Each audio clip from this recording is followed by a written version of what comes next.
Hi hello ನಮಸ್ಕಾರ ಎಲ್ರಿಗೂ SVB official ಚಾನಲ್ಗೆ ಸ್ವಾಗತ ಸುಸ್ವಾಗತ. ನಾನು ನಿಮ್ಮ ಪ್ರೀತಿಯ ನಿರೂಪಕ ಹಾಗೂ ಗಾಯಕ ವರ್ಧನ್ ಬಾಲು. ಇವತ್ತಿನ ನಮ್ಮ ಗೆಲುವಿನ ಪಯಣ ಕಾರ್ಯಕ್ರಮದಲ್ಲಿ ಮುಖ್ಯ ಅತಿಥಿಯಾಗಿ ಎಪಿಸೋಡ್ 199ರಲ್ಲಿ ನಮ್ಮೊಂದಿಗೆ ಇವತ್ತು ಶ್ರೀಯುತ ಡಾಕ್ಟರ್ ಜೋಗಿಲ ಸಿದ್ದರಾಜ್ ಅವರು ಬಂದಿದ್ದಾರೆ. ಅವರಿಗೆ ಸ್ವಾಗತ ಬಯಸೋಣ ನಮ್ಮ SVB ಅಫಿಷಿಯಲ್ ಚಾನಲ್ಗೆ. ನಮಸ್ಕಾರ ಸರ್. ನಮಸ್ಕಾರ ಸರ್. ಹೇಗಿದ್ದೀರಾ? ಚೆನ್ನಾಗಿದೆ ಸರ್. ಎಸ್, ಎಂಥ ಸ್ಮೈಲ್ ಸರ್ ನಿಮ್ಮದು, ಫುಲ್ಲು ಬ್ರೈಟ್ ಸ್ಮೈಲು. ಎಂಥ ಕಷ್ಟ ಇದ್ರೂ ನಾವು ಎಲ್ಲ ಮರೆತು ಬಿಡ್ತೀವಿ ಅಲ್ವಾ? ಎಸ್. ಸೊ ಹೇಗೆ ಅನ್ನಿಸ್ತಿದೆ ನಮ್ಮ ಇವತ್ತು ಚಾನಲ್ ಬಂದಿದ್ದೀರಾ? ಸಿಕ್ಕಾಪಟ್ಟೆ ಮಳೆಯಲ್ಲಿ ಸಹ ತಾವು ಬಂದಿದ್ದೀರಾ. ಸೊ ಇವತ್ತು ಆ ಕಾರಣ ಲೇಟ್ ಆಗಲಿಕ್ಕೆ ಕಾರಣ ಕೂಡ ಸ್ವಲ್ಪ ಆ ಮಳೆ ಇದ್ದಾನೆ ಅಲ್ವಾ? ಮಳೆ ಬೇಕು ಅಲ್ವಾ ಸರ್? ಖಂಡಿತ ಬೇಕು. ಎಸ್, ಬಟ್ ಕೆಲವೊಂದು ಸರಿ ಕಷ್ಟನೂ ಆಗುತ್ತೆ. ಸೊ ಸರ್, ನಿಮ್ಮ ಹುಟ್ಟೂರು, ನಿಮ್ಮ ತಂದೆ ತಾಯಿ ಬಗ್ಗೆ ಮತ್ತು ನಿಮ್ಮ ವಿದ್ಯಾಭ್ಯಾಸ ಬಗ್ಗೆ ನಮ್ಮ ವೀಕ್ಷಕರು ತಿಳಿಸಿ. ಎಲ್ಲ ವೀಕ್ಷಕರಿಗೆ ನನ್ನ ನಮಸ್ಕಾರಗಳು. ನನಗೆ ಮೊದಲನೇದಾಗಿ SVB ಅಫಿಷಿಯಲ್ ಚಾನಲ್ಗೆ ನನ್ನನ್ನು ಕರೆದಿರ್ತಕ್ಕಂಥ ಆತ್ಮೀಯರು, ನಾಡಿನ ಹೆಮ್ಮೆಯ ಗಾಯಕರು ಮತ್ತು ಅತ್ಯದ್ಭುತ ನಿರೂಪಕರಾದಂಥ ವರ್ಧನ್ ಬಾಲು ಅವರಿಗೆ ನಾನು ಧನ್ಯವಾದಗಳನ್ನ ಅರ್ಪಿಸ್ತೀನಿ. Thank you sir, thank you. ಬಂಧುಗಳೇ, ನನಗಿವತ್ತು ಇದು ನನಗನ್ಸುತ್ತೆ ಒಂದು 4 ತಿಂಗಳ ಹಿಂದೆ ನಾನು ಇವ್ರ ಜೊತೆ ಮಾತಾಡಬೇಕಾಗಿತ್ತು. ಹೌದು, ದಿನಾಂಕ ನಿಗದಿ ಆಗಿತ್ತು, ಕಾರಣಾಂತರದಿಂದ ಬರ್ಲಿಕ್ಕಾಗಿಲ್ಲ. ಆದರೆ ಇವತ್ತು ಕೂಡ ಹಾಗೆ ಆಯಿತು. ನಿಗದಿ ಆದಂಥ ದಿನಾಂಕಕ್ಕೆ ಹೊರಟಾಗ ಭಾರಿ ಮಳೆ. ನನಗೆ ಭಾಳ ಖುಷಿ ಏನಂದರೆ, ಸಾರಿ, ಒಂದು ಕವಿ ಗೀತೆ ಇದೆ, ಮಳೆ ಸುರಿಯಲಿ ಇಳೆ ತಣಿಯಲಿ ಅಂತ. ಅದರ ಜೊತೆಗೆ ನಮ್ಮ ವರ್ಧನ್ ಬಾಲ್ ಅವ್ರು ಹೇಳ್ದಂಗೆ ಅತಿಥಿಗಳು ಬರೋವರೆಗೂ ಬಿಡು ಕೊಡ್ಲಿ ಅಂತ ಹೇಳಿ, ಬಾ ಮಳೆ ಬಾ, ಬಟ್ ಅಷ್ಟು ಬಿರುಸಾಗಿ ಬಾರದಿರು, ನಮ್ಮ ಸಾಧಕರು ಬರೋವರೆಗೂ. ಸೊ ನಾನು ಸ್ವಲ್ಪ ಮಳೆಯಲ್ಲೇ ಕಷ್ಟಪಟ್ಕೊಂಡು ಬಂದೆ. ಎಸ್, ತಡವಾಯಿತು. ನನಗೆ ನನ್ನ ಬಾಲ್ಯದ ಬಗ್ಗೆ ತಿಳಿಸ್ಕೊಡೋದು ಅಂತಂದರೆ ಬಂಧುಗಳೇ, ನನಗೆ ಒಂದು ಖುಷಿ ಆಗುತ್ತೆ. ಓಕೆ, ನಾನು ಹುಟ್ಟಿದಾಗ ಬೆಂಗಳೂರು ನಗರ ಜಿಲ್ಲೆಯವನು. ನಾನು ಬೆಂಗಳೂರು ನಗರ ಆಗ. ಅದಾದ ನಂತರ ಬೆಂಗಳೂರು ಗ್ರಾಮಾಂತರ ಜಿಲ್ಲೆ ಆಯಿತು ನಾನು ಓದ್ತಾ ಇರಬೇಕಾದ್ರೆ. ಆಮೇಲೆ ರಾಮನಗರ ಜಿಲ್ಲೆ ಆಯಿತು. ಈಗ ಬೆಂಗಳೂರು ದಕ್ಷಿಣ ಜಿಲ್ಲೆಯ ಪ್ರಜೆ ನಾನು. ಭಾಳ ಖುಷಿ ಆಗುತ್ತೆ. ನಮ್ಮೂರು ಈಗ ಬೆಂಗಳೂರು ದಕ್ಷಿಣ ಜಿಲ್ಲೆ ಸೇರ್ಕೊಂಡಿದ್ದೆ. ದಕ್ಷಿಣ ಜಿಲ್ಲೆ ಸೇರಿದಂತ ಕನಕಪುರ ತಾಲೂಕಿತ್ತು. ಈಗ ಮತ್ತೆ ನಾನು ಹೊಸ ತಾಲೂಕು ಹಾರೋಹಳ್ಳಿ ತಾಲೂಕಾಯಿತು. ಆ ತಾಲೂಕಿಗೆ ನಾನು ಹಳ್ಳಿ ಸೇರಿದೆ. ಹಳ್ಳಿ ಹೆಸರೇ ಹೇಳುವಂತೆ ಚಿಕ್ಕ ದೇವರ ಹಳ್ಳಿ, ಪುಟ್ಟ ಹಳ್ಳಿ ನನ್ನ ಹಳ್ಳಿ. ನನ್ನ ಊರಿನ ಬಗ್ಗೆ ನನಗೆ ತುಂಬಾ ಹೆಮ್ಮೆ ಇದೆ. ಯಾಕೆ ಅಂತಂದ್ರೆ, ನಾನು ಹುಟ್ಟಿದಂತ ಊರು, ನನ್ನ ತಂದೆ ತಾಯಿ, ಅಲ್ಲಿ ಒಂದು ಪುಟ್ಟ ಮನೆ. ನಿಮ್ಮ ಬಾಲ್ಯ ನಿಜವಾಗ್ಲೂ ಕೂಡ ಬಹಳ ನೆನಪಲ್ಲಿದೆ ಅದು ನನಗೆ. ನಿಜವಾಗ್ಲೂ ಕೂಡ ಅದೊಂದು ನೆನಪು ಹೆಂಗಿದೆ ಅಂತಂದ್ರೆ, ಆ ಪುಟ್ಟ ಮನೆಯಲ್ಲಿ ನಾವು 4 ಜನ ಮಕ್ಕಳು, ನನಗಿಬ್ಬರು ಅಕ್ಕಂದ್ರು, ಒಬ್ಬ ಅಣ್ಣ. ನಮ್ಮ ತಂದೆ ತಾಯಿಗಳ ಜೊತೆಗೆ ನಾವು ಆ ಪುಟ್ಟ ಬಾಲ್ಯವನ್ನು ಆರಂಭ ಮಾಡಿದಂಥದ್ದು. ನನಗೇನು ಅನಿಸ್ತೆ ಗೊತ್ತಿಲ್ಲ, ಅದೃಷ್ಟವೋ ದುರಾದೃಷ್ಟವೋ, 2.5 ವರ್ಷದ ಮಗು ಇದ್ದಾಗ ಅಮ್ಮ ತೀರ್ಕೊಂಡ್ಬಿಡ್ತಾರೆ. ಅವ್ರ ಆರೋಗ್ಯದ ಸಮಸ್ಯೆ ಆಗಿ ಅಮ್ಮ ತೀರ್ಕೊಳ್ತಾರೆ. ನಮ್ಮ ತಂದೆ ನಮ್ಮನ್ನ ತುಂಬಾ ಒಳ್ಳೆ ಪಾಲನೆ ಪೋಷಣೆ ಮಾಡಿ ನನಗೆ ವಿದ್ಯಾಭ್ಯಾಸವನ್ನು ಕೊಡಿಸ್ತಾರೆ. ನಾನು ಚಿಕ್ಕ ದೇವರ ಹಳ್ಳಿನಲ್ಲಿ ಹುಟ್ಟಿ ಪಕ್ಕದ ಹಳ್ಳಿ ಹೊಸಹಳ್ಳಿನಲ್ಲಿ ನನ್ನ ಬಾಲ್ಯದ ವಿದ್ಯಾಭ್ಯಾಸನ ಆರಂಭ ಮಾಡ್ತೀನಿ.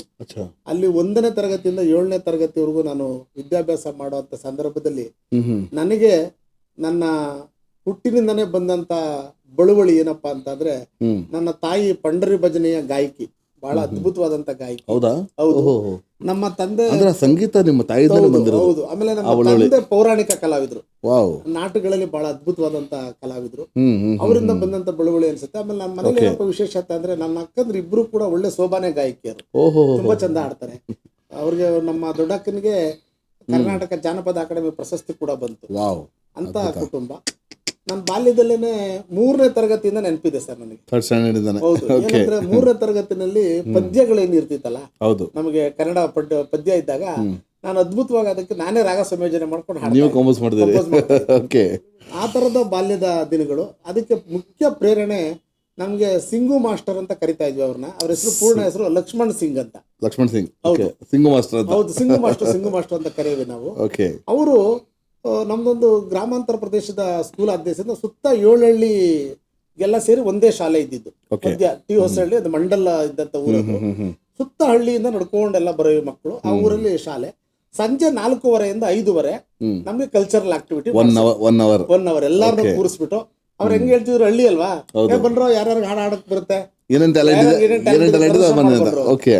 ಸೊ ನಾನು ಎಷ್ಟು ಖುಷಿ ಇತ್ತು ಅಂದ್ರೆ ನಮ್ಮ ಊರಲ್ಲಿ ಒಂದು ಪೌರಾಣಿಕ ನಾಟಕ ಕಲ್ತಿದ್ರು. ಓಕೆ. ನನಗೆ ಪ್ರಾರ್ಥನೆ ಶುರು ಮಾಡಿ ಮಂಗಳ ಆಡೋರ್ಗು ಎಲ್ಲ ಹಾಡು ಕಲ್ತ್ಬಿಟ್ಟಿದ್ದೆ. ಓಹೋ. ನಾನು ಹೋಗಿ ನಿಂತ್ಕೊಂಡು ಸೊಂಟದ ಅಲ್ಲ, ನಾವು ಟ್ಯಾಲೆಂಟ್ಸ್ ಮೀಟ್ 2013 ಮಾಡಿದ್ವಿ, ಬಟ್ ನೀವು ಮುಂಚೆನೆ ಮಾಡ್ಬಿಟ್ಟಿದ್ದೀರಾ. ನಾನು ಸೊಂಟದ ಕೈ ಇಟ್ಕೊಂಡು ಇಲ್ಲಿ ನಿಂತರೆ ದುರ್ಯೋಧನ, ಇಲ್ಲಿ ನಿಂತರೆ ಶಕುನಿ, ಇಲ್ಲಿ ನಿಂತರೆ ಕೃಷ್ಣ ಅಂತ ಎಲ್ಲರೂ ಸೂಪರ್ ಡೈಲಾಗ್ ಹೊಡ್ಕೊಂಡು ಹಾಡುಗಳು ಹಾಡ್ತಾ ಇದ್ದೆ. ಆಮೇಲೆ ತುಂಬಾ ಪ್ರೋತ್ಸಾಹ ಸಿಗೋದು, ಚಪ್ಪಾಳೆ ಹೊಡೆಯೋರು, ಬೆನ್ನು ತಟ್ಟೋರು, ಮೇಷ್ಟ್ರೆಲ್ಲ. 4ನೇ ತರಗತಿನಲ್ಲಿ ನನಗೆ ಬಹುಮಾನ ತಂದುಕೊಟ್ಟಂತ ಏನಂತ ಅಂದ್ರೆ, ಫಸ್ಟ್ ಬಹುಮಾನ ನನಗೆ ಬಹುಮಾನ ತಂದುಕೊಟ್ಟಂತ ಹಾಡು ಯಾವುದು ಅಂದ್ರೆ ವರಕವಿ ಬೇಂದ್ರೆ, ದತ್ತಾತ್ರೇಯ ರಾಮಚಂದ್ರ ಬೇಂದ್ರೆ ಅವರ ಯುಗಾದಿ ಕಳೆದರು ಈ ಹಾಡನ್ನ ನಾನು ಹಾಡಿದೆ. ತವರು ಕಲೆ ತವರು ಮನೆ ತವರು ಧಾರವಾಡ ಅಲ್ಲಿ ಹಾಡನ್ನ ಆಡಿದ ತಕ್ಷಣ ನನಗೆ ಬೆನ್ನು ತಟ್ಟಿ ಬಹುಮಾನ ಕೊಟ್ಟರು ನನಗೆ. ಯಾಕಂದ್ರೆ ಅದೊಂದು ಸ್ಪರ್ಧೆ. ಕವಿಗಳದೆಲ್ಲ ಮಹತ್ವ ಗೊತ್ತಿತ್ತು ಅವಾಗ?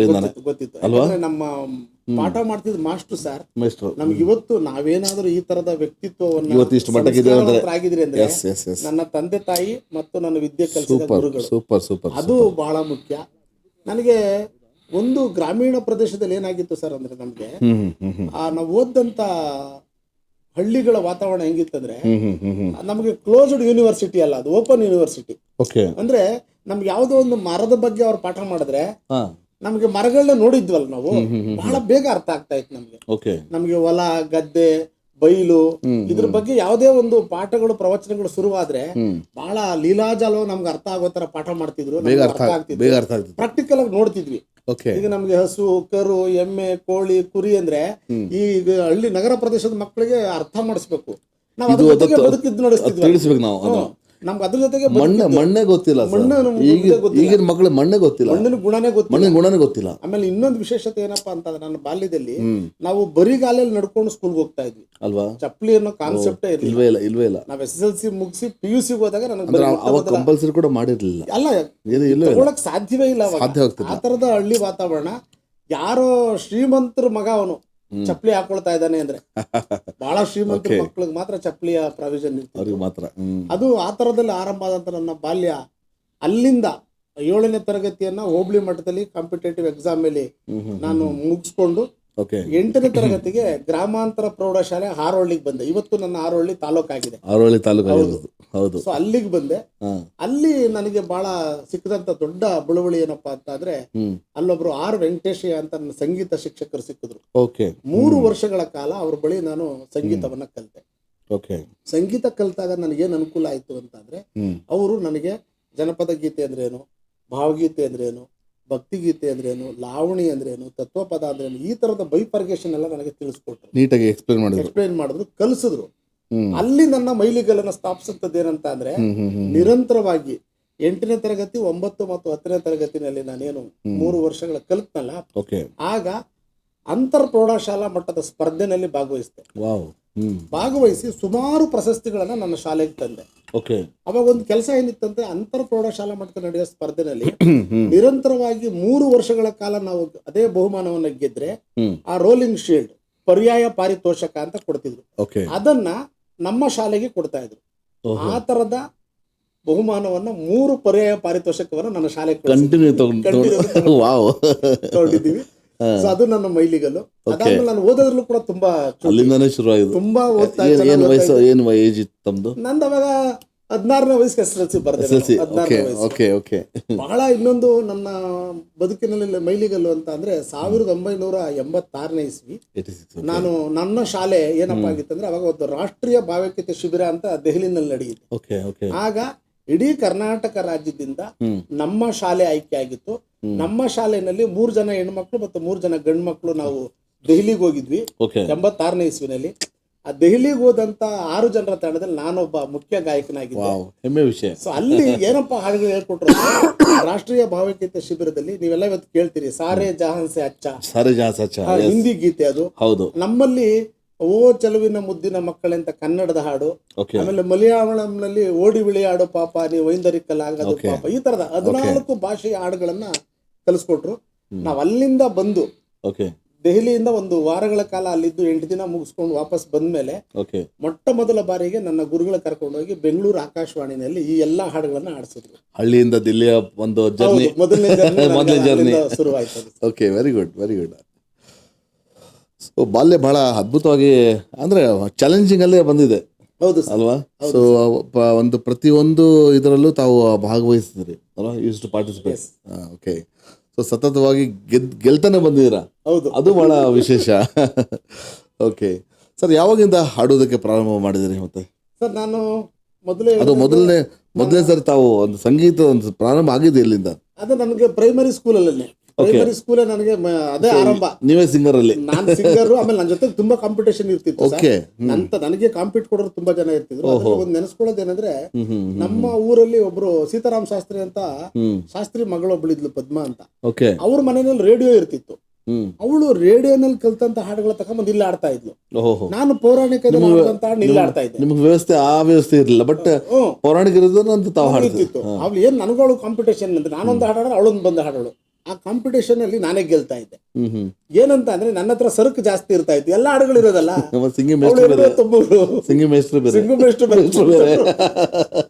ಬಹಳ ಚೆನ್ನಾಗಿ ಆಗ್ತಾ ಇತ್ತು ನನಗೆ.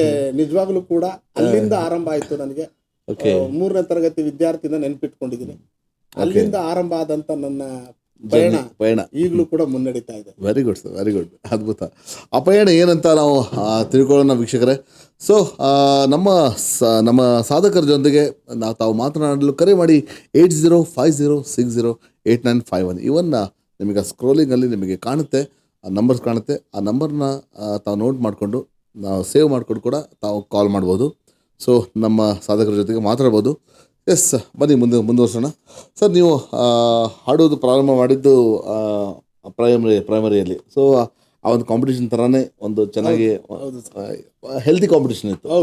ಕೆಲವೊಂದು ಕಾಂಪಿಟೇಷನ್ ಹೇಗಿರುತ್ತೆ ಅಂದರೆ, ಕೆಲವು ಕಡೆ ಭಾಳ ಕಷ್ಟ ಆಗುತ್ತೆ, ಅಂದರೆ ಹೆಲ್ದಿ ಇರಲ್ಲ, ಆರೋಗ್ಯಕರವಾಗಿರಲ್ಲ. ಸೊ ಹಾಗಾಗಿ ಅಲ್ಲಿ ಅವಾಗ ಆ ಟೈಮಲ್ಲಿ ಆರೋಗ್ಯಕರವಾಗಿತ್ತು ವಾತಾವರಣ. ನಿಮ್ಮ ಒಂದು ಕಾಂಪಿಟೇಷನ್ ಆ ಥರ ಇತ್ತು. ಸೊ ಅವರು ಸಹ ಬೇರೆ ರೀತಿ ಹಾಡುಗಳು ಹಾಡ್ತಿದ್ರು ಅಲ್ವಾ? ಸೊ ನೀವು ಯಾವಾಗಿಂದ ಈ ಒಂದು ಜಾನಪದ ಲೋಕವನ್ನೇ ಯಾಕೆ ಆಯ್ಕೆ ಮಾಡ್ಕೊಂಡ್ರಿ? ಸರ್, ನನಗೆ ಜಾನಪದ ಲೋಕ ಆಯ್ಕೆ ಮಾಡ್ಕೊಂಡಿದ್ದು PUC ವಿದ್ಯಾಭ್ಯಾಸ ಮಾಡುವಂತ ಸಂದರ್ಭ. Okay okay.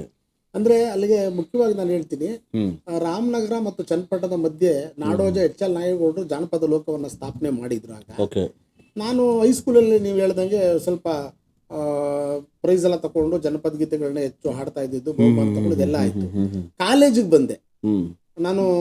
ರೂರಲ್ ಕಾಲೇಜ್, ಗ್ರಾಮಾಂತರ ಕಾಲೇಜು, S ಕರಿಯಪ್ಪನವರು ಸ್ಥಾಪನೆ ಮಾಡಿರ್ತಕ್ಕಂಥ ಕನಕಪುರದಲ್ಲಿ ರೂರಲ್ ಕಾಲೇಜಿಗೆ ಜಾಯ್ನ್ ಆದೆ. ಅಲ್ಲಿ ಕನ್ನಡ ಪಾಠವನ್ನ ಬೋಧನೆ ಮಾಡ್ತಿರ್ತಕ್ಕಂಥ ಉಪನ್ಯಾಸಕರಾದಂಥ ಭುವನೇಶ್ವರ್ ಸಾರು, ನಮ್ಮ ಲಕ್ಷ್ಮೀನಾರಾಯಣ ಸಾರು, ಶ್ರೀಕಾಂತ್ ಸಾರು, ಇವರೆಲ್ಲರೂ ನನಗೆ ಬಹಳ ಪ್ರೋತ್ಸಾಹ ಕೊಡಕ್ಕೆ ಶುರು ಮಾಡಿದ್ರು. ಅಲ್ಲಿ ಇನ್ನೊಂದೇನಾಗಿತ್ತು ಅಂತಂದ್ರೆ, ನಮಗಿಂತ ಸೀನಿಯರು ಒಬ್ರು ಬೈರ್ನಹಳ್ಳಿ ಶಿವರಾಮ್ ಅಂತ ಇದ್ರು ಸರ್. ಬೈರ್ನಹಳ್ಳಿ ಶಿವರಾಮ್ ಅವರು ಜಾನಪದ ಲೋಕದಲ್ಲಿ ರಂಗ ನಿರ್ದೇಶಕರಾಗಿ ಸೇರ್ಕೊಂಡ್ರು. ಅಲ್ಲಿ ಸೇರ್ಕೊಂಡಾಗ ರಂಗ ನಿರ್ದೇಶಕರಾದಾಗ ಏನಾಯ್ತು ಅಂದ್ರೆ, ನನ್ನ ಟ್ಯಾಲೆಂಟ್ ಎಲ್ಲ ನೋಡಿದ್ರಲ್ಲ, ಜಾನಪದ ಲೋಕಕ್ಕೆ ಬನ್ರಿ. ನಾನು ಶನಿವಾರ ಭಾನುವಾರ ಇದ್ರೆ ಏನ್ ಮಾಡ್ತಾ ಇದ್ದೆ ಅಂದ್ರೆ, ಕಾಲೇಜು ರಜಾ ಇದ್ದಾಗ ಜಾನಪದ ಲೋಕಕ್ಕೆ ಹೋಗ್ತಾ ಇದ್ದೆ. ಜಾನಪದ ಲೋಕಕ್ಕೆ ಹೋಗಿ ಏನ್ ಮಾಡ್ತಿದ್ದೆ ಅಂದ್ರೆ, ಅಲ್ಲಿ ನಡೀತಿರ್ತಕ್ಕಂಥ ಮೂಲ ಗಾಯಕರ ಕಲಾ ಪ್ರದರ್ಶನ ನೋಡ್ತಾ ಇದ್ದೆ. ಫಸ್ಟ್ ನೋಡೋದು ಭಾರಿ ವೀಕ್ಷಣೆ ನಾನು ಎಷ್ಟು ಡೀಪ್ ಆಗಿ ನೋಡ್ತಿದ್ದೆ, ಹೆಂಗ್ ಆಡ್ತಾರೆ ಇವರು. ಆಮೇಲೆ ಅವರು ಬೇರೆ ಬೇರೆ ವಾದ್ಯಗಳನ್ನ ನುಡಿಸ್ಕೊಂಡು ಆಡ್ತಾ ಇದ್ರು. ಚೌಡಿಕೆಯನ್ನ, ತಂಬೂರಿಯನ್ನ, ಏಕತಾರಿಯನ್ನ, ಇದನ್ನೆಲ್ಲ ಗಟ್ಸಿಂಗಾರಿಯನ್ನ, ಕಂಚಿಯನ್ನ ನುಡಿಸೋರು. ಅಬ್ಸರ್ವೇಷನ್ ಬಹಳ ಮುಖ್ಯ.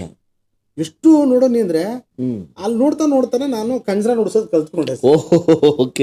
ಹೆಂಗ್ ನುಡಿಸ್ತಾರೆ ಇವರು ಅಂತ ನೋಡಿ ಕಂಜ್ರ ನುಡಿಸೋದ್ ಕಲ್ತ್ಕೊಂಡೆ. ತಾಳ ಜ್ಞಾನ ನನಗೆ ಬಂತು. ಬಂದಾದ್ಮೇಲೆ ಒಂದು ಸಾರಿ ನನಗೆ ಒಂದು ಸುವರ್ಣ ಅವಕಾಶ ಸಿಕ್ತು ಸರ್. ಎಂತ ಸುವರ್ಣ ಅವಕಾಶ ಅಂತ ಅಂದ್ರೆ, ಜಾನಪದ ಲೋಕದಲ್ಲಿ ಲೋಕೋತ್ಸವ ಅಂತ ನಡೆಯುತ್ತೆ ಸರ್. ಪ್ರತಿ ವರ್ಷ ಜಾನಪದ ಲೋಕೋತ್ಸವ ಅಂತ ನಡೀತದೆ. ಆ ಲೋಕೋತ್ಸವದಲ್ಲಿ ಹಾಡೋದಕ್ಕೆ ನನಗೊಂದು ಅವಕಾಶ ಸಿಕ್ತು. ಇದು ಒಂದೇ ಒಂದು ಹಾಡು ಹಾಡಕ್ಕೆ ಅವಕಾಶ ಸಿಕ್ತು. ಪಬ್ಲಿಕ್ ಹೆಚ್ಚು ಇರ್ತಾರೆ ಸರ್, ತುಂಬಾ ಜನ ಎಲ್ಲ ಗ್ರಾಮೀಣ ಪ್ರದೇಶದಿಂದ ಎತ್ತಿನ ಗಾಡಿ ಕಟ್ಕೊಂಡು ಅನುಕೂಲ ಇರೋ ಕಾರು ಗಾಡಿನಲ್ಲಿ ಟೂ ವೀಲರ್ ಎಲ್ಲ ಬಂದಿರ್ತಾರೆ ಸರ್. ಸರ್, ಎಂಥ ನನಗೆ ಪರೀಕ್ಷೆ ಮತ್ತು ಪ್ರೋತ್ಸಾಹ ಅಂತ ಅಂದ್ರೆ, HL ನಾಯಗೌಡರು ಸ್ವತಃ ಮುಂದೆ ಕುಳಿತಿದ್ದಾರೆ, ದೊಡ್ಡ ದೊಡ್ಡ ಜಾನಪದ ವಿದ್ವಾಂಸರುಗಳಿದ್ದಾರೆ, ಪ್ರೇಕ್ಷಕರು ತುಂಬಿ ತುಳುಕ್ತಾ ಇದೆ. ನನಗೆ ಒಂದು ಹಾಡನ್ನ ಆಡುವಂತ ಅವಕಾಶ ಸಿಕ್ತು. ಭಯ ಇತ್ತ ನಿಮಗೆ? ಸರ್ ಸ್ಟೇಜ್ ಫಿಯರ್ ಅನ್ನೋದು ಇರಲಿಲ್ಲ ನನಗೆ. ಇರಲಿಲ್ಲ, ಸ್ಟೇಜ್ ಫಿಯರ್ ಮೊದಲಿಂದ ಹಾಡ್ತಾ ಸ್ಟೇಜ್ ಫಿಯರ್ ಅನ್ನೋದು ನನಗೆ ಹೊರಟೋಗ್ಬಿಟ್ಟಿತ್ತು. ನಿಜ. ಸೊ ನನಗೇನಾಯ್ತು, ಆ ಅವಕಾಶವನ್ನ ನಾನು ಒಂದು ಹಾಡನ್ನ ಪರ್ಫಾರ್ಮ್ ಮಾಡಿದೆ ಸರ್. ಏನು ಮೋಜೆ ನುಟಿ ಕಣ್ಣ ಅವಳಂದ ಚಂದ, ಏನು ಮೋಜೇನು ಸೊಗಸಣ್ಣ,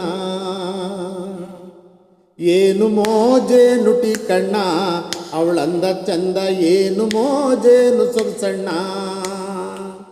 ಚಿಂತರ ಕಾಲುಳು ಕಂಚ್ಕಾರ್ ಹುಡುಗಿ, ಅಡ್ಡ ಮೂಗಳು ರೆಡ್ಡೋರ್ ಹುಡುಗಿ, ತುದಿಗಲ ಪಾಪಸ್ ತುರ್ಕಾರ್ ಹುಡುಗಿ, ಚುಕ್ಕಿ ನೆರೆಯೋಳು ಒಕ್ಳುಗ್ರು ಹುಡುಗಿ, ಜೀರಿಗೆ ಎಂತವಳು ಆರುವರ್ ಹುಡುಗಿ, ಬಗಸೆ ಕಣ್ಣೋಳು ಅಗಸಾರ್ ಹುಡುಗಿ, ಮೋಜು ಮಾಡೋಳು ವಾಜಾರ್ ಹುಡುಗಿ, ಮಳ್ಳಿ ಮಾತೋಳು ಮಾದಿಗರ್ ಹುಡುಗಿ, ಏನು ಮೋಜೆ ನುಟಿ ಕಣ್ಣ ಅವಳಂದ ಚಂದ, ಏನು ಮೋಜೇನು ಸೊಗಸಣ್ಣ ಅಣ್ಣ, ಏನು ಮೋಜೆ ನುಟಿ ಕಣ್ಣ ಅವಳಂದ ಚಂದ, ಏನು ಮೋಜೇನು ಸೊಗಸಣ್ಣ.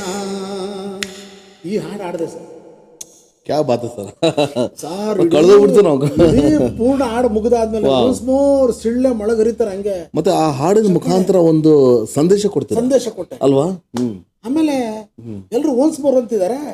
ನಮ್ಮ ನಿರೂಪಕರು ಇವಾಗ ನನ್ನ ಗುರು ಕೂಡ ಅವರು ಡಾಕ್ಟರ್ ಕುರುವ ಬಸವರಾಜು ಅಂತ, ಅವರು ಇಲ್ಲ ಸಮಯ ಇಲ್ಲ ಅಂತ. ನಮ್ಮ ಎಚ್ ಎಲ್ ನಾಯಗೌಡ್ರ ತಾತ ಏನಂತ ಅಂದ್ರು ಅಂದ್ರೆ, ಜನ ಕೇಳ್ತಾವ್ರಲ್ರಿ ಹಾಡ್ಲಿ ಬಿಡ್ರಿ ಅಂತ. ಇನ್ನೊಂದ್ಸರಿ ಅದೇ ಹಾಡು ಹಾಡಿದೆ ಸರ್. ಸೇಮ್ ಮಾಡು ಓನ್ಸ್ ಮೋರ್ ಅಂದ್ರು. ಬೇರೆ ಪ್ರಿಪೇರ್ ಆಗಿರಲ್ವಾ? ಅಲ್ಲಲ್ಲ, ಪ್ರಿಪೇರ್ ಅಂದ್ರೆ ಈ ಹಾಡಿಗೆ ಇದೇ ಹಾಡಿ ಪ್ರಾಮುಖ್ಯತೆ ಹಾಡ್ದೆ. ಹಾಡ್ಬಿಟ್ಟು ಹೊರಗಡೆ ಬಂದೆ ಸರ್. ನನಗೆ ಜಾನಪದ ಲೋಕದಲ್ಲಿ ಆಮೇಲೆ ರಾತ್ರಿ ತಾತ ಕಾರ್ಯಕ್ರಮ ಮುಗಿದ್ಮೇಲೆ ಬೆಳಿಗ್ಗೆ ಬನ್ರಿ ಅಂತ ಹೇಳಿದ್ರಂತೆ. ಬೆಳಿಗ್ಗೆ ಓದ್ವಿ. ಜಾನಪದ ಲೋಕದಲ್ಲಿ ಒಂದು ಮನೆ ಇತ್ತು. ಆ ಮನೆಯಲ್ಲಿ ಬೆಳಿಗ್ಗೆ ಎದ್ದು ಎಚ್ ಎಲ್ ನಾಯಗೌಡರು ರೆಡಿಯಾಗಿ ಕುಳಿತುಕೊಂಡ್ರೆ ಎಮ್ಮೆ ಹಾಲ್ಗಲ್ಲಿ ಟೀ ಮಾಡಿ ಕೊಡ್ಬೇಕಾಗಿತ್ತು ಅವ್ರಿಗೆ. ನಾವು ಓದ್ವಿ, ನಮಗೂ ಟೀ ಕೊಟ್ರು. ಯಾವ ಊರು ಅಂದ್ರು. ಸಾರ್ ನಾನ್ ಚಿಕ್ಕದೇವರಳ್ಳಿ ಸಾರ್ ಅಂತ ಅಂದಿ ನಾನು. ಏನ್ ಮಾಡ್ತೀರಿ? ಓದ್ತಾ ಇದ್ದೀನಿ ಸಾರ್. ಒಂದ್ ಕೆಲ್ಸ ಮಾಡಿ, ನಾನು ದೊಂಬಿದಾಸರ ಮಟ್ಟಲ್ಲಿ ನಿಮ್ಗೆ ಗಂಗೆ ಗೌರಿ ಜಗಳ ಸ್ಕ್ರಿಪ್ಟ್ ಕೊಡ್ತೀನಿ, ಅದ್ ನಾಟಕ ಮಾಡಿಸ್ಬೇಕಲ್ಲ, ಆಡ್ತಿರೋ? ಅಲ್ಲಿಗೆ ಎಚ್ ಎಲ್ ನಾಯಗೌಡರ ಕಣ್ಣಿಗೆ ಬಿದ್ದೆ ಸರ್. ನಾನು ಎಷ್ಟು ಇದ್ದೆ ಅಂದ್ರೆ, ಅವ್ರು ಇರೋವರೆಗೂ ಲೋಕೋತ್ಸವದಲ್ಲಿ ನಾನು ಆಡಿದ್ರೆ ನಮ್ಮ ಹುಡುಗ. ನಿಮ್ಗೆ ಟರ್ನಿಂಗ್ ಪಾಯಿಂಟ್ ಅಂತ ಹೇಳ್ಬೋದಾ? ಖಂಡಿತ ಟರ್ನಿಂಗ್ ಪಾಯಿಂಟ್. ಆಮೇಲೆ ಎಚ್ ಎಲ್ ನಾಯಗೌಡರು ಯಾರು ಮೆಚ್ತಿರ್ಲಿಲ್ಲ ಅಷ್ಟು ಸುಲಭವಾಗಿ, ಅಷ್ಟು ಈಸಿಲಿ. ನಾನು ಆ ಹಾಡನ್ನ ಅಲ್ಲೇ ಕಲ್ತಿದ್ದೆ. ಇಲ್ಲಿ ಜಾನಪದ ಲೋಕದಲ್ಲೇ ಆ ಮೂಲ ದಾಟಿ ಮೂಲ ಗಾಯಕರು ಆಡೋದನ್ನ ಅಲ್ಲೇ ಕಲ್ತಿದ್ದೆ ನಾನು. ಸೂಪರ್. ಅಲ್ಲೇ ಕಲ್ತು ಅವ್ರ ಮುಂದೆ ಹಾಡಿ ಒಬ್ಬ ಜಾನಪದ ವಿದ್ವಾಂಸ, ಜಾನಪದ ಸಂಗ್ರಹಕಾರ ಅಂತ ಹಿರಿಯರ ಮುಂದೆ ನಾನು ಮೆಚ್ಚುಗೆ ಪಡ್ಕೊಂಡಲ್ಲ ಸರ್, ಅದು ನನಗೆ ದೊಡ್ಡ ಒಂದು ಜಾನಪದ ಲೋಕದಲ್ಲಿ ಪಾದಾರ್ಪಣೆ ನಿಮ್ದು. ಎಸ್ ಅಲ್ವಾ? ಎಸ್. ಸೂಪರ್ ಸರ್, ಸೂಪರ್, ಅದ್ಭುತ ಸರ್. ನಿಮ್ಮ ಹೆಸರಿನ ಮುಂದೆ ಜೋಗಿಲ ಅಂತಿದೆಯಲ್ಲ, ಅದು ಅದ್ರ ಬಗ್ಗೆ ನಮ್ಮ ವೀಕ್ಷಕರು ತಿಳಿಸಿ. ಯಾಕಂದ್ರೆ ಎಷ್ಟು ಜನ ಕೇಳಿದ್ರು, ಇದು ಪೋಸ್ಟರ್ ನೋಡಿದ್ರು, ಜೋಗಿಲ ಏನಿದು ಸಂದರ್ಶನ ನೋಡಿ ಅಂತ ಕಾಯ್ಬೇಕಲ್ಲ ಸರ್. ಸರ್ ಅದು ಏನಂದ್ರೆ, ನನ್ನ ಹೆಸರು ಜೆ ಸಿದ್ದರಾಜು, ನಮ್ಮ ತಂದೆ ಹೆಸರು ಜೋಗಯ್ಯ, ಜೆ ಸಿದ್ದರಾಜು ಅಂತ ಇತ್ತು. ನಾನು ಆಮೇಲೆ ಆ ಜೆ ಸಿದ್ದರಾಜು ಅನ್ನೋದನ್ನ ಬಿಟ್ಟು ಒಂದಷ್ಟು ದಿವಸ ಚಿಕ್ಕ ದೇವರಹಳ್ಳಿ ಸಿದ್ದರಾಜು ಅಂತ ಇಟ್ಕೊಂಡಿದ್ದೆ. ನಾನು ಊರ ಹೆಸರು ಇಟ್ಕೊಂಡಿದ್ದೆ. ಅದೊಂದಷ್ಟು ದಿನ ಇತ್ತು. ನಾನು ಆಮೇಲೆ ಮುಂದುವರೆದ ಭಾಗ ಹೇಳ್ತೀನಿ ಸರ್ ನಿಮ್ಗೆ. ನಾನು ಕಾಲೇಜು ವಿದ್ಯಾಭ್ಯಾಸನ ಮುಗಿಸ್ಕೊಂಡು ಬೆಂಗಳೂರಿಗೆ ಕೆಲಸಕ್ಕೆ ಅಂತ ಬಂದಂತ ಸಂದರ್ಭದಲ್ಲಿ ನಾನು ನನ್ನ ರಂಗಭೂಮಿಯ ಗುರು ಶಶಿಧರ್ ಭಾರಿಘಾಟ್ ಅಂತ ಸರ್. ಶಶಿಧರ್ ಭಾರಿಘಾಟ್? ಹೌದು, ನನ್ನ ರಂಗಭೂಮಿಯ ಗುರು ಸರ್ ಅವರು. ಶಶಿಧರ್ ಭಾರಿಘಾಟ್ ಅವರು ನನಗೆ ಕಲಾಕ್ಷೇತ್ರಕ್ಕೆ ಕರೆದು ಪರಿಚಯ ಮಾಡಿಸಿದ್ರು ಸರ್. ರವೀಂದ್ರ ಕಲಾಕ್ಷೇತ್ರಕ್ಕೆ ಪರಿಚಯ ಆದೆ. ರವೀಂದ್ರ ಕಲಾಕ್ಷೇತ್ರಕ್ಕೆ ಪರಿಚಯ ಆದಾಗ ಅಲ್ಲಿ ನನ್ನ ಮತ್ತೊಬ್ಬ ಹೆಸರಾಂತ ರಂಗ ನಿರ್ದೇಶಕರು ಮತ್ತು ನನ್ನ ರಂಗಭೂಮಿಯ ಗುರು CG ಕೃಷ್ಣಸ್ವಾಮಿ ಅವ್ರಿಗೆ ಪರಿಚಯ ಮಾಡಿಸ್ಕೊಟ್ರು ನನಗೆ. ಅವರು ಪರಿಚಯ ಆದ್ಮೇಲೆ ನನಗೇನಾಯ್ತಲ್ಲಿ ಒಂದು ರುಡಾಲಿ ಅಂತ ನಾಟಕ ಮಾಡಿದ್ರು ಸರ್. ರುಡಾಲಿ ಮಹಾಶ್ವೇತಾ ದೇವಿಯವರ ಕಾದಂಬರಿ ಆಧಾರಿತ ನಾಟಕ. ರೂಪ ಗಣೇಶ್ ಅವರು ಅದನ್ನ ರಂಗರೂಪ ಮಾಡಿದ್ರು. ಭೂಷಣ್ ಭಟ್ ಅವರು ಸಂಗೀತ ನಿರ್ದೇಶನ, CGK ಅವರು, ನಮ್ಮ ಬೆಂಗಳೂರು ಸಮುದಾಯ ಅದನ್ನ ಪ್ರೊಡಕ್ಷನ್ ಅನ್ನ ಮಾಡಿತ್ತು ಸರ್. ಅದರಲ್ಲಿ ನಾನು ಹಿಮ್ಮೇಳದಲ್ಲಿ ಹಾಡಿದೆ ಸರ್. ಹಿಮ್ಮೇಳ ಗಾಯಕನಾಗಿ ಮೇಳದಲ್ಲಿ ನಾನು ಹಾಡಿದೆ. ಹಿಮ್ಮೇಳ? ಹೌದು, ಹಿಮ್ಮೇಳ ಅಂದ್ರೆ ಬ್ಯಾಕ್ಗ್ರೌಂಡ್ ಸಿಂಗ್ ಅಲ್ವಾ? ಸೊ ಅದನ್ನ ಹಾಡಿದಾಗ ನನಗೆ ಬಹಳ ಮನ್ನಣೆ ಸಿಕ್ತು ಸರ್. ನಾನೊಬ್ಬ ಇದನ್ನ ತಳ ಊರ್ದೆ ಅಲ್ಲಿ. ಒಂದು ಬೇಸ್ ಹಾಕ್ಬಿಟ್ರಿ. ಹೌದು, ರಂಗಭೂಮಿಗೆ ಫೌಂಡೇಶನ್ ಕೊಟ್ಬಿಟ್ರು. ಬಂತು. ಕ್ಯಾ ಬಾತ್ ಹೈ, ಸೂಪರ್. ನನಗೆ ನಮ್ಮ ಗುರುಗಳು ಏನ್ ಮಾಡಿದ್ರು ಅಂದ್ರೆ, ಏನೇ ಆಯ್ತು ಜೆ ಸಿದ್ದರಾಜು, ಆ ಸಿದ್ದರಾಜು, ಈ ಸಿದ್ದರಾಜು, ಅಲ್ಲಿ ನಮ್ಗೆ ಏನಾಗುತ್ತೆ, ಒಂದು 2-3 ಸಿದ್ದರಾಜುಗಳು ಇದ್ವಿ ರಂಗಭೂಮಿನಲ್ಲಿ, ಜನಪದ ಕ್ಷೇತ್ರದಲ್ಲ. ಒಂದ್ ದಿವಸ ನಮ್ಮ ಗುರುಗಳು ಇದ್ದವರು ಬಾರೆ ಇಲ್ಲಿ ಅಂತ ಕೂರಿಸ್ಕೊಂಡು, ಏನಪ್ಪಾ ನಿಮ್ ತಂದೆ ಹೆಸರು? ಜೋಗಯ್ಯ ಸರ್. ಅಮ್ಮನ ಹೆಸರೇನಪ್ಪ? ಲಕ್ಕಮ್ಮ ಸರ್ ಅಂತ ಹೇಳಿದೆ. ಹಾಗಂತ ಅಂದಾಗ ಬಾಯಿಲಿ ಅಂತ ಕರೆದ್ಬಿಟ್ಟು ಅವರು ಪ್ರೀತಿಯಿಂದ ಜೋಗಯ್ಯ ಅಂತ ಹಂಗೆ ಕುತ್ಕೊಂಡು ಎಲ್ಲಾರನ್ನೂ ಕರೆದ್ರು, ಬನ್ರಪ್ಪ ಇಲ್ಲಿ ಅಂತೇಳಿ. ನಮ್ಮ ಗುರುಗಳು ಎಂತ ಒಂದು ಇದಂದ್ರೆ, ರವೀಂದ್ರ ಕಲಾಕ್ಷೇತ್ರದಲ್ಲಿ ಕಾರಂತರು ಅಂತ ಇದ್ರು ಸರ್. ಕಾರಂತರು ಕ್ಯಾಂಟೀನ್ ಅಂತಾನೆ ಅದ್ರ ಫೇಮಸ್. ಕಾರಂತರು ಕ್ಯಾಂಟೀನ್ ಅಲ್ಲಿ ಒಂದು 10-15 ಜನ ಇದ್ರು ಸರ್. ಎಲ್ರ ಕೈಗೂ ಒಂದು ಗ್ಲಾಸ್ ಅಲ್ಲಿ ಟೀ, ಒಂದು ಬನ್ನು ತರಿಸ್ಬಿಟ್ಟು ಕೊಟ್ರು. ನನ್ನ ನಾಮಕರಣ ಮಾಡಿದ್ದಂಗೆ ಸಂಸ ಬೈಲು ರಂಗಮಂದಿರ ಅಲ್ಲಿ ಮಾಡಾಗ, ಸಂಸ ಬೈಲು ರಂಗಮಂದಿರ ಎಲ್ಲರ ಕೈ ಕೊಟ್ಬಿಟ್ಟು ಟೀ ರಘು ಅಂತ ಇದ್ರು. ಅವ್ರನ್ನ ತಿಂಗಿ ತಮಾಷೆ ಮಾಡ್ರ, ಯಾರು ಬ್ರಾಹ್ಮಣರು ಅಂತ ಅಂದ್ರು. ಸರ್ ನಾನು ಇದ್ದೀರಲ್ಲ ಸರ್ ಅಂದ್ರು ಟೀ ರಘು. ನಮ್ ನಂಜುಂಡ ಸ್ವಾಮಿ, ಶಶಿಧರ್ ಬಾರಿಘಾಟು, ಶಶಿಧರ್ ಆಡಪ್ಪ, ತುಂಬಾ ಜನ ಎಲ್ಲ ರಂಗಭೂಮಿಯ ಹಿರಿಯರಿದ್ರು ಸರ್. ನಮ್ ಗುಂಡಣ್ಣರವ್ರೆಲ್ಲ ಇದ್ದಾಗ ಏನ್ ಮಾಡಿದ್ರು, ಕರೆದ್ಬಿಟ್ಟು ನಾನಂತೆ ನಮ್ಮ ತಂದೆನ ಯಾರು ಹೆಚ್ಚು ಜೋಗಯ್ಯ ಅಂತ ಕರಿತಿರ್ಲಿಲ್ಲ ಸರ್, ಜೋಗಿ ಅಂತ ಕರೀತಾರೆ, ಪೆಟ್ಟು ನೇಮ್ ಒಂದು ಅಂದ ತಕ್ಷಣ ಅಪ್ಪ ಅಮ್ಮನ ಒಂದು 2 ಅಕ್ಷರ ಜೋಗಿ, ಅಮ್ಮನ ಹೆಸರಿನ ಮೊದಲನೇ ಅಕ್ಷರ 3 ಹೆಸರು ಲಕ್ಕಮ್ಮ, ತಗೊಂಡು ಅಪ್ಪ ಅನ್ನ ಹೆಸರಿನ ಜೋಗಿ ತಗೊಂಡ್ರು. ಜೋಗಿಲ್ಲ ಸಿದ್ದರಾಜು ಅಂತ. ಇವರು 3 ಸಾರಿ ನನಗೆ ಜೋಗಿಲ್ಲ ಸಿದ್ದರಾಜು ಅಂತ ಅನೌನ್ಸ್ ಮಾಡಿದ್ರು. ಹೋಗ್ಬಿಟ್ಟು ನಾಮಕರಣ ಮಾಡ್ಬಿಟ್ಟು ಎಲ್ರು ಟೀ ಬಂದು ಕುಡಿದು ಅವತ್ತಿನಿಂದ ನನಗೆ ಜೋಗಿಲ್ಲ ಅನ್ನುವ. ನನಗೆ ಕೆಲವರು ಏನು ಕೇಳಿದ್ರು, ಸರ್ ಜೋಗಿ ಫಿಲ್ಮ್ ಅಲ್ಲಿ ಏನಾದ್ರು ಹಾಡಿದಾರ ಸರ್ ಅವರು, ಅದಕ್ಕೆ ಜೋಗಿಲ್ಲ ಅಂತ ಏನಾದ್ರು ಬಂದಿದೆಯಾ? ಇಲ್ಲ, ಅದು ಜೋಗಿ ಫಿಲ್ಮ್ ಏನಿದೆಯಲ್ಲ ಅದಕ್ಕಿಂತ ಪಾಪ್ಯುಲರ್ ಇದಾರೆ ಅಂತ. ಯಾಕಂದ್ರೆ ಅದರಲ್ಲಿ ತಂದೆ ತಾಯಿ ಆಶೀರ್ವಾದ ಇದೆ. ಸೊ ನೀವು ಲಾಸ್ಟ್ ಟೈಮ್ ಹೇಳಿದ್ರಿ ನನಗೆ, ಅದು ನನಗೆ ನೆನಪು. ಅಂದಿನಿಂದ ಸರ್ ನನಗೆ ಏನಾಗಿದೆ ಅಂದ್ರೆ, ಸಿದ್ದರಾಜು ಅಂತ ಕರೆಯೋರು ಕಡಿಮೆ, ಜೋಗಿಲ್ಲ ಅಂತ ಕರೆಯೋದು ಅಷ್ಟು ಹೆಸರುವಾಸಿಯಾಗಿದೆ ಸರ್. ಎಸ್ ನಿಜವಾಗ್ಲೂ ಖುಷಿ ಆಗುತ್ತೆ. ತಂದೆ ತಾಯಿ ಆಶೀರ್ವಾದ ಇಲ್ಲದ್ರೆ ನಾವು ಖಂಡಿತ ಏನು ಮಾಡೋದು ಸಾಧ್ಯ ಇಲ್ಲ. ಹೌದು ಸರ್ ಅಲ್ವಾ? ಅವರು ನನಗೆ ಒಂದು ಸರ್ ನನ್ನ ಬಾಲ್ಯದಲ್ಲಿ ಅಮ್ಮ ನನ್ನನ್ನು ಬಿಟ್ಟು ಹೋಗಿದ್ದು, ಈಗ ನನ್ನ ಜೊತೆನಲ್ಲೇ ಇದ್ದಾರೆ ಅಮ್ಮ. ಒಂದು 24 ವರ್ಷ 20 ವರ್ಷ ಆಯ್ತು ತಂದೆಯವರು ತೀರ್ಕೊಂಡು. ಈಗ ನನ್ಗೆ ನಿರಂತರವಾಗಿ ಅಪ್ಪ ಅಮ್ಮ ಜೊತೆಲೇ ಇದ್ದಾರೆ ಫೀಲಿಂಗ್ ಅಲ್ವಾ? Very good. ಯಾಕಂದ್ರೆ ಆ ಹೆಸರಲ್ಲೇ ಇದೆ. ಸೊ ಆ ಹೆಸರು ಅಷ್ಟು ಮಟ್ಟಿಗೆ ನಮಗೆ ಆ ಒಂದು ಪಾಪ್ಯುಲಾರಿಟಿ ಕೊಟ್ಟಿದೆ. ಎಸ್ ಸರ್, ನೀವು ಸರ್ಕಾರದ ಒಂದು ಹಲವಾರು ಜನಜಾಗೃತಿ ಕಾರ್ಯಕ್ರಮಗಳನ್ನು ಯಶಸ್ವಿಗೊಳಿಸಿದ್ರ ಅಂತ ನಾವು ಕೇಳ್ಬಿಟ್ವಿ. ಸೊ ಅದ್ರ ಬಗ್ಗೆ ನಮ್ಮ ವೀಕ್ಷಕರಿಗೆ ತಿಳಿಸಿ ಸರ್. ನಾನು ಬಹಳ ಖುಷಿ ಕೊಡುವಂತ ವಿಷಯ, ಒಳ್ಳೆ ಪ್ರಶ್ನೆ ಕೇಳಿದ್ರಿ. ಕೆಲವರು ಗಾಯಕರು ಅಂದ್ರೆ ಗಾಯನಕ್ಕೋಸ್ಕರ, ಹಾಬಿಗೋಸ್ಕರ ಅಥವಾ ವೃತ್ತಿಗೋಸ್ಕರ ಎಲ್ಲಾನು ಹಾಡ್ತಾರೆ. ಆದ್ರೆ ನಾನು ನನ್ನ ಧ್ವನಿಯನ್ನ ಬಹಳ ಜನಪರವಾಗಿ ಬಳಸಿದ್ದೀನಿ ಸರ್. ಬಹಳ ಹೆಮ್ಮೆ ಇದೆ ಅದಕ್ಕೆ.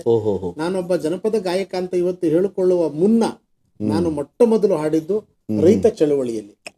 ಹೌದು ಸರ್, ರೈತ ಚಳವಳಿಯಲ್ಲಿ ಎಂತ ಹಾಡುಗಳು ನಮ್ ಕಣ್ಣಿಗೆ ಬರ್ತಿದ್ದು ಮತ್ತೆ ನಾವು ಕಲ್ತ್ಕೊಂಡಿದ್ದು ಅಂದ್ರೆ, ಏನು ಮಾಡಿ ಏನು ಬಂತಣ್ಣ ಓ ರೈತಣ್ಣ, ನಿನ್ನ ಗೋಳ ಕೇಳೋರ್ಯಾರಣ್ಣ, ಏನು ಮಾಡಿ ಏನು ಬಂತಣ್ಣ ಓ ರೈತಣ್ಣ, ನಿನ್ನ ಗೋಳ ಕೇಳೋರ್ಯಾರಣ್ಣ, ಹಗಲು ರಾತ್ರಿ ದುಡಿಯುತ್ತೀಯ ಅನ್ನವನ್ನು ಬೆಳೆಯುತ್ತೀಯ, ಹಗಲು ರಾತ್ರಿ ದುಡಿಯುತ್ತೀಯ ಅನ್ನವನ್ನು ಬೆಳೆಯುತ್ತೀಯ, ಅನ್ನ ತಿಂದ ಜನಗಳೆಲ್ಲ ನಿನಗೆ ಕನ್ನ ಹಾಕ್ತಾರಲ್ಲ, ಏನು ಮಾಡಿ ಏನು ಬಂತಣ್ಣ ಓ ರೈತಣ್ಣ, ನಿನ್ನ ಗೋಳು ಕೇಳೋರ್ಯಾರಣ್ಣ. ಈ ಹಾಡನ್ನ ನಾನೇ ಬರೆದು ನಾನೇ ಸಂಯೋಜನೆ, ನಾನೇ ಬರೆದು ಹಾಡದಂಥದ್ದು. ಈ ತರ ನನ್ನ ರೈತ ಚಳುವಳಿ ಅಂದ್ರೆ ರೈತರಿಗೆ ಆದಂತ ಅನ್ಯಾಯದ ಬಗ್ಗೆ 1983ರಲ್ಲಿ ಶುರುವಾಯ್ತಂತಲ್ಲ, ನಾನು 83ರಲ್ಲಿ ಚಳುವಳಿ ಶುರುವಾಗಿತ್ತು. 89ರಲ್ಲಿ ನಾನು ಕೂಡ ಈ ತರ ರೈತ ನಾನು ಆರಂಭ ಮಾಡಿದ್ದು ಸರ್. ಎಷ್ಟರ ಮಟ್ಟಿಗೆ ನಾನು ಅದ್ರಲ್ಲಿ ತೊಡಗಿಸ್ಕೊಂಡೆ ಅಂದ್ರೆ ಅದು ಮೊದಲ ಮುನ್ನುಡಿ. ಅದು ಅದರಲ್ಲೂ ಒಂದು ಸಂದೇಶ ಅಲ್ವಾ? ಸಂದೇಶ ಸಿಗುತ್ತೆ. ಅದಾದ್ಮೇಲೆ 1992ರಲ್ಲಿ ಸಂಪೂರ್ಣ ಸಾಕ್ಷರತಾ ಆಂದೋಲನ ಅಂತ ಇಡೀ ರಾಜ್ಯದಲ್ಲಿ ಶುರುವಾಯ್ತು ಸರ್. Literacy movement. ಅದು ಲಿಟ್ರಸಿ ಕೆಲವರು ಏನ್ ಮಾಡ್ತಿದ್ರು ಅಂದ್ರೆ ಬೀದಿ ನಾಟಕ ಮಾಡಿ ಒಂದು ಸಂದೇಶ ಕೊಡ್ತಿದ್ರು. ಸೊ ಈ ರೀತಿ ಕಾರ್ಯಕ್ರಮ ತಾವು ಮಾಡಿ ಸಂದೇಶನ ಸರ್ ಅದೇನಂದ್ರೆ ಯಾಕೆ ನಾನು ಸೇರ್ಕೊಂಡೆ ಅಂದ್ರೆ ನನಗೆ ಆಡ್ತಾ ಇದ್ದೀನಿ ಅಂದಾಗ ನನಗೇನಾಗ್ತಾ ಇತ್ತು ಅಂದ್ರೆ ನಾನು ನಿಮ್ಗೆ ಲಿಟ್ರಸಿ ಮೂವ್ಮೆಂಟ್ ಬಂದಿದ್ದು ನಾನು ಕನಕಪುರದಲ್ಲಿ ವಿದ್ಯಾಭ್ಯಾಸ ಮುಗಿಸಿ ಬೆಂಗಳೂರು ಕಡೆ ಬರಬೇಕು ಅನ್ನೋ ರಜದಲ್ಲಿದ್ದೆ ಸರ್. ಆ ರಜದಲ್ಲಿರುವಂತ ಸಂದರ್ಭದಲ್ಲಿ ನನಗೆ ಈ ಸಾಕ್ಷರತಾ ಆಂದೋಲನ ಶುರುವಾಗಿತ್ತು. ಸಾಕ್ಷರತಾ ಆಂದೋಲನದಲ್ಲಿ ನಾನು ತೊಡಗಿಸ್ಕೊಂಡು ಗಾಯಕನಾಗಿ ನಾನು ಒಳಗಡೆ ಹೋದೆ, ನಿರೂಪಕನಾಗಿ ಮಾಡಿದೆ, ಆಮೇಲೆ ಬೀದಿ ನಾಟಕದ ಕಲಾವಿದನಾಗಿ ಭಾಗವಹಿಸಿದೆ. ಅದು ನನಗೆ ಎಷ್ಟು ಖುಷಿ ಕೊಡ್ತು ಅಂದ್ರೆ ಸರ್ 42 ದಿನಗಳ ಕಾಲ ಯಾವುದೇ ₹1 ನಿರೀಕ್ಷೆ ಇಲ್ಲದೆ ಜಾಥಾ ಮಾಡಿದ್ವಿ. 42 ದಿವಸ 42 ಡೇಸ್. ಅದು ಕಷ್ಟ ಸರ್. ಒಂದು ದಿನಕ್ಕೆ ಸರ್ 4 ರಿಂದ 5 ಶೋ ಮಾಡ್ತಿದ್ವಿ ಬೀದಿ ನಾಟಕ. 8 ರಿಂದ 10 ಆಡ್ತಿದ್ವಿ. 42 ಡೇಸ್. ನನಗೆ ಈ ಜಾಥಾದಲ್ಲಿ ಭಾಗವಹಿಸಿ ಯಶಸ್ವಿಯಾಗಿ ತಂಡವನ್ನ ಕಟ್ಕೊಂಡು ಮಾಡಿದರ ಫಲ ಏನಂತ ಅಂದ್ರೆ 92ರಲ್ಲಿ ಮಾಡಿದ್ದಕ್ಕೆ ನನಗೆ 96ರಲ್ಲಿ ಸಾಕ್ಷರ ರತ್ನ ಅಂತ ಪ್ರಶಸ್ತಿ ಕೊಡ. ಸಾಕ್ಷರ ರತ್ನ ಅಂತ ಪ್ರಶಸ್ತಿ ಕೊಡ. ಹೌದು, ಯಾಕಂದ್ರೆ ಲಿಟ್ರಸಿ ಬಹಳ ಮುಖ್ಯ ಸರ್. ಅವತ್ತು ನಮ್ಮ ಪರ್ಸೆಂಟೇಜ್ ಕಡಿಮೆ ಇತ್ತು. ಇವತ್ತು ನಾವು ಕೇರಳನ ಯಾಕೆ ನೆನ್ಪು ಮಾಡ್ಕೋತೀವಿ? ಹೌದು, ದ ಹೈಯೆಸ್ಟ್ ಲಿಟ್ರಸಿ ಅಲ್ವಾ? 100%. ಮತ್ತೆ ಸೊ ಅದು ನನಗೆ ಒಂದು ಜಾಥಾ. ಅದಾದ್ಮೇಲೆ ಆರೋಗ್ಯ ಅರಿವಿನ ಜಾಥಾ ಅನ್ಬಿಟ್ಟು ನಾನು ಅದರ ಬಗ್ಗೆ ಮೈಸೂರಿನಿಂದ ಬೀದರ್ವರೆಗೂ ಸೈಕಲ್ ತುಳಿದಿದ್ದೀನಿ ಸರ್. ಸೈಕಲ್ ಜಾಥಾ ಮಾಡ್ತಾ ನಾಟಕ ಮಾಡ್ತೀನಿ. ಎಷ್ಟು ಜನ ಇದ್ರು ನಿಮ್ ಜೊತೆ? ಸರ್ ನಮ್ದೊಂದು ತಂಡ 12 ಜನರು ಒಂದು ತಂಡ, 12 ಮೆಂಬರ್ಸ್ ತಂಡ. ನಮಗೆ ಹೊಸ ಅಟ್ಲಾಸ್ ಸೈಕಲ್ ಕೊಡಿಸಿದ್ರು, ಶೂ ಕೊಡಿಸಿದ್ರು, ಜರ್ಕಿನ್ ಕೊಡಿಸಿದ್ರು. ನಾವು ಮೈಸೂರಿಂದ ಹೊರಟು ಕೋಲಾರ ಟಚ್ ಮಾಡ್ಕೊಂಡು ನೇರವಾಗಿ ನಿಮಗೆ ಸರ್ಕಾರದ ಸಿಕ್ಕಿರೋದು. ಸರ್ಕಾರದ ಯೋಜನೆ, ಅದು ಸರ್ಕಾರದ ಯೋಜನೆ. ಇದು ಫ್ರೀ ಅಂದ್ರೆ ಯಾವುದೇ ನಮಗೆ ಸಂಭಾವನೆ ಮತ್ತೊಂದು ಮಗದೊಂದಿಲ್ಲ. ಸರ್ಟಿಫಿಕೇಟ್ ಕೊಡೋರು, ಊಟ ತಿಂಡಿ ವಸತಿ ಎಲ್ಲ ನೋಡ್ಕೊಳ್ಳೋರು. ಎಲ್ಲಾ ಜಿಲ್ಲಾ ಆಡಳಿತ ನಮ್ಮನ್ನ ಸ್ವಾಗತ ಮಾಡೋದು. ಹೋಗಿ ನಾವು ಕಾರ್ಯಕ್ರಮ ಮಾಡ್ಕೊಂಡ್ ಬಂದ್ವಿ. ಆಗ ನಮಗೆ ಬೀದರ್ನಲ್ಲಿ ನಾವು ಅಲ್ಲಿ ಹೋಗಿ ಸೇರ್ಕೊಂಡಂತ ತಲುಪದಂತ ಸಂದರ್ಭ ದೊಡ್ಡ ಸಮ್ಮೇಳನ ಆಯ್ತು, ಕಾರ್ಯಕ್ರಮ ಆಯ್ತು. ಆರೋಗ್ಯ ಅರಿವಿನ ಜಾಥಾ ಅಲ್ಲಿಗೆ ಮುಕ್ತಾಯ ಆಯ್ತು. ಅದ್ರಲ್ಲಿ ನಾನು ಭಾಗವಹಿಸಿದ್ದೀನಿ. ಮತ್ತೆ ಪರಿಸರ ಜಾಗೃತಿಗೆ ಸಂಬಂಧಪಟ್ಟಂತೆ ಜನಾಧಿಕಾರ ಅಂತ ಒಂದು ಯೋಜನೆ ಶುರುವಾಯಿತು. ಅಂದ್ರೆ ಗ್ರಾಮ ಪಂಚಾಯಿತಿಯ ಸದಸ್ಯರಿಗೆ ಮತ್ತು ಅಲ್ಲಿರ್ತಕ್ಕಂಥ ಜನಗಳಿಗೆ ಅರಿವನ್ನು ಮೂಡಿಸ್ತಕ್ಕಂಥದ್ದು ಜನಾಧಿಕಾರ ಅಂತ ಒಂದು ಪ್ರಾಜೆಕ್ಟ್. ಅಂದ್ರೆ ಪೋಸ್ಟ್ ಬಗ್ಗೆನಾ? ಹೌದು, ಪೋಸ್ಟ್ ಬಗ್ಗೆ. ಅಂದ್ರೆ ಚುನಾವಣೆಯಲ್ಲಿ ಗೆದ್ದ ಮೇಲೆ ನಿಮ್ಗೆ ಗೊತ್ತಲ್ಲ ಸರ್ ಏನೇನ್ ಪವರ್ ಇದೆ ನಿಮ್ಗೆ. ಆಮೇಲೆ ಎಲ್ಲ ಮರ್ತು ಬಿಡ್ತಾರೆ. ಆಮೇಲೆ ಚುನಾವಣೆಯಲ್ಲಿ ಗೆದ್ದಂತವ್ರು ಕೆಲವರೆಲ್ಲ ರಿಸರ್ವೇಶನ್ ಮಹಿಳೆಯರು ಗೆದ್ದಿರೋರು, ಏನೂ ಗೊತ್ತಿಲ್ಲ, ಗೃಹಿಣಿಯರವರು, ಅಂತವ್ರಿಗೆ ಒಂದು ತರಬೇತಿಯನ್ನು ಕೊಡ್ತಾ ಇದ್ರು. ಆ ಸಂದರ್ಭದಲ್ಲಿ ನಾವು ಜಾಥಾದ ಮೂಲಕ ಅರಿವನ್ನ ಮೂಡಿಸಿದ್ವಿ. ಆ ಸಂದರ್ಭದಲ್ಲಿ ಒಂದಷ್ಟು ಕ್ಯಾಸೆಟ್ ಗಳೆಲ್ಲ ಬಂತು, ಕ್ಯಾಸೆಟ್ ಮಾಡಿದ್ರು. ಇಸ್ಮಾಯಿಲ್ ಗೋನಾಳ್ ಅಂತ ಬಹಳ ಹೆಸರಾಂತ ಸಂಗೀತ ನಿರ್ದೇಶಕರಿದ್ರು, ಅವರ ಸಂಗೀತ ಸಂಯೋಜನೆ ನಾನೆಲ್ಲ ಹಾಡಿದ್ದೀನಿ. ನಾಡಿನ ಹೆಸರಾಂತ ಸಾಹಿತಿಗಳು ಕೆ.ವೈ. ನಾರಾಯಣ ಸ್ವಾಮಿ ಅವರು, ಕೋಟ್ಕರಳ್ಳಿ ರಾಮಯ್ಯನವರು, ಲಕ್ಷ್ಮೀಪತಿ ಕೋಲಾರ್ ಅವರು, ಆಮೇಲೆ ನಮ್ಮ ಕೊಲ್ಲಳ್ಳಿ ಶಿವಪ್ರಸಾದ್ ಅವರು, ಸುಬ್ಬು ಹೊಲೆಯರ್ ಅವರು, ಈ ತರ ದೊಡ್ಡ ದೊಡ್ಡ ಸಾಹಿತಿಗಳಿಗೆ ಹಾಡನ್ನ ಬರೆಸಿ ಸಂಯೋಜನೆ ಮಾಡಿದ್ರು. ಅದರಲ್ಲಿ ಭಾಗವಹಿಸಿದ್ದೀನಿ. ಆಮೇಲೆ ಇದಕ್ಕಿಂತ ಬಹಳ ವಿಶೇಷತೆ ಏನಂದ್ರೆ ಅವಾಗ ನಿಮಗೆ ಒಂದು ಮಾರಕ ಕಾಯಿಲೆ ಅಂದ್ರೆ HIV ಏಡ್ಸ್. HIV ಏಡ್ಸ್ ಬಗ್ಗೆ ಜನಜಾಗೃತಿ ಬಹಳ ಬೀದಿ ನಾಟಕ ಬಹಳ ಅಂದ್ರೆ ನಾನು ಯಾಕೆ ಹೇಳ್ತಿದ್ದೀನಿ ಅಂದ್ರೆ ನಾನು ಎಲ್ಲೋ ಒಂದು ಹುಟ್ಟಿ ಬೆಳೆದು ಅಷ್ಟಕ್ಕೆ ಕಲ್ತ್ಕೊಂಡು ಸೀಮಿತವಾಗಿಲ್ಲ, ಬಹಳ ಬ್ರಾಡ್ ಆಗಿ ಈ ಧ್ವನಿಯನ್ನ ನಾನು ತ್ಯಾಗ ಮಾಡಿದ್ದೀನಿ. ಮತ್ತೆ ಜೊತೆಗೆ ಎಲ್ಲರೂ ಸಹಕಾರ ನೀಡ್ತಾ ಬಂದ್ರು ನಿಮಗೆ. ಅಲ್ಲ, ಆ ರೀತಿ ನಿಮ್ಗೆ ಸಿಕ್ಕರು ಖಂಡಿತ ಅಲ್ವಾ? ನನಗೆ ಬಹಳ ಖುಷಿ ಏನಂತ ಅಂದ್ರೆ ಈ ತರದ ಒಂದು ಯೋಜನೆಯಲ್ಲಿ ಭಾಗವಹಿಸಿದ ಖುಷಿ ಏನಿದೆ ಅಂದ್ರೆ ನಾನು ಒಬ್ಬ ಮನುಷ್ಯನಾಗಿದ್ದಕ್ಕೆ ನನ್ನ ಕೈಲಾಗಿದ್ದಂತ ಸಣ್ಣ ಒಂದು ಸೇವೆಯನ್ನ ಮಾಡಿದ್ದೀನಿ ಅನ್ನುವಂತ ಹೆಮ್ಮೆ ಇದೆ. ಹೇಗೆ ಅದೃಷ್ಟ ಕೈ ಕೊಡ್ತಾ ಮೊದಲು ನಿಮಗೆ ಹೇಗೆ ಅದು ಸಾಥ್ ಕೊಡ್ತಾ ಹೋಯ್ತು, ಆ ರೀತಿ ತಾವು ಮುಂದುವರಿತಾ ಬಂದ್ರಿ ಅಲ್ವಾ? ಸೊ ಇದು ಪಾಪ್ಯುಲೇಷನ್ ಬಗ್ಗೆ ತಾವು ಜನ ಜಾಗೃತಿ ಮಾಡಿದ್ದೀರಾ? ಪಾಪ್ಯುಲೇಷನ್ ಕಂಟ್ರೋಲ್ ಬಗ್ಗೆ ಮಾಡ್ಬೇಕು. ಯಾಕಂದ್ರೆ ಪಾಪ್ಯುಲೇಷನ್ ಕಂಟ್ರೋಲ್ ಬಗ್ಗೆ ಮಾಡಿದೀವಿ. ಆಮೇಲೆ ಪರಿಸರ ಜಾಗೃತಿ, ಗಿಡ ನೆಟ್ಟದು ಅದ್ರ ಬಗ್ಗೆ ಮಾಡಿದೀವಿ. ಆರೋಗ್ಯದ ಬಗ್ಗೆ ಮಾಡಿದೀವಿ. ಅದ್ಭುತ ಸರ್. ಆಮೇಲೆ ಎಲ್ಲದಕ್ಕಿಂತ ಬಹಳ ವಿಶೇಷತೆ ಏನಂದ್ರೆ ನೀರು ಮತ್ತು ನೈರ್ಮಲ್ಯದ ಬಗ್ಗೆ, ನೀರಿನ ಮಹತ್ವ ತಿಳಿಸುವಂತ ಯೋಜನೆಯಲ್ಲಿ ಕಲಾವಿದನಾಗಿ ಭಾಗವಹಿಸಿದ್ದೀನಿ ನಾನು. ಇವೆಲ್ಲವನ್ನ ಯೋಜನೆಯಲ್ಲಿ ತಾವೇ ಕಂಪೋಸ್ ಮಾಡ್ತಿದ್ರೆ ಎಲ್ಲ ಸರ್. ಅಲ್ಲಿ ಕೆಲವು ಹಾಡುಗಳನ್ನ ಕಂಪೋಸ್ ಮಾಡಿದ್ದೀವಿ, ಕೆಲವು ಹಾಡುಗಳನ್ನ ಬೇರೆಯವ್ರು ಕಂಪೋಸ್ ಮಾಡಿದ್ದನ್ನ ಹಾಡಿದ್ದೀವಿ. ಕೆಲವು ಹಾಡುಗಳನ್ನ ನಾನು ಹೇಳಿದ್ರೆ ಇಸ್ಮಾಯಿಲ್ ಗೋನಾಳ್ ಅವರು ಕಂಪೋಸ್ ಮಾಡಿ ನಮ್ಗೆ ಹೇಳ್ಕೊಡ್ತಾ ಇದ್ದಾರೆ. ಈ ತರದಲ್ಲಿ ಭಾಗವಹಿಸ್ಕೊಂಡು ಬಂದಿದ್ದೀನಿ. Very good, very good sir. ನೀವು ನಮ್ಮ ರಾಜ್ಯ ಮತ್ತು ಹೊರ ರಾಜ್ಯದ ಜಾನಪದ ಜಾತ್ರೆಯ ತರಬೇತಿಗಾರರಾಗಿ, ಸಂಯೋಜಕರಾಗಿ, ಸಂಚಾಲಕರಾಗಿ ಸಂಘಟಿಸಿದ್ದೀರಾ ಅಂತ ನಾವು ಆಗಿನ ವೈಭವವನ್ನು ತಿಳಿಸ್ತೀರಾ? ಅವಾಗಿಂದ ಹೇಗೆ ನಿಮಗೆ ಅದು ಜಾನಪದ ಜಾತ್ರೆ ಅಂದ್ರೆ ಅದೊಂದು ದೊಡ್ಡ ಕಾರ್ಯಕ್ರಮ ಸರ್. ನಮ್ಮ ಕುಮಾರಸ್ವಾಮಿ ಅವರು ಮುಖ್ಯಮಂತ್ರಿ, ಯಡಿಯೂರಪ್ಪನವರು ಉಪಮುಖ್ಯಮಂತ್ರಿ ಇದ್ರು 2006ನೇ ಇಸ್ವಿನಲ್ಲಿ. ಅವರು ಒಂದು ಅವ್ರ ಬಡ್ಜೆಟ್ ಅಲ್ಲಿ ಒಂದು ಅನೌನ್ಸ್ ಮಾಡ್ತಾರೆ. ಅವ್ರ ಮುಖ್ಯಮಂತ್ರಿ ಆಗಿ ಮೊದಲ ಬಡ್ಜೆಟ್ ಅಲ್ಲಿ ಏನ್ ಅನೌನ್ಸ್ ಮಾಡ್ತಾರೆ ಅಂತಂದ್ರೆ ಒಂದು ಬಹಳ ಒಳ್ಳೆ ಯೋಜನೆ ಅದು. ಓಕೆ. ವಿಧಾನಸೌಧದ ಸುತ್ತಮುತ್ತಲು ತಿಂಗಳಿಗೊಮ್ಮೆ ಜಾನಪದ ಜಾತ್ರೆ ಅಂತ ಅನೌನ್ಸ್ ಮಾಡ್ಬಿಡ್ತಾರೆ. ಮಂತ್ಲಿ ಒನ್ಸ್ ಅಂತ. ಓಕೆ. ಸೊ ಆದ್ರೆ ನಾವು ಅಲ್ಲಿ ಮೊದಲನೇ ಕಾರ್ಯಕ್ರಮ ರೂಪುರೇಷೆ ಮಾಡಿ ಎಂ ವಿಠಲ್ ಮೂರ್ತಿ ಅಂತೇಳಿ ಕನ್ನಡ ಸಂಸ್ಕೃತಿ ಇಲಾಖೆ ಕಾರ್ಯದರ್ಶಿಗಳು ಇರ್ತಾರೆ. ಮನು ಬಳಿಗಾರ್ ಅಂದ್ಬಿಟ್ಟು ಕನ್ನಡ ಸಂಸ್ಕೃತಿ ಇಲಾಖೆ ನಿರ್ದೇಶಕರು ಇರ್ತಾರೆ. ಇವರೆಲ್ಲ ಸೇರಿ ಒಂದು ಕಮಿಟಿ ಮಾಡ್ತಾರೆ ದೊಡ್ಡ ದೊಡ್ಡ ಜಾನಪದ ವಿದ್ವಾಂಸರ ಜೊತೆಗೆ. ಅದರಲ್ಲಿ ಅವಾಗ ನಮಗೆ ಶ್ರೀನಿವಾಸ್ ಜಿ ಕಪ್ಪಣ್ಣ ರಂಗಕರ್ಮಿ ಅವರು ಬಹಳ ಹೆಸರಾಂತ ರಂಗ ಸಂಘಟಕರು. ಅವರು ನಮ್ಮ ಕರ್ನಾಟಕ ನಾಟಕ ಅಕಾಡೆಮಿ ಅಧ್ಯಕ್ಷ ಆಗಿರ್ತಾರೆ. ಅವರನ್ನ ಈ ಜಾನಪದ ಜಾತ್ರೆ ಸಂಚಾಲಕರನ್ನಾಗಿ ಮಾಡ್ತಾರೆ. ಆ ಜಾನಪದ ಜಾತ್ರೆ ಅಂತ ಅನೌನ್ಸ್ ಮಾಡ್ಬಿಟ್ಟಿರ್ತಾರೆ. ಅದರ ರೂಪುರೇಷೆಗಳು ಏನೂ ಇರಲ್ಲ. ಇಡೀ ರೂಪುರೇಷೆಯನ್ನ ಎಂ ವಿಠಲ್ ಮೂರ್ತಿ ಅವರು, ಕಪ್ಪಣ್ಣ ಅವರು, ಒಂದು ತಜ್ಞರ ಸಮಿತಿ ಎಲ್ಲವೂ ಸೇರಿ ಹೊಸದಾಗಿ ಪ್ರಾಜೆಕ್ಟ್ ಅನ್ನ ಬರಿತೀವಿ ಸರ್ ನಾವು. ಬರೆದು ಅದರ ರೂಪುರೇಷೆ ಎಲ್ಲ ಸಿದ್ಧಗೊಂಡ ಮೇಲೆ ನೀಟಾಗಿ ಇದನ್ನ ಪ್ರೊಫೈಲ್ ರೆಡಿ ಮಾಡ್ಬಿಟ್ಟು ಸರ್ಕಾರಕ್ಕೆ ಅದು ಒಪ್ಪಿಸಿ ಅದನ್ನ ಅನುಮೋದನೆ ತಗೊಂಡಾಗ ಏನಪ್ಪಾ ಅಂತಂದ್ರೆ ಮೊದಲನೇ ಜಾನಪದ ಜಾತ್ರೆ. ಏನು ಜಾನಪದ ಜಾತ್ರೆ ಅಂದ್ರೆ ಕಾನ್ಸೆಪ್ಟ್ ಏನಂದ್ರೆ ಸರ್, ಗಾಯನ, ವಾದನ, ನರ್ತನ ಈ 3 ಪ್ರಕಾರಗಳ ಸಮ್ಮಿಲನವೇ ಜಾನಪದ ಜಾತ್ರೆ. ಗಾಯನ, ವಾದನ, ನರ್ತನ. ಜಾನಪದ ಪ್ರಕಾರದಲ್ಲಿ ಈ 3 ಪ್ರಕಾರಗಳ ಸಮ್ಮಿಲನವೇ ಜಾನಪದ ಜಾತ್ರೆ ಅಂತೇಳಿ ಕ್ಯಾಪ್ಷನ್ ಅನ್ನ ಬರೆದು ಮರಳಿ ಜನಪದಕ್ಕೆ ಅಂತೇಳಿ ಕ್ಯಾಪ್ಷನ್ ಕೊಟ್ಕೊಂಡು ಜಾನಪದ ಜಾತ್ರೆ ಮರಳಿ ಜನಪದಕ್ಕೆ, singing, instrumental and dance. So ಇಷ್ಟನ್ನ ಮಾಡ್ತಾರೆ. ಮೊದಲನೇ ಕಾರ್ಯಕ್ರಮ ನಾವು ವಿಧಾನಸೌಧದ ಮೆಟ್ಲ ಮೇಲೆ ಬಹಳ ಚೆನ್ನಾಗಿ ಅದ್ದೂರಿಯಾಗಿ ನಡೆಯುತ್ತೆ. ನಡೆದಾದ್ಮೇಲೆ ಏನಾಗುತ್ತೆ, ಅಲ್ಲಿದ್ದಂತ ಪೊಲೀಸ್ ಇಲಾಖೆ ಸ್ವಲ್ಪ ಭದ್ರತೆಗೆ ಕಷ್ಟ ಆಗುತ್ತೆ. ಪ್ರೇಕ್ಷಕರು ಸಾವಿರಾರು ಜನ ಬರ್ತಾರೆ ಸರ್. ಒಂದು 10,000 to 15,000 ಜನ ಆಡಿಯನ್ಸ್ ಬರ್ತಾ ಇದ್ರು. ಅವ್ರನ್ನೆಲ್ಲ ಕಂಟ್ರೋಲ್ ಮಾಡೋದು ಕಷ್ಟ ಅಂತೇಳಿ ನೆಕ್ಸ್ಟ್ ಜಾತ್ರೆಯನ್ನ ಲಾಲ್ ಬಾಗ್ಗೆ ಶಿಫ್ಟ್ ಮಾಡ್ತಾರೆ. ಲಾಲ್ ಬಾಗ್ ಬಂಡೆ ಎದುರುಗಡೆ ದೊಡ್ಡ ಸ್ಟೇಜ್ ಅನ್ನ ಹಾಕಿ ಮಾಡಕ್ ಹಾಕ್ತಾರೆ. ಆ ಜಾನಪದ ಜಾತ್ರೆಯ ವಿಶೇಷತೆ ಏನಪ್ಪಾ ಅಂತಂದ್ರೆ, ಮೂಲ ಜನಪದ ಕಲಾವಿದರು, ಜನಪದ ಗಾಯಕರು, ಜನಪದ ವಾದ್ಯಗಾರರು, ಜನಪದ ನೃತ್ಯಗಾರರು ಇವರನ್ನ ಕರೆಸಿ ಅವ್ರಿಗೆ ನೀವಲ್ಲಿ ತರಬೇತಿದಾರರು ಅಂತ ಕೊಟ್ಟಿದ್ದೀರಿ. ನಾನು ಅವ್ರಿಗೆ ಕಲೆಯನ್ನ ಕಲಿಸ್ಕೊಡ್ತಿರ್ಲಿಲ್ಲ. ಅದು ಬಹಳ ವಿಶೇಷತೆ ಇದೆ. ಏನ್ ಮಾಡ್ತಾ ಇದ್ದೆ ಅಂದ್ರೆ, ಕಲಿತಿರುವ ಕಲೆಗೆ ಎಷ್ಟು ನಿಮಿಷಕ್ಕೆ ಅವರು ಪ್ರದರ್ಶನ ಮಾಡಬೇಕು, ಯಾವ ಭಾಗವನ್ನ ಪ್ರದರ್ಶನ ಮಾಡಬೇಕು, ಯಾವ ಗೀತೆಯನ್ನ ಎಷ್ಟು ನಿಮಿಷ ಆಡಬೇಕು, ಯಾವ ನೃತ್ಯವನ್ನ ಎಷ್ಟು ನಿಮಿಷಕ್ಕೆ ಮಾಡಬೇಕು ಅನ್ನೋದು ಅವರ ಒಂದು ಕರೆ ಬರ್ತಾ ಇದೆ. ಮಾತಾಡೋಣ. ಆಗ್ಲಿ ಸರ್. ನಮಸ್ಕಾರ. ಯಾರು ಮಾತಾಡೋದು? ನಮಸ್ಕಾರ ಲೋಕೇಶ್ ಅವರೇ, ಹೇಗಿದ್ದೀರಾ? ಎಸ್ ಅಲ್ವಾ? ಯಾಕಂದ್ರೆ ಜಾನಪದ ಲೋಕ ಬಹಳ ವಿಶೇಷ ಲೋಕ ಅದು.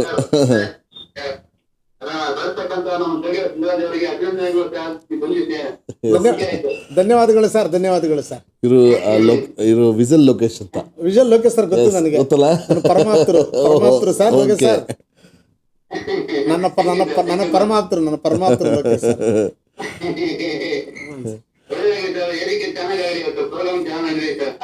Thank you sir. Thank you. ಕರೆ ಮಾಡಿದಕ್ಕೆ ತುಂಬಾ ಧನ್ಯವಾದಗಳು ಸರ್. Thank you. ಸೊ ಅದೇ ಹೇಳ್ತಿರ್ತಾವ ಅವಾಗ ನಾನು ಜಾನಪದ ಜಾತ್ರೆ ರೂಪುಗೊಂಡಂತದ್ದು ಮತ್ತೆ ಅದ್ಭುತ ಅಂತ ಹೇಳಿದ್ರೆ, ತರಬೇತಿ ಅಲ್ಲ, ನೀವು ಬೇರೆ ನಾನು ತರಬೇತಿ ದಾರನಾಗಿ ಏನ್ ಮಾಡ್ತಿದ್ದೆ ಅಂದ್ರೆ, ಅವರಲ್ಲಿ ಇದ್ದಂತ ಕಲಾ ಪ್ರಕಾರವನ್ನ, ಫಾರ್ ಎಕ್ಸಾಂಪಲ್ ನಿಮಗೆ ಒಂದು ಚೌಡಿಕೆ ಪದ ಅಂದ್ರೆ ಅವರು ಒಂದು 10 ನಿಮಿಷ ಆಡ್ತಾರೆ. ಒಂದು ಹಾಡನ್ನ 20 ನಿಮಿಷ ಆಡ್ತಾರೆ. ಆ ವೇದಿಕೆನಲ್ಲಿ ಅಷ್ಟೊಂದು ಸಮಯ ಇಲ್ಲ. ನಾವು ಗಾಯನ ಶಾರ್ಟ್ ಮಾಡ್ತಾ ಇದ್ವಿ. ಅಣ್ಣ ಈ ಭಾಗವನ್ನ ಇಲ್ಲಿ ಹಾಡು, ನಿನ್ನ ಎಂಟ್ರಿ ಹೆಂಗೆ, ನಿನ್ ಎಕ್ಸಿಟ್ ಹೆಂಗೆ, ನಿಂತ್ಕೊಳ್ಳೋದು ಹೆಂಗೆ, ಅವನ ವೇಷಭೂಷಣ ಇವೆಲ್ಲವನ್ನು ಸಿದ್ಧಗೊಳಿಸಿ ಅಲ್ಲಿ ನಾನು ಸಂಯೋಜನೆ ಮಾಡ್ತಾ ಇದ್ದೆ. ಅಂದ್ರೆ ಅಲ್ಲಿಗೆ ಎಡಿಟಿಂಗ್, ಯಾವ ಹಾಡಿಗೆ ಎಷ್ಟು ನೃತ್ಯ ಇರಬೇಕು, ಯಾವ ಹಾಡಿಗೆ ಎಷ್ಟು ಹಾಡಿರ್ಬೇಕು, ಸೊ ಯಾವ ಹಾಡಿಗೆ ಎಷ್ಟು ವಾದನ ಇರ್ಬೇಕು, ಇನ್ಸ್ಟ್ರೂಮೆಂಟ್ ಯಾವ್ಯಾವ ಇನ್ಸ್ಟ್ರೂಮೆಂಟ್ ಇರಬೇಕು. ಕೆಲವು ಸಾರಿ ಕಡಿಮೆ ಇನ್ಸ್ಟ್ರೂಮೆಂಟ್ ಇದ್ರೆ ಆಡ್ ಅಪ್ ಮಾಡ್ತಿದ್ದೆ, ಜಾಸ್ತಿ ಇನ್ಸ್ಟ್ರೂಮೆಂಟ್ ಇದ್ರೆ ಕಡಿಮೆ ಮಾಡ್ತಿದ್ದೆ. ಕಾರ್ಯಕ್ರಮ ಅಷ್ಟು ಲೆವೆಲ್ ಕಾಯ್ತಾ ಇತ್ತು ಅಂದ್ರೆ, ಆ ಇಡೀ ಜಾನಪದ ಜಾತ್ರೆಯನ್ನ ಬಂಡೆ ಮೇಲೆ ಪ್ರೇಕ್ಷಕರು ವಿತೌಟ್ ನೋಟಿಸ್ ಸರ್, ಒಂದು ಸೆಕೆಂಡ್ ಸ್ಯಾಟರ್ಡೆ ಸಂಡೇ, 2ನೇ ಶನಿವಾರ ಭಾನುವಾರ, 4ನೇ ಶನಿವಾರ ಭಾನುವಾರ, ಒಂದು ಅತ್ಯಂತ ಕನಿಷ್ಠ ಅಂದ್ರೆ 15,000 to 20,000 ಜನ ಪ್ರೇಕ್ಷಕರು. 15,000 to 20,000 ಜನ ಇರೋದು. ಅಷ್ಟು ಜನರನ್ನ ನಾವು ರಂಜಿಸ್ಬೇಕು ಅಂದ್ರೆ ಯಾರಿಗೂ ಬೋರ್ ಆಗದಂಗೆ ಸರ್, ಸಿನಿಮಾ ನೋಡ್ದಂಗೆ 7 ಗಂಟೆಗೆ ಸ್ಟಾರ್ಟ್ ಆಗೋದು, 9 ಗಂಟೆಗೆ ಕ್ಲೋಸ್. ಸರ್ ನಾವೆಷ್ಟು ಅದ್ಭುತವಾಗಿ ಸಂಯೋಜನೆ ಮಾಡ್ತಿದ್ವು ಅಂದ್ರೆ ಸೂಪರ್. ಕೊನೆಯ ಕಾರ್ಯಕ್ರಮ ಇರ್ತಿತ್ತಲ್ಲ ಸರ್, ಅಲ್ಲೊಂದು ಫಿನಾಲೆ ಅಂತ ಮಾಡ್ತಾ ಇದ್ವಿ. ಓಕೆ. ಎಲ್ಲರೂ ಒಂದು 250 ಜನ ಕಲಾವಿದರು ಅಟ್ ಎ ಟೈಮ್ ಸ್ಟೇಜಿಗೆ ಬರ್ತಾ ಇದ್ರು. ಒಂದು ಹಾಡಿಗೆ ನೃತ್ಯ ಮಾಡ್ತಿದ್ರು. ಓಕೆ. ಸೊ ಅದನ್ನ ನಾನು ಈ ಸಂದರ್ಭ ನೆನೆಸ್ಕೊಳ್ಳೋದೇನಂದ್ರೆ, ನಮ್ಮ ರಂಗ ಸಂಘಟಕರಾದಂತ ಶ್ರೀನಿವಾಸ್ ಜಿ ಕಪ್ಪಣ್ಣವರ ಪರಿಕಲ್ಪನೆ, ಅಲ್ಲಿದ್ದಂತ ನಾವು ತರಬೇತಿದಾರರು, ಸಂಯೋಜಕರು ಇದ್ರಲ್ಲ, ನಮಗೆ ಕಪ್ಪಣ್ಣ ಸರ್ ಸಂಚಾಲಕರಾಗಿರ್ತಾ ಇದ್ರು. ನಾನು ಅವ್ರ ಜೊತೆನಲ್ಲಿ ಸುಮಾರು ಪಳಗಿದೆ ಸರ್. ಕಪ್ಪಣ್ಣವರಿಂದ ಅನೇಕ ವಿಷಯಗಳನ್ನ ಕಲಿತೆ. ಅವರಿಂದ ನಾವು ಅನೇಕ ನಾನು ತರಬೇತಿ ಕೊಡೋದಾಗ್ಬೋದು, ಸಂಯೋಜನೆ ಮಾಡೋದಾಗ್ಬೋದು, ಎಲ್ಲವನ್ನು ಕಲ್ತಂತದ್ರ ಪರಿಣಾಮ ಏನಾಯ್ತು ಅಂದ್ರೆ, ಮುಂದೆ ನಾನು 2012ನೇ ಇಸ್ವಿನಲ್ಲಿ ನಾನು ಸಂಚಾಲಕನಾದೆ. ಸರ್ಕಾರ ನನ್ನನ್ನೇ ಸಂಚಾಲಕನಾಗಿ ನೇಮಿಸ್ತು. ಆ ಸಂಚಾಲಕನಾಗಿ ಅಷ್ಟು ಜವಾಬ್ದಾರಿ ಅಷ್ಟು ಸಲೀಸಾಗಿ ನನಗೆ ಆ 3 ಜವಾಬ್ದಾರಿಗಳು, ತರಬೇತುದಾರನಾಗಿ ಕೆಲಸ ಮಾಡಿದೆ, ಸಂಯೋಜಕನಾಗಿ ಕೆಲಸ ಮಾಡಿದೆ, ಸಂಚಾಲಕನಾದಂತ ಸಂದರ್ಭ ಹೆಂಗಿತ್ತು ಅಂತ ಅಂದ್ರೆ, ಆಗ ಸದಾನಂದ ಗೌಡರು ಮುಖ್ಯಮಂತ್ರಿ ಆಗಿದ್ರು. ನನಗೆ ಸಿಕ್ಕದಂತ ದೊಡ್ಡ ಅದೃಷ್ಟ ಏನಂತ ಅಂದ್ರೆ, ಸ್ಮೈಲಿಂಗ್ ಮಿನಿಸ್ಟರ್. ನನಗೇನು ಖುಷಿ ಕೊಡ್ತು ಅಂದ್ರೆ, ಸೂರಜ್ ಕುಂಡ್ ಮೇಳ ನಿಮಗೆ ಕೇಳಿದಿರಿ ಅನ್ಸುತ್ತೆ, ಹರಿಯಾಣದಲ್ಲಿ ಸೂರಜ್ ಕುಂಡ್ ಅಂತ ಇದೆ. ಅಲ್ಲಿ ಪ್ರತಿ ವರ್ಷ ನಡೆಯುವಂತ ಸೂರಜ್ ಕುಂಡ್ ಮೇಳಕ್ಕೆ ಒಂದೊಂದು ರಾಜ್ಯ ಒಂದೊಂದು ವರ್ಷ ಹೋಸ್ಟ್ ಮಾಡ್ತಾರಂತೆ.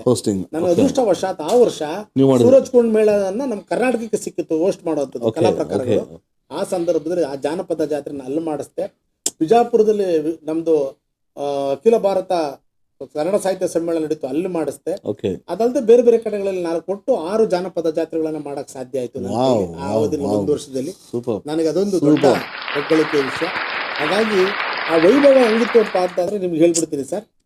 ನಾನು ಆಗ್ಲೇ ಹೇಳಿದೆ ಸರ್, ಯಾವುದೇ ಪ್ರಚಾರವಿಲ್ಲದೆ, ಯಾವುದೇ ಪ್ರಚಾರ ಮಾಡ್ತಿರ್ಲಿಲ್ಲ, ಯಾವ್ದು ನಮ್ಗೇನಿಲ್ದೇನೆ 2ನೇ ಶನಿವಾರ ಭಾನುವಾರ, 4ನೇ ಶನಿವಾರ ಭಾನುವಾರ ಲಾಲ್ಬಾಗ್ನ ಬಂಡೆ ಮೇಲೆ ಹೆಂಗಿರ್ತಿದ್ರು ಅಂದ್ರೆ ಜನ ಅಂದ್ರೆ, ಲಾಲ್ಬಾಗ್ನ ಬಂಡೆ ಮೇಲೆ 15ರಿಂದ 20,000 ಜನ ಪ್ರೇಕ್ಷಕರಿದ್ದಂತ ಕಾರ್ಯಕ್ರಮ. ವೈಭವ ಅಂದ್ರೆ ಅದು ಅದ್ಭುತ. ಒಂದು ಕರೆ ಬರ್ತದೆ, ಮಾತಾಡೋಣ. ನಮಸ್ಕಾರ, ಯಾರು ಮಾತಾಡೋದು? ನಮಸ್ಕಾರ ಮಹೇಂದ್ರ, ಹೇಗಿದ್ದೀರಾ?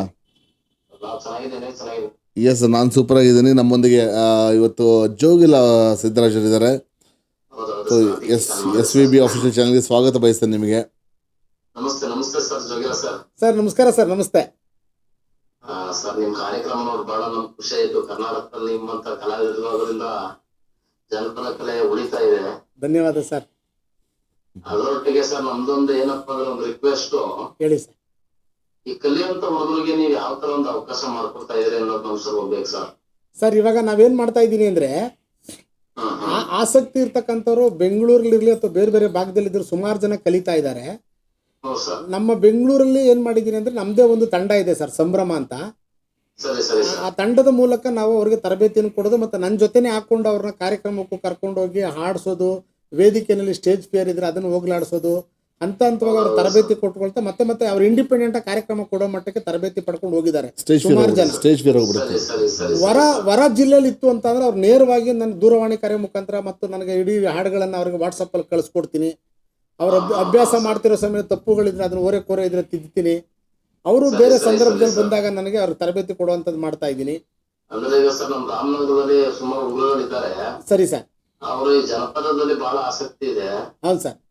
ಹಾಗಾಗಿ ನಿಮ್ಮ ಒಂದು ಗಾಡಿಯಲ್ಲಿ ಬೆಳಿಬೇಕು ಅಂತ ನಮ್ದೊಂದು ಆಸೆ ಸರ್, ಹುಡುಗರು. ಸರ್ ಖಂಡಿತ ರಾಮನಗರದಲ್ಲಿ ಇರೋ ಒಂದ್ ಕಡೆ ಸೇರ್ಸೋದಾದ್ರೆ ನಾನು ಬಂದ ಅದನ್ನ ತರಬೇತಿ ಕೊಡಕ್ಕೆ ಖಂಡಿತ ನಾನು ಪ್ರಯತ್ನ ಮಾಡ್ತೀನಿ.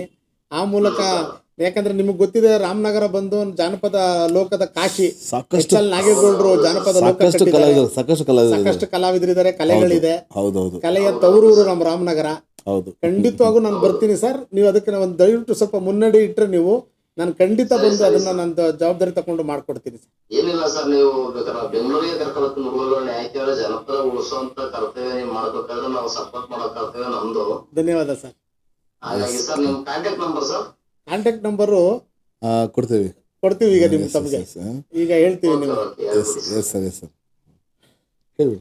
944 830 88 77. 944 830 8877.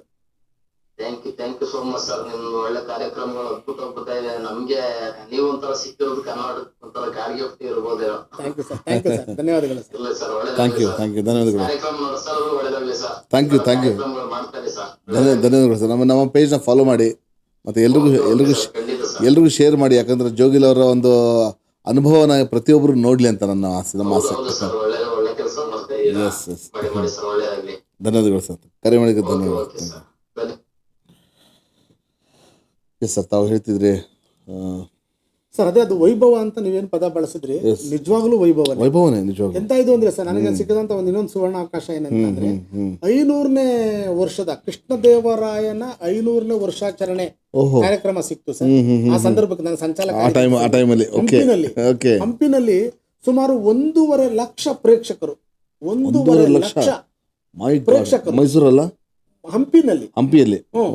ಬಿಜೆಪಿ ಸರ್ಕಾರದಲ್ಲಿ ಅವಾಗ ನನಗೆ ಎಂಥ ಇದು ಅಂತ ಅಂದ್ರೆ, ನೀವ್ ಹೇಳ್ತಿಲ್ಲ ರೆಡ್ಡಿ ಬ್ರದರ್ಸ್ ಅವರ ಅದ್ಭುತವಾದಂತ ಆಡಳಿತ. ಆಗ ಹೆಲಿಕಾಪ್ಟರ್ ಬಂದು ಅತಿಥಿಗಳೆಲ್ಲ ಪಕ್ಕದಲ್ಲಿ ಸ್ಟೇಜ್ ಪಕ್ಕ ಇಳಿತಿದ್ರು. ಅಂತದ್ರಲ್ಲಿ ನಾನು ಜಾನಪದ ಜಾತ್ರೆಯನ್ನ 1.25 ಲಕ್ಷ ಜನ ಪ್ರೇಕ್ಷಕರ ಮಧ್ಯೆ ನನ್ನ ವೇದಿಕೆಯಲ್ಲಿ ಜಾನಪದ ಜಾತ್ರೆ ಮಾಡಿಸುವಂತ ಅವಕಾಶ ಪರ್ಫಾರ್ಮ್ ಮಾಡಿಸಿದೆ. ಈ ತರದವು ನನಗೆ ಅನುಭವವನ್ನು ಕೊಟ್ಟಿದೆ. ಮತ್ತು ಜಾನಪದದಲ್ಲಿ ಇವತ್ತವರೆಗೂ ನನಗೆ ಸೌಭಾಗ್ಯ ಏನ್ ಗೊತ್ತಾ ಸರ್, ಈ ಜಾನಪದ ಜಾತ್ರೆಯಿಂದ ಸಾವಿರಾರು ಜನರ ಜಾನಪದ ಕಲಾವಿದರ ಸೇವೆ ಮಾಡೋಕೆ ನನಗೆ ಅವಕಾಶ ಸಿಕ್ಕಿದೆ. ನಿಜವಾಗ್ಲೂ ನನಗೊಂದು ಹೆಮ್ಮೆ ಅನ್ಸುತ್ತೆ. ನಾನು ಪುಣ್ಯವಂತ ಅನ್ಕೊಂಡಿದ್ದೀನಿ. ಯಾಕಂದ್ರೆ ನಾನು ಇವತ್ತವರೆಗೂ ಹೇಳ್ತೀನಿ, ದರೋಜಿ ಈರಮ್ಮ ಅವರು ಇವತ್ತಿಲ್ಲ. ದರೋಜಿ ಈರಮ್ಮನ ನೋಡಿದೆ ನಾನು. ಬೆಳಗಲ್ ವೀರಣ್ಣ ತೊಗಲು ಬೊಂಬೆ ಆಟದ ಬಹಳ ಅದ್ಭುತವಾದ ಕಲಾವಿದರು, ಅವ್ರು ಇವತ್ತಿಲ್ಲ. ಅವ್ರ ಸೇವೆ ಮಾಡಿದ್ದೀನಿ. ನಮ್ಮ ನಾಡೋಜ ಮುನುವೆಂಕಟಪ್ಪ ಅವತ್ತು ಪದ್ಮಶ್ರೀ ಪ್ರಶಸ್ತಿ ತಗೊಂಡ್ರು ಅವರು. ಮತ್ತೆ ನಮ್ಮ ಮಂಜಮ್ಮ ಜೋಗತಿ ಇವತ್ತು ಅವರು ಕೂಡ ಪದ್ಮಶ್ರೀ ಬಂತು, ಅವರು ಜೊತೆಗೆ ನಾನು ಕೆಲಸ ಮಾಡಿದ್ದೀನಿ. ಎಷ್ಟು ಖುಷಿ ಆಗುತ್ತೆ ಅಂದ್ರೆ ಸರ್, ದೊಡ್ಡವರು ನಮ್ಮ ಇವರು ಜಗದೀಶ್ ಅಂತ ವೀರಗಾಸೆ ಕಲಾವಿದರು ಬಹಳ, ಆಮೇಲೆ ಬಸಪ್ಪ ಅಂತ ಅವರು ಜೊತೆ ನಾನು ಕೆಲಸ ಮಾಡಿ, ದೊಡ್ಡವರು ಸರ್. ಲಕ್ಷ್ಮೀದೇವಮ್ಮನ ಅಂತವರು ಎಲ್ಲ ದಿಗ್ಗಜರುಗಳು ಇವತ್ತು ಅವರು. ಅವ್ರಿಗೆ ಎಂತೆಂತ ಸರ್, ಜಾನಪದ ಜಾತ್ರೆ ಆಗ್ಲಾಗಿ ಅದು ಅದ್ಭುತವಾಗಿ ನಮಗೆ ಕಲಾವಿದರಿಗೆ ಒಂದು ಗೌರವ ಮನ್ನಣೆ ಸಿಕ್ತು. ಅವರಿಗೆ ಒಂದು ಶಿಸ್ತನ್ನ ಕಲಿಸ್ಕೊಟ್ಟಂತ ಕಾರ್ಯಕ್ರಮ. ನಿಮ್ಮ ಬಗ್ಗೆ ಇವರು ಗುರುರಾಜ್ ಹೊಸಕೋಟೆ ಅವರು ಮಾತಾಡಿದ್ದಾರೆ, ಹೇಳಿದ್ದಾರೆ, ಹೆಮ್ಮೆ ಪಡ್ತಾರೆ. ಹೌದು ನನಗೆ ಒಂದು ಸೌಭಾಗ್ಯ ಅಂತೀನಿ ಸರ್. ಹಿರಿಯ ವಯಸ್ಸಿನಲ್ಲಿ, ನಾನು ಬಹಳ ಚಿಕ್ಕವನು, ನಾನು ಹಿರಿಯ ವಯಸ್ಸಿನಲ್ಲಿ ಹಿರಿಯ ಕಲಾವಿದರ ಜೊತೆ ಒಡನಾಟ ಬೆಳೆಸ್ಕೊಳ್ಳಕ್ಕೆ ನನಗೆ ಸಿಕ್ಕಿದಂತ ದೊಡ್ಡ ವೇದಿಕೆ ಅಂದ್ರೆ ಜಾನಪದ ಜಾತ್ರೆ ಅಲ್ವಾ. ಹೌದು ಸರ್, ಆ ವಿಷಯಕ್ಕೆ 1.5 ಲಕ್ಷ ಸರ್ ನಮ್ಮ ಶ್ರೀನಿವಾಸಜಿ ಕಪ್ಪಣ್ಣವರು ನಾನು ಬಹಳ ನೆನೆಸ್ತೀನಿ. ಅವರು ನನ್ನಂತ ಅನೇಕ ಜನ ಗಾಯಕರನ್ನಾಗಿ ಮಾಡ್ತು, ಸಂಘಟಕರಾಗಿ ಮಾಡ್ತು. ಮತ್ತೊಂದು ಹೆಮ್ಮೆಯಿಂದ ಹೇಳ್ಕೊಳ್ಳೋದೇನಂದ್ರೆ ಸರ್, ಆ ಸಂದರ್ಭದಲ್ಲಿ ನನಗೆ ಜಾನಪದ ಜಾತ್ರೆ ಸಂದರ್ಭದಲ್ಲಿ ಒಂದು ಅದ್ಭುತವಾದಂತ ಧ್ವನಿ ಸುರುಳಿಯನ್ನು ಹೊರಗಡೆ ತಂದ್ವಿ ಸರ್. ಆ ಹಾಡು ಇವತ್ತು ಮನೆ ಮಾತಾಗಿದೆ. ಸಿದ್ದಯ್ಯ ಸ್ವಾಮಿ ಬನ್ನಿ ಅಂತ ಒಂದು ಹಾಡಿರ್ಬೋದು, ತಂದನ್ನ ತಾನಾನ ಅಂತ ಒಂದು ಹಾಡಿರ್ಬೋದು. ಅದೆಲ್ಲನೂ ನಾನೇ ಅದನ್ನ ಆಯ್ಕೆ ಮಾಡಿ ಜೊತೆಲಿ ಕೆಲಸ ಮಾಡಿ ಅದ್ಭುತವಾಗಿ ಬಿ ವಿ ಶ್ರೀನಿವಾಸ್ ಅವರು ವಾದ್ಯ ಸಂಯೋಜನೆ ಮಾಡಿದ್ರು. ಆ ಎಲ್ಲದರ ಪರಿಕಲ್ಪನೆ ನನಗೆ ಜವಾಬ್ದಾರಿ ಕೊಟ್ಟಿದ್ರು. ಕಪ್ಪಣ್ಣ ನೀವೇ ಮಾಡ್ಬೇಕು, ಆಮೇಲೆ ಮೂಲ ದಾಟಿಗೆ ಧಕ್ಕೆ ಆಗಬಾರ್ದು, ಪ್ರತಿಯೊಂದು ಅಚ್ಚುಕಟ್ಟಾಗಿ ನೀವು ಮಾಡೋದನ್ನ ನೋಡ್ತಾ ಬಂದಿದ್ದಾರೆ. ಹಾಗಾಗಿ ಆ ಜವಾಬ್ದಾರಿ ಕೊಡ್ತಾರೆ. ನನಗೆ ಏನಾಗಿತ್ತು ಸರ್ ಅಂದ್ರೆ, ನನಗೆ ಮೂಲ ದಾಟಿಯನ್ನು ನಾನು ಕ್ಯಾಚ್ ಮಾಡಿದ್ದೆ ಸರ್ ನನ್ನ ಜನಪದ ಲೋಕದಲ್ಲಿ. ಇವತ್ತರೆಗೂ ನಾನು ಜೋಗಿಲ ಸಿದ್ದರಾಜು ಯಾಕೆ ಜನಮನ್ನಣೆಯನ್ನು ಗಳಿಸಿದ್ದಾರೆ, ಖ್ಯಾತಿ ಆಗಿದ್ದಾರೆ ಅಂದ್ರೆ, ಮೂಲ ದಾಟಿಗೆ ಧಕ್ಕೆ ಬರದಂತೆ, ಮೂಲ ಸಾಹಿತ್ಯಕ್ಕೆ ಧಕ್ಕೆ ಬರದಂತೆ ಜನಪದ ಸಾಹಿತ್ಯವನ್ನ ಸಂಗೀತವನ್ನ ಆಡುವಂಥದ್ದು. ನೀವು ಸಂಗೀತ ಸಂಯೋಜಕರಾದ ಸರ್, ನಿಮ್ಮ ಹತ್ರ ಹೇಳ್ಕೊಳ್ಳೋದೇನಂದ್ರೆ, ನಾನು ತಾಳದಲ್ಲಿ 4868 ಅದನ್ನ ಬದಲಾವಣೆ ಮಾಡ್ಬೋದೇನೋ, ಸ್ಪೀಡ್ ಮಾಡ್ಬೋದೇನೋ, ಆದ್ರೆ ಯಾವುದೇ ಕಾರಣಕ್ಕೂ ಮೂಲ ದಾಟಿಗೆ ಧಕ್ಕೆ ಬರದಂತೆ ನಾನು ಟ್ಯೂನ್ ಮಾತ್ರ ಚೇಂಜ್ ಮಾಡುವಾಗಿಲ್ಲ. ಅದು ನನ್ನ commitment. Okay very good sir. ತಮ್ಮ ಒಂದು ಹಾಡಲ್ಲಿ ಆ ಒಂದು ಗತ್ತಿದೆಯಲ್ಲ, ಅದು ಬಹಳ ಖುಷಿ ಆಗುತ್ತೆ ಸರ್. ನಿಜವಾಗ್ಲೂ ಜಾನಪದಕ್ಕೆ ಅದು ಬೇಕು, ಅದು ಬೇಕಾಗಿರೋದು. ಅದು ನಿಮ್ಮಿಂದ ಎಷ್ಟು ಜನ ಅದು ಕಲಿಯುವಂಥದ್ದು ಇದೆ ಅದರಲ್ಲಿ. ಸರ್, ಈಗ ಅಖಿಲ ಕರ್ನಾಟಕ ಜಾನಪದದ ಒಕ್ಕೂಟ ಸ್ಥಾಪನೆ ಆಗಿದೆ, ಅದು ನಮ್ಮ ಕಲಾವಿದರಿಗೆ ಹೇಗೆ ಸಹಕಾರವಾಗಿದೆ? ಸರ್, ನಾನು 2008ರಲ್ಲಿ ಅಖಿಲ ಕರ್ನಾಟಕ ಜಾನಪದ ಕಲಾವಿದರ ಒಕ್ಕೂಟ ಸ್ಥಾಪನೆ ಆಗಿದೆ. ಯಾಕೆ ಸ್ಥಾಪನೆ ಆಯ್ತು ಅಂತ ಅದ್ರ ಹಿನ್ನೆಲೆ ಹೇಳ್ಬಿಡ್ತೀನಿ. ಹೇಳಿ ಸರ್, ಹೇಳಿ. ಏನಂತ ಅಂದ್ರೆ, ಮೈಸೂರು ದಸರಾದಲ್ಲಿ ನಾವು ಜಾನಪದ ಜಾತ್ರೆ ಮಾಡೋದಕ್ಕೆ ಹೋಗಿದ್ವಿ ಸರ್. ಓಕೆ. ದಸರಾ ನಡೀತಾ ಇತ್ತು. ನಾಳೆ ಬಂದು ಜಂಬೂ ಸವಾರಿ.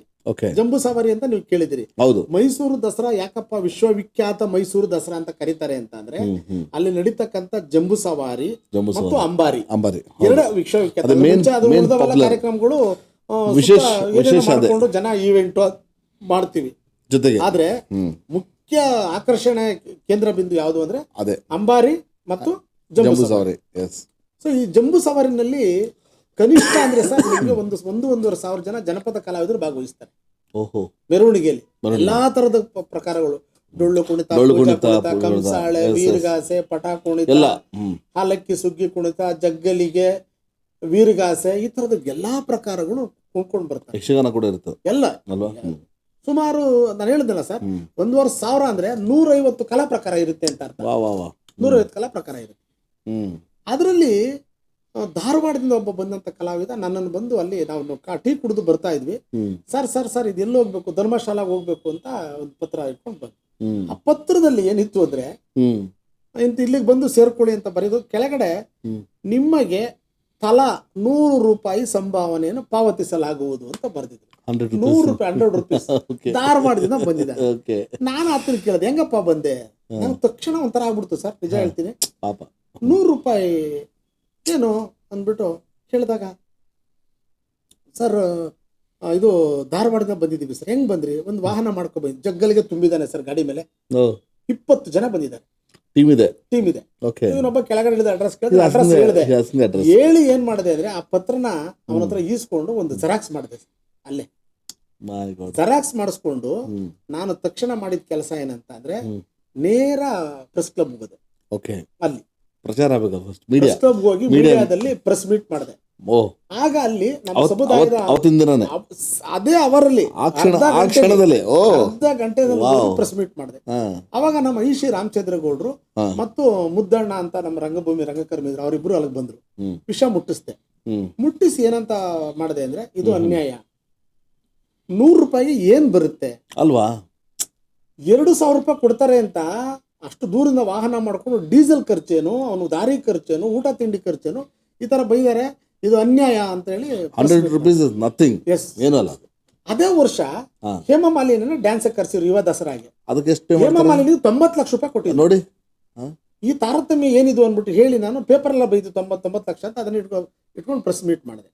ಸರ್ ಮಾಡಿದ ತಕ್ಷಣ ನಾನು ಮಾತಾಡ್ತಾ ಏನಾಯ್ತು ಅಂದ್ರೆ, ನಾಳೆ ಜಂಬೂ ಸವಾರಿ ಇದೆಯಲ್ಲ ಅದನ್ನ ನಾವು ಬಹಿಷ್ಕರಿಸ್ತೇವೆ ಅಂತ ಒಂದು ಪದ ಬಳಸ್ತಾರೆ ಸರ್. ಪ್ರೆಸ್ ಮೀಟ್ ಮಾಡಿ ಹೊರಗಡೆ ಬಂದ್ರೆ ಪೊಲೀಸ್ ಜೀಪ್ ಬಂತು. ಇವಾಗ ಯಾರ್ರೀ ಪ್ರೆಸ್ ಮೀಟ್ ಮಾಡಿದವರು? ನಾನೇ ಸಾರ್ ಅಂತ. ಬನ್ರಿ SP ಅವ್ರು ಕರೀತಾವ್ರೆ. ಯಾಕಂದ್ರೆ ಜಂಬೂ ಸವಾರಿ ಮೆರವಣಿಗೆ ಇನ್ಚಾರ್ಜ್ SP ಅವ್ರ ಆಫೀಸ್ ಕರ್ಕೊಂಡು ಹೋದ್ರು. ನಾನು ಕರ್ಕೊಂಡು ಹೋದ ತಕ್ಷಣ SP ಅವರು ಯಾವ್ರೇ ಅಂತ, ನಾನ್ ಸ್ವಲ್ಪ ದರ್ಪದಿಂದಾನೆ ನಾನು ಮಂಡ್ಯ ಅಂದೆ. ಹಾಗಂತ ಏನ್ ನೀವು ಬಹಿಷ್ಕಾರ ಅಂತ ಹೇಳ್ತಿರಲ್ರಿ, ಹೆಂಗ್ರಿ ನಿಮ್ಗೆ ಯಾರು ರೈಟ್ಸ್ ಕೊಟ್ರ ಹಾಗೆ ಅಂತ ಏನೋ ಸ್ವಲ್ಪ ರೋಪ್ ಹೊಡೆದ್ರು ಪೊಲೀಸ್. ಸರ್ ಅದೆಲ್ಲ ನನಗೆ ಗೊತ್ತಿಲ್ಲ, ಜನಪದ ಕಲಾವಿದರಿಗೆ ಇದು ರೈಟ್ಸ್, ದಯವಿಟ್ಟು ನೀವು ನಮಗೆ ನ್ಯಾಯ ಒದಗಿಸ್ಕೊಡ್ಬೇಕು, ಇಲ್ಲ ಅಂದ್ರೆ ಹೇಳಿ ಯಾರನ್ನ ಭೇಟಿ ಮಾಡ್ಬೇಕು, ಇಲ್ಲ ಬನ್ನಿ DC ಹತ್ರ ಹೋಗೋಣ. DC ಹತ್ರ ಕರ್ಕೊಂಡು ಹೋದ್ರು. DC ಅವ್ರ ಚೇಂಬರ್ ಅಲ್ಲಿ ಕುತ್ಕೊಂಡ್ವಿ. ಅಷ್ಟರಲ್ಲಿ ಸಂಬಂಧಪಟ್ಟ ಉಸ್ತುವಾರಿ ಸಚಿವರು ಶೋಭಾ ಕರಂದ್ಲಾಜೆ ಅವರು ಬಂದ್ರು. ಬಿಜೆಪಿ ಸರ್ಕಾರ ಬಂದು ಏನು ಪ್ರಾಬ್ಲಮ್ ಏನು ವಿಷಯ ಅಲ್ಲ, ದೊಡ್ಡ ಚರ್ಚೆ ಆಯ್ತು. ಅಷ್ಟೊಂದು ಮೀಡಿಯಾದವ್ರೆಲ್ಲ ಕವರೇಜ್ ಕೊಟ್ಬಿಟ್ರು. ಕವರೇಜ್ ಏನಂತ ಕೊಟ್ಬಿಟ್ರಂದ್ರೆ, ನಾಳೆ ನಡೆಯುವ ಜಂಬೂ ಸವಾರಿ ಜಾನಪದ ಕಲಾ ತಂಡಗಳು ಬಹಿಷ್ಕಾರ ಅಂತ ಹಾಕ್ಬಿಟ್ರು. ಅದನ್ನ ಹೈಲೈಟ್ಸ್ ಹಾಕ್ಬಿಟ್ರು. ನಮ್ಮ ಗುರುಗಳು ನಾಡೋಜ ಇವಾಗ ನಮ್ಮ ಬರಗೂರು ರಾಮಚಂದ್ರಪ್ಪ ಅವರು ಎಲ್ಲೋ ಮಂಗಳೂರಿಂದಾನೇ ಅವರು ಒಂದು ಸ್ಟೇಟ್ಮೆಂಟ್ ಕೊಟ್ರು. ಬೇರೆ ಕಡೆಯಿಂದೆಲ್ಲ ಸ್ಟೇಟ್ಮೆಂಟ್ಗಳು. ಸರ್ ಸಂಜೆ 6 ಗಂಟೆ ಆಗಿದೆ, ನನ್ನ ಪಟ್ಟೇನು ಗೊತ್ತಾ, ಇಲ್ಲ ಕಲಾವಿದರಿಗೆ ಹೆಚ್ಚು ಸಂಭಾವನೆ ಕೊಡೋವರೆಗೂ ನಾವು ಸಹಕಾರ ಆಗ್ಬೇಕು ಕೂತ್ಕೊಂಡು. ಸರ್ ಎಷ್ಟ್ರ ಮಟ್ಟಿಗೆ ಏನ್ ನಿಮ್ ಡಿಮ್ಯಾಂಡ್ ಅಂದ್ರೆ ಏನಂದ್ರೆ, ಅವಾಗ ಜಾನಪದ ಜಾತ್ರೆಗೆ ಒಬ್ಬ ಕಲಾವಿದನಿಗೆ ಒಂದು ದಿನಕ್ಕೆ 500 ರೂಪಾಯಿ ಕೊಡ್ತಿದ್ರು. ನಾನು ಅದನ್ನ ಹಿಡ್ಕೊಂಡೆ. ನೋಡಿ ಸರ್ಕಾರನ 500 ರೂಪಾಯಿ ಕೊಡ್ತಾ ಇದೆ, ನೀವು 500 ರೂಪಾಯಿ ಕೊಡಿ, 3 ದಿನದ್ದು ಅಮೌಂಟ್ ಕೊಡಿ. ಬರುವ ದಿನದ್ದು 1,500, ಉಳ್ಕೊಳ್ಳೋದು ಒಂದು ಪರ್ಫಾರ್ಮೆನ್ಸ್ ಹೋಗ್ಬೇಕಾದ್ರೆ ಒಟ್ಟು 3 ದಿನದ್ದು 1,500 ರೂಪಾಯಿ ಕೊಡಿ ಅಂತ, ಮತ್ತು ಪ್ರಯಾಣ ವೆಚ್ಚ ಕೊಡಿ ಅಂತ ಹೇಳಿ ಡಿಮ್ಯಾಂಡ್ ಮಾಡಿ ಅದು ಆರ್ಡರ್ ಆಯ್ತು. ಆರ್ಡರ್ ಆಯ್ತು. ಅಲ್ಲಿ ಮೊದಲನೇ ಗೆಲ್ತು.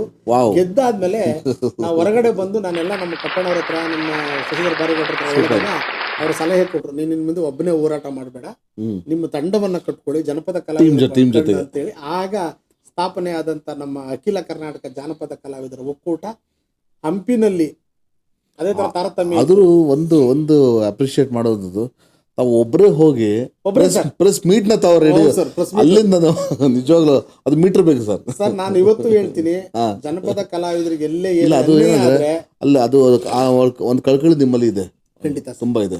ನಾನು ಯಾಕೆ ಹತ್ರ ಹೇಳ್ತೀನಿ ಅಂದ್ರೆ ಸರ್, ನನ್ನಲ್ಲಿ ಕಂಡಿರೋದು ಏನಂದ್ರೆ, ಈ ನಾಡಿನ ಈ ದೇಶದ ಸಂಸ್ಕೃತಿ ಉಳಿಬೇಕಂದ್ರೆ ನಮ್ಮ ಜನಪದ ಉಳಿಬೇಕು ಅನ್ನುವ ದೊಡ್ಡ ಮಹದಾಸೆ. ಇದನ್ನ ಎಚ್ ಎಲ್ ನಾಯಗೌಡರಿಂದ ನಾನು ಕಲ್ತಂತದ್ದು ಅಲ್ವಾ? ಹೌದು ಸರ್. ಯಾಕಂದ್ರೆ ಎಚ್ ಎಲ್ ನಾಯಗೌಡರು ಒಬ್ಬ ಜಿಲ್ಲಾಧಿಕಾರಿ ಆಗಿದ್ದುಕೊಂಡು ಅವರು ಅವತ್ತು ಏನಾದರೂ ಜಾನಪದ ಪ್ರಕಾರಗಳ ಬಗ್ಗೆ, ಜನಪದ ಮಾಹಿತಿಯನ್ನ, ಜನಪದ ಸಾಹಿತ್ಯವನ್ನ, ಸಂಗೀತವನ್ನ ಸಂಗ್ರಹ ಮಾಡಿಲ್ಲ ಅಂದಿರೆ ಇವತ್ತು ಕನ್ನಡ ನಾಡಲ್ಲಿ ಇಷ್ಟೊಂದು ಸಮೃದ್ಧಿ ಅಂತ ಜನಪದ ಕಲಾ ಪ್ರಕಾರಗಳು ಇರ್ತಿಲ್ಲ. ಮತ್ತು ಒನ್ಸ್ ಮೋರ್ ನಿಮಗೆ ಏನೋ ಅವಕಾಶ ಸಿಗದೇ ಇದ್ರು ಕೂಡ ಅದು ಕೂಡ ಆಗ್ತಿರ್ಲಿಲ್ಲ. ಹೌದು ಅಲ್ವಾ? ಖಂಡಿತ. ಅವರು ಮತ್ತೆ ಹಾಡ್ಲಿ ಬಿಡ್ ಅಂತ ಬಿಟ್ರು. ಹೌದು, ಪ್ರೋತ್ಸಾಹ ಇದೆ ಅಲ್ಲ, ಬಹಳ ಬಹಳ ಮುಖ್ಯ. ಎಸ್, ಬಹಳ ಅದು ರೋಚಕವಾದ ಕಥೆ ಸರ್. ಸಾಹಸ ಮಾಡಿದಿರ. ಆದ್ರೂ ಆ ಕಲಾವಿದರು ಇವತ್ತು ನೆನ್ಸ್ಕೋತಾರ ಸರ್? ನೆನ್ಸ್ಕೊಳ್ತಾರೆ. ನಾನು ನೆನ್ಸ್ಕೊಳ್ತಾರೋ ಬಿಡ್ತಾರೋ, ನನಗೆ ಜನಪದ ಅಂದ್ರೆ ಉಸಿರು ಸರ್. ನೀವು ಅದು ನಿಮ್ಮ ಕರ್ತವ್ಯ ನೀವು ಮಾಡಿದಿರ. ಜನಪದಕ್ಕೋಸ್ಕರ ನಾನು ಏನ್ ಬೇಕಾದ್ರೂ ಮಾಡ್ತೀನಿ. ಜನಪದವೇ ನನಗೆ ಅಂತಿಮ ಸರ್. ಸೂಪರ್ ಸೂಪರ್, ಅದ್ಭುತ ಸರ್. ಸರ್, ನೀವು ಸಂಯೋಜಕರಾಗಿ, ಸಂಗೀತ ನಿರ್ದೇಶಕರಾಗಿ, ಸಂಪಾದಕರಾಗಿ ಹೀಗೆ ಹಲವಾರು ಕ್ಷೇತ್ರಗಳಲ್ಲಿ ಕಾರ್ಯನಿರ್ವಹಿಸಿದ್ರಲ್ವಾ? ಸೊ ಅದ್ರ ಬಗ್ಗೆ ನಮ್ಮ ವೀಕ್ಷಕ ತಿಳಿಸಿ ಸರ್. ಆಲ್ರೌಂಡರ್ ಅದು ಆಗ್ಬಿಟ್ಟಿದ್ರಿ. ನಾನು ಆಗ್ಲೇ ಹೇಳ್ತಾ ಬಂದೆ, ಅನೇಕ ಗೀತೆಗಳಿಗೆ ರಾಗ ಸಂಯೋಜನೆ ಮಾಡಿದ್ದೀನಿ. ಎಲ್ಲವೂ ಕೂಡ ಜನಪರವಾದಂತ ಗೀತೆಗಳೇ ಆಗಿರ್ತಿತ್ತು. ಆಮೇಲೆ ಕೆಲವೊಂದು ಗೀತೆಗಳನ್ನು ನಾನೇ ಬರೆದಿದ್ದೀನಿ. ನಾನು ಈ ಜನಪದವನ್ನ ಹಾಡೋದು ಎಲ್ಲ ಇದ್ರೂ ಕೂಡ ನಾನು ವಿದ್ಯಾರ್ಥಿ ದಶೆಯಿಂದನೇ ವೈಜ್ಞಾನಿಕ ಮನೋಭಾವನೆಯನ್ನ ಬೆಳೆಸ್ಕೊಂಡಿರ್ತಕ್ಕಂಥವ್ನು. ಇವತ್ತು ಕೂಡ ನಾನು ಮೂಢನಂಬಿಕೆಗಳನ್ನು ನಂಬೋದಿಲ್ಲ. ನಾನು ಆ ವಿಷಯದಲ್ಲಿ ನಾನು ನರಸಿಂಹ ಎಚ್ ಎನ್ ಅನ್ನು ನೆನೆಸ್ಕೊಳ್ತೀನಿ. ನನ್ನ ಗುರು ಅವರು ವೈಜ್ಞಾನಿಕ ಮನೋಭಾವನೆಗೆ ಹೆಚ್ಚು ಪ್ರೇರೇಪಣೆ ಕೊಟ್ಟಂತವ್ರು. ಅಲ್ಲಿ ಏನಪ್ಪಾ ಅಂತ ಅಂದ್ರೆ, ನೀನು ಯಾವುದನ್ನೇ ಆದ್ರೂ ಪ್ರಶ್ನಿಸದೆ ಒಪ್ಪಬೇಡ. ಸೊ ಯಾವತ್ತೂ ಕೂಡ ನೀನು ವಿಜ್ಞಾನವೇ ಅಂತಿಮ. ಹೌದು. ಸೊ ಅದಾಗಿ ನೀವು ಮೂಢನಂಬಿಕೆಗೆ ಹೋಗ್ಬೇಡಿ, ನಂಬಿಕೆ ಇಟ್ಕೋ. ಯಾವುದೇ ಕಾರಣಕ್ಕೂ ಮೂಢನಂಬಿಕೆಗಳು ಬೇಡ ಅನ್ನೋ ನಂಬಿಕೆ ಇರಬೇಕು. ವೈಜ್ಞಾನಿಕ ಮನೋಧರ್ಮವನ್ನು ನಾನು ಬೆಳೆಸ್ಕೊಂಡಿದ್ದೀನಿ. ಆ ನಿಟ್ಟಿನಲ್ಲಿ ನಾನು ಕೆಲಸ ಮಾಡ್ತಾ ಬಂದಿದ್ದೀನಿ. ಮತ್ತೆ ಬಹಳ ಖುಷಿ ಏನಂದ್ರೆ, ಸಂಗೀತ ನಿರ್ದೇಶಕ ಅಂತ ನೀವು ಕೇಳಿದ್ರಿ. ನಾನು ಜರ್ನಿ ರಂಗಭೂಮಿನಲ್ಲಿ ಇದ್ದಂತ ಸಂದರ್ಭದಲ್ಲಿ ಅಷ್ಟು ವರ್ಷಗಳ ಕಾಲ, ಸುಮಾರು 8 ವರ್ಷಗಳ ಕಾಲ 42 ನಾಟಕಗಳಿಗೆ ಸಂಗೀತ ನಿರ್ದೇಶಕನಾಗಿ ಕೆಲಸ ಮಾಡಿದ್ದೀನಿ. ನಾನು ಸಂಗೀತ ನಿರ್ದೇಶನ ಮಾಡಿದಂತ ಅನೇಕ ನಾಟಕಗಳಿಗೆ ಉತ್ತಮ ಸಂಗೀತ ನಿರ್ದೇಶಕ ಪ್ರಶಸ್ತಿ, ಉತ್ತಮ ಗಾಯಕ ಪ್ರಶಸ್ತಿಗಳು ಬಂದಿದೆ. ಆ ನಿಟ್ಟಿನಲ್ಲಿ ಕೆಲಸ ಮಾಡಿದ್ದೀನಿ. ಆಮೇಲೆ ಸಂಪಾದಕ ಅಂತ ಅಂದಾಗ ನಾನು ಡಂಗೂರ ಅಂತ ಒಂದು ಪುಸ್ತಕವನ್ನ ಸಂಪಾದನೆ ಮಾಡಿದ್ದೆ. ಅದು ಅವಾಗ ಒಂದಷ್ಟು ವರ್ಷ ನನಗೆ ಡಂಗೂರ ಸಿದ್ದರಾಜು ಅಂತ ಕರೀತಾ ಇದ್ರು, ಅಷ್ಟು ಪ್ರಚಲಿತ. ಅದಾದ್ಮೇಲೆ ಹಾಡಿ ರಾಗಗಳ ಅಂತ ಒಂದು ಪುಸ್ತಕವನ್ನ ಮಾಡಿದೆ, ಸಂಪಾದಕನಾಗಿದ್ದೆ. ಆಮೇಲೆ ಇವಾಗ ನನಗೆ ಬಹಳ ಖುಷಿ ಕೊಡೋದೇನಂತ ಅಂದ್ರೆ, ಸಂಸ್ಕೃತಿ ಮಂತ್ರಾಲಯ, ಭಾರತ ಸರ್ಕಾರದ ಸಂಸ್ಕೃತಿ ಮಂತ್ರಾಲಯ, ministry of culture, government of ಇಂಡಿಯಾದ ವತಿಯಿಂದ ಒಂದು ಫೆಲೋಶಿಪ್ ನಾನು ಅವಾರ್ಡ್ ಆಯ್ತು ನನಗೆ. ಅದರಲ್ಲಿ folk music legends of Karnataka ಅಂತ ಒಂದು ಅದ್ಭುತವಾದ ಥೀಸಿಸ್ ಅನ್ನ ನಾನು ಸಬ್ಮಿಟ್ ಮಾಡಿ ಪ್ರಬಂಧವನ್ನ ಮಂಡಿಸಿದ್ದೀನಿ. ಅದಕ್ಕೆ ನಾನು ಸಂಪಾದಕನಾಗಿದ್ದೀನಿ. ಅದಾದ್ಮೇಲೆ ನಾನು ಕರ್ನಾಟಕ ಜಾನಪದ ಅಕಾಡೆಮಿನಲ್ಲಿ ಜನಪದ ಕಲಾ ಪ್ರದರ್ಶನಗಳು, ನಗರ ಪ್ರದೇಶದಲ್ಲಿ ಜನಪದ ಕಲಾ ಪ್ರದರ್ಶನಗಳು ಮತ್ತು ಜನಾಭಿಪ್ರಾಯ, ಒಂದು ತೌಲನಿಕ ಅಧ್ಯಯನ ಅಂತ ಅದೊಂದು ಥೀಸಿಸ್ ಅನ್ನ ನಾನು ಪ್ರಬಂಧ ಮಾಡಿದೆ. ಆಗ ನನಗೆ ಸಂಪಾದಕನಾಗಿ ಅದ್ರದ್ದು ಕೊಟ್ಟಿದ್ದೀನಿ. ಸೊ ಆಮೇಲೆ ನನಗೇನಂತ ಅಂದ್ರೆ, ಅನೇಕ ಲೇಖನಗಳು ಬೇರೆ ಬೇರೆ ಮ್ಯಾಗಝೈನ್ಗಳಲ್ಲಿ, ಪತ್ರಿಕೆಗಳಲ್ಲಿ ನಾನು ಪ್ರಕಟ ಆಗಿದೆ. ಆ ಮೂಲಕ ನಾನು ನನ್ನ ಒಳಗಡೆ ಇದ್ದಂತ ಬರಹಗಾರನಿಗೂ ಸ್ವಲ್ಪ ಕೆಲಸ ಕೊಟ್ಟಿದ್ದೆ. ಅದು ಕೂಡ ಒಂದು ಶೈನ್ ಆಗಿದೆ. ಸೊ ದೇಶ ವಿದೇಶಗಳಲ್ಲಿ ತಾವು ಕಾರ್ಯನಿರ್ವಹಿಸಿದ್ದೀರಾ. ಸೊ ಅದರ ಒಂದು ಅನುಭವ ತಿಳಿಸಿ. ಯಾಕಂದ್ರೆ ಇಲ್ಲಿ ನೋಡಿ, ಇಲ್ಲಿ ಒಂದು ಸೊಗಡು, ಅಲ್ಲಿ ನಾವು ಪ್ರಸ್ತುತಪಡಿಸೋದು, ರಿಪ್ರೆಸೆಂಟ್ ಮಾಡೋದು, ಅದು ಎಷ್ಟು ಖುಷಿ ಕೊಡುತ್ತಲ್ವಾ? ಸೊ ಯಾವ ರೀತಿಯ ಅನುಭವ ಹೇಗಿತ್ತು ಸರ್? ನನಗೆ ಈ ತರ ಎಲ್ಲ ಮಾಡ್ಕೊಳ್ತಾ ಬರ್ತಿದ್ದಂಗೆ ನನಗೆ, ನಾನು ಯೂತ್ ಇದ್ರಲ್ಲಿದ್ದಂಗೆ, ಟೀಮಲ್ಲಿ ಇದ್ದಂಗೆ, ನನಗೆ ಇಂಡೋ ಚೈನಾ ಫ್ರೆಂಡ್ಶಿಪ್ ಅಸೋಸಿಯೇಷನ್ ಅಂತ, ಇಂಡೋ ಚೈನಾದಲ್ಲಿ ಏನಂದ್ರೆ ನಾವು ಭಾರತ ಮತ್ತು ಚೈನಾ ಅಲ್ಲಿನ ಯೂತ್ ನ ಒಂದು ದೊಡ್ಡ ಗೆಟ್ ಟುಗೆದರ್ ಅಲ್ಲಿ ನಾನು ಒಂದು ಭಾಗವಹಿಸುವಂತ ಸುವರ್ಣ ಅವಕಾಶ ಸಿಕ್ಕಿತ್ತು. ಇಲ್ಲಿಗೆ ಚೈನಾದ ಟೀಮ್ಗಳೆಲ್ಲ ಬಂದು ಪರ್ಫಾರ್ಮ್ ಮಾಡಿದ್ದು, ನಾವು ಇಂಡಿಯಾದಿಂದ ಚೈನಾಗ ಹೋಗಿ ಪರ್ಫಾರ್ಮ್ ಮಾಡುವಂತ ಒಂದು ಅವಕಾಶ ಸಿಕ್ಕಿತ್ತು. ಚೈನಾದಲ್ಲಿ ನಾವು ಹೋಗಿ ಪರ್ಫಾರ್ಮ್ ಮಾಡಿದ್ವಿ. ಸೊ ನಮಗೆ ಅಲ್ಲಿ ಕನ್ನಡ ಕೇಳೋರು ಇದಾರೆ ಅಂದ್ರೆ ಸರ್ ಕನ್ನಡ ನಮ್ಮ ಫೋಕ್ಗೆ ಅಥವಾ ಆರ್ಟ್ಗೆ ಯಾವುದೇ ಲ್ಯಾಂಗ್ವೇಜ್ ಅವಶ್ಯಕ ಲ್ಯಾಂಗ್ವೇಜ್ ಅವಶ್ಯಕತೆ ಇಲ್ಲ. ನಾವು ನಮ್ಮ ಹಾಡು ನೃತ್ಯ ಎಲ್ಲವನ್ನು ಪರ್ಫಾರ್ಮ್ ಮಾಡುವಾಗ ಅವರು ಅಷ್ಟೇನೆ ಚೈನಾದಿಂದ ಬಂದು ನಾವಿಲ್ಲಿ ಪರ್ಫಾರ್ಮ್ ಮಾಡುವಾಗ ಅದ್ಭುತವಾದಂತ ನಮ್ಮ ಕಾಸ್ಟ್ಯೂಮ್ ಅವ್ರದ್ದು, ಅದ್ಭುತವಾದಂತ ಮ್ಯೂಸಿಕ್, ಅದ್ಭುತವಾದಂತ ರಿದಮ್ಸು, ಅದನ್ನ ನೋಡಿ ಬಹಳ ಮೈ ಮರಿತಿದ್ವಿ ಅಲ್ವಾ. ಯೂತ್ ಫೆಸ್ಟಿವಲ್ ಅಂತ ನಡೀತಾ ಇತ್ತವ ಆ ಸಂದರ್ಭ ಒಂದು. ಅದಾದ್ಮೇಲೆ ನನಗೆ ಜಾನಪದ ಜಾತ್ರೆನಲ್ಲಿ ಇದ್ದಂತ ಸಂದರ್ಭದಲ್ಲೇನೆ 2010ರಲ್ಲಿ ನನಗೆ ಅಕ್ಕ ಸಮ್ಮೇಳನಕ್ಕೆ ಆಹ್ವಾನ ಬರುತ್ತೆ. ಹೌದು, ಅವಾಗಲೂ ಕೂಡ ನಾನು ಶ್ರೀನಿವಾಸಜಿ ಕಪ್ಪಣ್ಣ ಅವ್ರ ನೇತೃತ್ವದಲ್ಲೇ ಅಕ್ಕ ಸಮ್ಮೇಳನಕ್ಕೆ ಒಂದು 28 ಜನ ಕಲಾವಿದರು ಹೋಗಿದ್ವಿ. ಆ ಹೋದಂತ ಸಂದರ್ಭದಲ್ಲಿ ನಮಗೆ ಅಲ್ಲಿ ಒಂದು ಸುವರ್ಣ ಅವಕಾಶ ಎಂತದ್ದು ಅಂತಂದ್ರೆ, ಒಂದು ದಿನ ನಮಗೆ 1.5 ತಾಸು ಸಮಯ ನಿಗದಿ ಆಗಿತ್ತು. ಸೊ ಅದಾದ್ಮೇಲೆ ರಘು ದೀಕ್ಷಿತ್ ಅವ್ರದ್ದು ಕಾರ್ಯಕ್ರಮ ಇತ್ತು. ರಘು ದೀಕ್ಷಿತ್ ಅವರು ಅವ್ರೇನೋ ಫ್ಲೈಟ್ ಸಿಕ್ಲಿಲ್ಲ ಅಂತ ಬರ್ಲಿಲ್ಲ, ಅವ್ರ ಸ್ಲಾಟ್ ಮಿಸ್ ಆಗಿತ್ತು. ಅದಕ್ಕೆ ಕಪ್ಪಣ್ಣ ಅವ್ರ ಜೊತೆ ಕುತ್ಕೊಂಡು ಏನ್ ಮಾಡೋದು, ಅದೊಂದು 1 hour ಇದೆಯಲ್ಲ ಅಂದಾಗ ಕಪ್ಪಣ್ಣ ಸರ್ ನಮ್ಮ ಜನಪದ ಕಲಾವಿದಿದ್ದಾರೆ, ತಲೆ ಕೆಡಿಸ್ಕೋಬೇಡಿ ಅಂದ್ಬಿಟ್ಟು ಕನ್ನಡವೇ ಶ್ರೇಷ್ಠ ಅಂತ ಒಂದು ಟೈಟ್ಲ್ ಮಾಡಿ ಆ ಕಾರ್ಯಕ್ರಮನ ಪ್ರೆಸೆಂಟ್ ಮಾಡಿದ್ರು. ಕನ್ನಡವೇ ಶ್ರೇಷ್ಠ ಅಂತ. ಆವಾಗ ಸಿಕ್ಕಿದಂತ ಮೈಲೇಜ್ ಏನಂದ್ರೆ 2.5 ತಾಸು ನಿರಂತರವಾಗಿ ನಮ್ಮ ಜನಪದ ಗೀತೆಗಳನ್ನ ಹಾಡಿ ಅಲ್ಲಿದ್ದಂತ ಸುಮಾರು 4,000 ಪ್ರೇಕ್ಷಕರನ್ನ ಕುಣಿದು ಕುಪ್ಪಳಿಸುವಂತರ ಮಾಡುವಂತದ್ದು ದೊಡ್ಡ ನೆನಪು. ಆ ವರ್ಷ ನಾನು ಹೋದಂತ ಸಂದರ್ಭದಲ್ಲಿ 6ನೇ ಅಕ್ಕ ಸಮ್ಮೇಳನ ಅದು 2010ರಲ್ಲಿ. ಅಲ್ಲಿಗೆ ನಮ್ಮ ಪವರ್ ಸ್ಟಾರ್ ಪುನೀತ್ ರಾಜ್ಕುಮಾರ್ ಅವರು ಅಂಬಾಸಿಡರ್ ಆಗಿ ಬಂದಿದ್ರು, ರಾಯಭಾರಿಯಾಗಿ ಬಂದಿದ್ರು. ಅವ್ರ ಕೈನಲ್ಲಿ ನನ್ನ ಗುರುವೇ ನಿನ್ನ ಆಟ ಬಲ್ಲವ್ರು ಯಾರ್ಯಾರು ಹಾಡಿನ ಧ್ವನಿ ಸುರುಳಿ ಅಲ್ಲಿ ಬಿಡುಗಡೆ ಆಯ್ತು. ಮರುದಿನ ಅದು $20ಗೆ ಒಂದು CD ಮಾರಾಟ ಆಯ್ತು. ಅದು ಬಹಳ ಪಾಪ್ಯುಲರ್ ಆಯ್ತು. ಅದು ಎಷ್ಟು ವಿಶೇಷ ಅಂತ ಅಂದ್ರೆ ಸರ್, $1 ಅವತ್ತು $65 ಇತ್ತು. ಮರುದಿನ ಒಂದು CD $20 ಸೇಲ್ ಆಗ್ತಾ ಇದೆ ಅಲ್ಲಿ ಕೌಂಟರ್ ಇಟ್ಕೊಂಡಿಲ್ಲ. ಅಷ್ಟು ಜನಮನ್ನಣೆಯನ್ನ ಗಳಿಸ್ತು. ಅದಾದ್ಮೇಲೆ ನಾನು ಇದರಲ್ಲಿ ನಮ್ಮ ಕನ್ನಡ ಮತ್ತು ತುಳು ಸ್ನೇಹ ಸಮ್ಮೇಳನ ಅಂತೇಳಿ ದುಬೈನಲ್ಲಿ ನಡೀತು. ಅಲ್ಲಿ ನನ್ನ ಪರ್ಫಾರ್ಮೆನ್ಸ್, ಥೈಲ್ಯಾಂಡ್ ಅಲ್ಲಿ ನಡೆದಂತ ವಿಶ್ವ ಕನ್ನಡ ಸಮ್ಮೇಳನ ಆಗ್ಬೋದು, ಮತ್ತು ನೇಪಾಳದಲ್ಲಿ ನಡೆದಂತ ನಮ್ಮ ತುಳು ಕನ್ನಡ ಸ್ನೇಹ ಸಮ್ಮೇಳನ ಕಾರ್ಯಕ್ರಮ ಇರ್ಬೋದು, ಮತ್ತೆ ಮಲೇಷಿಯಾ, ಸಿಂಗಾಪುರ್, ಬೇರೆ ಬೇರೆ ದೇಶಗಳಲ್ಲಿ ಹೋದಂತ ಸಂದರ್ಭದಲ್ಲಿ ಅಲ್ಲಿದ್ದಂತ ಕನ್ನಡಿಗರು, ಆಸ್ಟ್ರೇಲಿಯಾದ ಸಿಡ್ನಿನಲ್ಲಿ ನಡೆದಂತ ವಿಶ್ವ ಕನ್ನಡ ಸಮ್ಮೇಳನದಲ್ಲಿ, ಸೊ ಇಲ್ಲೆಲ್ಲ ನಾವು ಭಾಗವಹಿಸಿದಂತ ಸಂದರ್ಭ ಏನಪ್ಪಾ ಇರ್ತಿತ್ತು ಅಂದ್ರೆ, ಅಲ್ಲಿದ್ದಂತ ಕನ್ನಡಿಗರು ನಮ್ಮನ್ನ ನಡೆಸ್ಕೊಂತಿದ್ದಂತ ರೀತಿ ಮತ್ತು ಅವ್ರು ಬರ್ತಿದಂತ ಅವ್ರ ಇಡೀ ಕುಟುಂಬ ಬಂದು ನೋಡ್ತಿದಂತ ಪ್ರೋಗ್ರಾಮ್ಗಳನ್ನ ನಮಗೆ ಬಹಳ ಖುಷಿ ಕೊಡ್ತಾ ಇತ್ತು. ಏನಂತ ಅಂದ್ರೆ, ಒಂದು ಹಸಿದವರಿಗೆ ಊಟ ಕೊಟ್ಟಾಗ ಎಷ್ಟು ರುಚಿ ಅನಿಸ್ತದೋ ಅಷ್ಟು ಖುಷಿ ನಮ್ಗೆ ಪ್ರೇಕ್ಷಕರು ಕುಡಿದು ಕುಪ್ಪಳಿಸ್ತಾ ಇದ್ರು, ಹಂಚ್ಕೊಳ್ತಾ ಇದ್ರು, ಈ ವಾಡಾಡಿ ಅಂತ. ಮತ್ತೆ ರಿಕ್ವೆಸ್ಟ್ ಕೂಡ ಬರ್ತಿತ್ತು. ಹೌದು, ಬಹಳ ಅದು ಇವತ್ತು ಮೈನವರು ಹೇಳಿಸಿರ್ತದೆ ನನಗೆ. ಅಂತ ಅದ್ಭುತವಾದಂತ ತುಂಬಾ ರೋಮಾಂಚನ. ಯಾಕಂದ್ರೆ ನಾವು ನಮ್ಮ ದೇಶದಲ್ಲಿ ಮಾಡೋದು ಅದು ಇದ್ದಿದ್ದೆ, ಬಟ್ ವಿದೇಶದಲ್ಲಿ ನಾವು ರಿಪ್ರೆಸೆಂಟ್ ಮಾಡ್ತೇವಲ್ಲ, ಅದು ಬಹಳ ವಿಶೇಷ, ಬಹಳ ಖುಷಿ ಕೊಟ್ಟಿದೆ. ಆ ವಿಷಯದಲ್ಲಿ ಹೊರ ದೇಶದಲ್ಲಿ ಇರ್ತಕ್ಕಂತ ಕನ್ನಡಿಗರಿಗೆ ನಾನು ಯಾವತ್ತೂ ಕೂಡ ಹೇಳೋದೇನಂತಂದ್ರೆ, ಅವ್ರಿಗೆ ಉದ್ಯೋಗಕ್ಕೋಸ್ಕರ ಅಲ್ಲಿ ಹೋಗಿರ್ಬೋದು, ಅವರು ನಮ್ಮ ಮಾತೃ ಸಂಸ್ಕೃತಿಯನ್ನ, ಮಾತೃ ಭಾಷೆಯನ್ನ ಮರ್ತಿಲ್ಲ. ನಮ್ಮ ಮಾತೃ ಸಂಸ್ಕೃತಿ, ಅದರಲ್ಲೂ ಜನಪದದ ಬಗ್ಗೆ ಅಪಾರವಾದ ಪ್ರೀತಿ ಇಟ್ಕೊಂಡಿದ್ರೆ ಅವ್ರು ನಾನು ಶರಣ ಹೇಳ್ತೀನಿ. ಖಂಡಿತ ಅಲ್ಲ, ಬರೀ ನಾವು ಬೇರೆ ದೇಶದಲ್ಲಿ ಯಾರೋ ಒಬ್ಬ ಕನ್ನಡ ಮಾತಾಡಿದ್ರೆ ಖುಷಿ ಆಗುತ್ತೆ. ಅಂಥದ್ರಲ್ಲಿ ನಾವು ಕನ್ನಡ ಕಾರ್ಯಕ್ರಮ ಕೊಟ್ಕೊಂಡು ನಾವು ಬರ್ತೀವಿ ಅಂದಮೇಲೆ ಖುಷಿ ಕೊಡೋದು ವಿಚಾರ. ಸೊ ನಿಮ್ಮ ಸಾಧನೆ ಮೆಚ್ಚಿ ಹಲವಾರು ಪ್ರಶಸ್ತಿಗಳನ್ನು ಕೂಡ ನಿಮ್ಮ ಆರಿಸಿ ಬಂದಿವೆ. ಆ ಒಂದು ಸಂತೋಷದ ಕ್ಷಣಗಳನ್ನು ನಮ್ಮದೇ ಹಂಚಿಕೊಳ್ಳಿ ಸರ್. ಮೊದಲನೇದಾಗಿ ನನಗೆ ಬಹಳ ಖುಷಿ ಕೊಡೋದು ಪ್ರಶಸ್ತಿಗಳು ಅಂತ ಅಂದ್ರೆ, ನಾನು ಆಗ್ಲೇ ಹೇಳಿದೆ ನಿಮ್ಗೆ 1996ರಲ್ಲಿ ಸಾಕ್ಷರ ರತ್ನ ಅಂತ ಒಂದು ಪ್ರಶಸ್ತಿ. ಸಾಕ್ಷರತೆನಲ್ಲಿ ಕೆಲಸ ಮಾಡಿದ್ದಕ್ಕೆ ಒಂದು ಪ್ರಶಸ್ತಿ. ಆ ಕ್ಷಣದಲ್ಲಿ ನನಗೆ HD ದೇವೇಗೌಡರು ನಮ್ಮ ನಾಡಿನ ಮುಖ್ಯಮಂತ್ರಿ ಆಗಿರ್ತಾರೆ. 96 ಆರಂಭ. ಆ ಸಂದರ್ಭದಲ್ಲಿ ಅವರೇ ನಮಗೆ ಪ್ರಶಸ್ತಿಯನ್ನ ಕೊಡ್ತಾರೆ ಅಲ್ಲಿ ಬೀದರ್ನಲ್ಲಿ. ನನಗೆ ಅದೊಂದು ದೊಡ್ಡ ಖುಷಿ ಕೊಟ್ಟಂತ ಸಂದರ್ಭ. ಮೊದಲನೇ ಪ್ರಶಸ್ತಿ ಅದು, ರಾಜ್ಯ ಮಟ್ಟದ ಪ್ರಶಸ್ತಿಯನ್ನು ಅವರಿಂದ ಸ್ವೀಕಾರ ಮಾಡಿದ್ದು. ಅದಾದ್ಮೇಲೆ ಸರ್ ಎಂ ವಿಶ್ವೇಶ್ವರಯ್ಯ ಪ್ರಶಸ್ತಿ ಬಂತು ನನಗೆ, ಅದು ಬಹಳ ಖುಷಿ ಕೊಡುವಂತ ವಿಷಯ. ಆಮೇಲೆ ನನಗೆ ಜಾನಪದ ಜಂಗಮ ಅಂತ ಪ್ರಶಸ್ತಿಯನ್ನ ಕೊಟ್ಟು ಸನ್ಮಾನ ಮಾಡಿದ್ರು. ಹೌದು ಸರ್, ಜಾನಪದ ಜಂಗಮ. ಅದು ದಿವ್ಯಾ ಫೌಂಡೇಶನ್ ಅಂತೇಳಿ ಬಹಳ ಅದ್ಭುತವಾದಂತ ಸಂಸ್ಥೆ ಅದು. ಅವರು ನನಗೆ ಅದನ್ನ ಕೊಟ್ಟರು, ನನಗೆ ದಿವ್ಯ ಆರ್ಟ್ ಫೌಂಡೇಶನ್ ಅಂತ ಅದು ಸಂಸ್ಥೆಯವ್ರ ಹೆಸರು.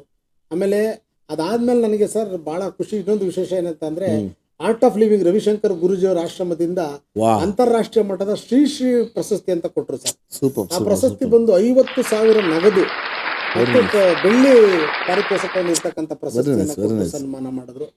ಸೊ ಅದಾದ್ಮೇಲೆ ನನಗೆ ಭಾಳ ಖುಷಿ ಕೊಡೋದೇನೆಂದರೆ 2005ರಲ್ಲಿ ನನಗೆ ಜನಪದ ಗಾಯನಕ್ಕೆ ಒಂದು ರಾಷ್ಟ್ರೀಯ ಮಟ್ಟದ ಪ್ರಶಸ್ತಿ ಬಂತು ದೆಹಲಿನಲ್ಲಿ. ಆಗ ಅಬ್ದುಲ್ ಕಲಾಂ ಜಿ ಅವರು ರಾಷ್ಟ್ರಪತಿ ಆಗಿದ್ರು. ಅವರಿಂದ ನಾನು ಪ್ರಶಸ್ತಿಯನ್ನು ಸ್ವೀಕಾರ ಮಾಡಿದೆ. ಅದೊಂದು ನನ್ನ ಜೀವಮಾನದಲ್ಲಿ ನೆನಪಲ್ಲಿ ಉಳಿಯುವಂತ ಪ್ರಶಸ್ತಿ ಸರ್. ಯಾಕಂದ್ರೆ ನೀವು ಡೆಲ್ಲಿ ಅಂತೂ ನಿಮ್ಮ ದಿಲ್ಲಿ ಮರೆಯಕ್ಕಾಗಲ್ಲ, ಯಾಕಂದ್ರೆ ಹಳ್ಳಿಯಿಂದ ದಿಲ್ಲಿ ಹೋಗಿ ಪ್ರಾರಂಭ ಮಾಡಿದ್ದು. ನನಗೆ ಅದನ್ನ ಬಹಳ ನೆನಪಲ್ಲಿ ಇಟ್ಕೊಂಡಿದ್ದೀನಿ ನಾನು. ಇವರು ನಮ್ಮ ಅಬ್ದುಲ್ ಕಲಾಂ ಜಿ ಅಂದ್ರೆ ನನಗೆ ದೊಡ್ಡ ಆದರ್ಶವಾದಂತ ವ್ಯಕ್ತಿ ಅವರು. ಅಂತ ಒಂದು ಗಣ್ಯ ವ್ಯಕ್ತಿಯಿಂದ ಅದೊಂದು ನೆನಪಲ್ಲಿದೆ. ಆಮೇಲೆ ನನಗೆ ನಾಡಪ್ರಭು ಕೆಂಪೇಗೌಡ ಪ್ರಶಸ್ತಿಯನ್ನು ಕೊಡ್ತು ಬೃಹತ್ ಬೆಂಗಳೂರು ಮಹಾನಗರ ಪಾಲಿಕೆ.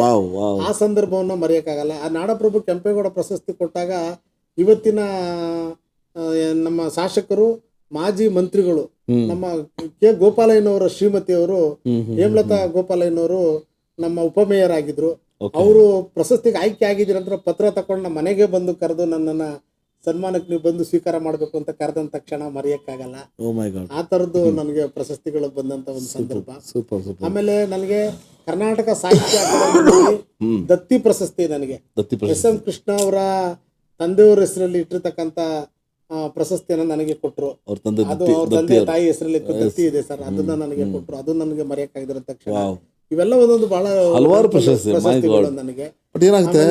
ಅದಾದ್ಮೇಲೆ ನನಗೆ ಇನ್ನೊಂದು ಬಹಳ ಖುಷಿ ಕೊಡೋದೇನಂತಂದ್ರೆ, ದೊಡ್ಡ ಹೆಮ್ಮೆ ಇವತ್ತಿಗೂ ಕೂಡ ಅಂತ ಅಂದ್ರೆ, ನನಗೆ 2022ರಲ್ಲಿ ನಾಡೋಜ ಎಚ್.ಎಲ್. ನಾಗೇಗೌಡರು ಜಾನಪದ ಲೋಕ ಪ್ರಶಸ್ತಿ ಬಂತು ಸರ್. ಅದು ತವರು ಮನೆಯ ಹೆಮ್ಮೆಯ ಪ್ರಶಸ್ತಿ. ಬಹಳ ಹೆಮ್ಮೆ ನನಗೆ. ತಾತ ನನಗೆ ಇವತ್ತು ಭೌತಿಕವಾಗಿ ಇಲ್ಲದೆ ಇರ್ಬೋದು, ಅವ್ರ ಪ್ರಶಸ್ತಿ ಬಂದು ನಾನು ಬಹಳ ಖುಷಿ ಪಡ್ತೀನಿ. ಖಂಡಿತ ಸರ್. 2025ರಲ್ಲಿ ನನಗೆ 2024ನೇ ಸಾಲಿನ ಕರ್ನಾಟಕ ಜಾನಪದ ಅಕಾಡೆಮಿ ಪ್ರಶಸ್ತಿ, ಅದು ರಾಜ್ಯ ಮಟ್ಟದ ಪ್ರಶಸ್ತಿ. ಅದು ಅದ್ಭುತವಾದಂತ ಪ್ರಶಸ್ತಿ. ಅದನ್ನ ನನಗೆ ಭಾಜನರಾಗೋದಕ್ಕೆ ಗೊಲ್ಲಳ್ಳಿ ಶಿವಪ್ರಸಾದ್ ಅವರ ಅಧ್ಯಕ್ಷತೆಯಲ್ಲಿ ಇದ್ದಂತ ಸಮಿತಿ ನನ್ನ ಆಯ್ಕೆ ಮಾಡಿತು. ಇವೆಲ್ಲವೂ ನನಗೆ ಜೀವಮಾನದಲ್ಲಿ ಬಂದಂತ ದೊಡ್ಡ ದೊಡ್ಡ ಪ್ರಶಸ್ತಿಗಳು ಮತ್ತು ಮಧುರ ಕ್ಷಣಗಳನ್ನ ನೆನಪು ಮಾಡ್ಕೊಳ್ತೀನಿ ಸರ್. ಅದ್ಭುತ ಸರ್. ಏನಾಗುತ್ತೆ, ಅದು ಪ್ರಶಸ್ತಿಗಳು ಬರ್ತಾ ಹೋದಂಗೆ ನಮಗೆ ಜವಾಬ್ದಾರಿ ಹೆಚ್ಚಾಗ್ತಾ ಹೋಗುತ್ತೆ. ಖಂಡಿತ ಅಲ್ವಾ? ನಾವು ಇನ್ನೂ ಕೆಲಸಗಳು ಮಾಡ್ಬೇಕು ಅನ್ನೋ ಹುಮ್ಮಸ್ಸು ನಮ್ಮಲ್ಲಿ ಬೆಳೆಯುತ್ತೆ ಅಲ್ವಾ? ನಿಮ್ಮ ಸಾಧನೆ ಇನ್ನೂ ಹೀಗೆ ಬೆಳೀಲಿ, ಇನ್ನಷ್ಟು ಸಾಕಷ್ಟು ನಿಮಗೆ ಪ್ರಶಸ್ತಿಗಳು ಬರಲಿ ಅಂತ ನಾನು ಆಶಿಸ್ತೇನೆ. ಸರ್, ನೀವು ಹಾಡಿರುವ ಹಲವಾರು ಧ್ವನಿ ಸುರುಳಿಗಳನ್ನು ತಾವು ಅದ್ರ ಬಗ್ಗೆ ನಮ್ಮ ವೀಕ್ಷಕರಿಗೆ ತಿಳಿಸ್ತೀರಾ ಸರ್? ಧ್ವನಿ ಸುರುಳಿಗಳು ಅಂತಂದ್ರೆ ಮೊಟ್ಟ ಮೊದಲ ಬಾರಿಗೆ ನಾನು ಹಾಡಿ ರಾಗಗಳ ಅಂತ 1998ರಲ್ಲಿ ಧ್ವನಿ ಸುರುಳಿ ಮಾಡಿದೆ. ಅದು ಕ್ಯಾಸೆಟ್ ಪ್ರಪಂಚ ಇತ್ತು ಸರ್. ಅದಾಗ ಬಹಳ ಹಾಡಿ ರಾಗಗಳ ಅಂತ ಕ್ಯಾಸೆಟ್ ಬಹಳ ಪ್ರಚಲಿತದಲ್ಲಿ ಫೇಮಸ್ ಅನ್ನ ತಂದು ಕೊಡುತ್ತೆ ನನಗೆ. ಅದಾದ್ಮೇಲೆ ನಾನು ಅನೇಕ ಧ್ವನಿ ಸುರುಳಿಗಳು, ಭಾವಗೀತೆಗಳು ಧ್ವನಿ ಸುರುಳಿಗಳಾಗ್ಬೋದು, ದೇವರುಗಳ ಮೇಲೆ ಡಿವೋಷನಲ್ ಭಕ್ತಿಗೀತೆಗಳು ಒಳಗೊಂಡಂತ ಧ್ವನಿ ಸುರುಳಿಗಳಾಗಿರ್ಬೋದು, ಜನಪದ ಗೀತೆಗಳದಾಗಿರ್ಬೋದು ಎಲ್ಲ. ಈ ಸೋಯ ನೀರೆ ಸೋಬಾನ ಬನ್ನೀರೆ ಅಂತ ಒಂದು ಜನಪದ ಗೀತೆಗಳ ಇದನ್ನ ಜನಪದ ಅಶ್ವಿನಿ ಆಡಿಯೋದಲ್ಲಿ ಇಲ್ಲ ಸರ್, ಲಹರಿ ಆಡಿಯೋದಲ್ಲಿ ಎಲ್ಲವೂ ಲಹರಿಗೆ ಕೊಟ್ಟಿದ್ದೀನಿ. ಅವರು ವೇಲು ಸರ್ ಅವ್ರದ್ದು, ಅವರು ನಮ್ಗೆ ಬಹಳ ಪ್ರೋತ್ಸಾಹ ಕೊಡ್ತಿದ್ರು ಅಲ್ವಾ. ಆಮೇಲೆ ನಾನು ಗುರುವೇ ನೀನ್ ಆಟ ಬಲ್ಲ ಅವ್ರು ಯಾರ್ಯಾರು, ಅದು ಆಮೇಲೆ ಬೆಟ್ಟದ ಮ್ಯಾಗಳ ಮಲ್ಲಿಗೆ ಅಂತ ಒಂದು ಹೌದು ಸರ್, ಗುರುವೇ ನೀನ್ ಆಟ ಬಲ್ಲ ಗುರುವೇ ನೀನ್ ಆಟ ಬಲ್ಲ ಅವ್ರ ಹಾಡೋರ್ಗೆನೆ ನನಗೆ ರಾಷ್ಟ್ರೀಯ ಪ್ರಶಸ್ತಿ ಬಂದಿದೆ ಆ ಗೀತೆಗೆನೆ. ಆಮೇಲೆ ಬೆಟ್ಟದ ಮ್ಯಾಗಳ ಮಲ್ಲಿಗೆ ಅಂತ ಒಂದು ಧ್ವನಿ ಸುರುಳಿ ಮಾಡಿದೆ. ಕ್ಯಾಸೆಟ್ ಇಂದ ಹೋಗೋದು CD ಫಾರ್ಮೆಟ್ ಬಂದ್ಬಿಟ್ಟಿದೆ, ಅದನ್ನ ಮಾಡಿದೆ. ಅದರಲ್ಲಿ ಪ್ರಚಾರ ಆಗಿದೆ. ಇವತ್ತು ನೀವೇನು ಯೂಟ್ಯೂಬ್ ಅಲ್ಲಿ ಕೇಳ್ತೀರಿ, ಯಾವ್ದು ನಿಮ್ಗೆ ಒಳ್ಳೆ ಗಾಣಿಗಾರ ಎಣ್ಣೆ ಅಂತೇಳಿ ಒಂದು ಹಾಡಿದೆ, ಅದಾಗಿರ್ಬೋದು. ನಿಮ್ಗೆ ಹಾಡಿ ರಾಗಗಳ ಅಂತ ಆಗಿರ್ಬೋದು, ಭೂಲೋಕದಯ್ಯ ದೇವನೇ ಸಯ್ಯ, ಸೋಲಿಸಬೇಡ ಗೆಲಿಸಯ್ಯ, ಈ ಹಾಡಿರ್ಬೋದು. ಆಮೇಲೆ ಇದೇ ನಮ್ಮ ಫೇಮಸ್ ಗೀತೆ ಗುರುವೇ ನೀನ್ ಆಟ ಬಲ್ಲಾರ, ಅದು ಆಡ್ಲೇಬೇಕು ಸರ್, ಯಾಕಂತಂದ್ರೆ ಕೇಳ್ಬೇಕು. ಹೌದು ಸರ್. ಗುರುವೇ ನಿನ್ನಾಟ ಬಲ್ಲವ್ರು ಯಾರ್ಯಾರೋ ಯಾರ್ಯಾರೋ, ಶಿವನೇ ನಿನ್ನಾಟ ಬಲ್ಲವ್ರು ಯಾರ್ಯಾರೋ ಯಾರ್ಯಾರೋ,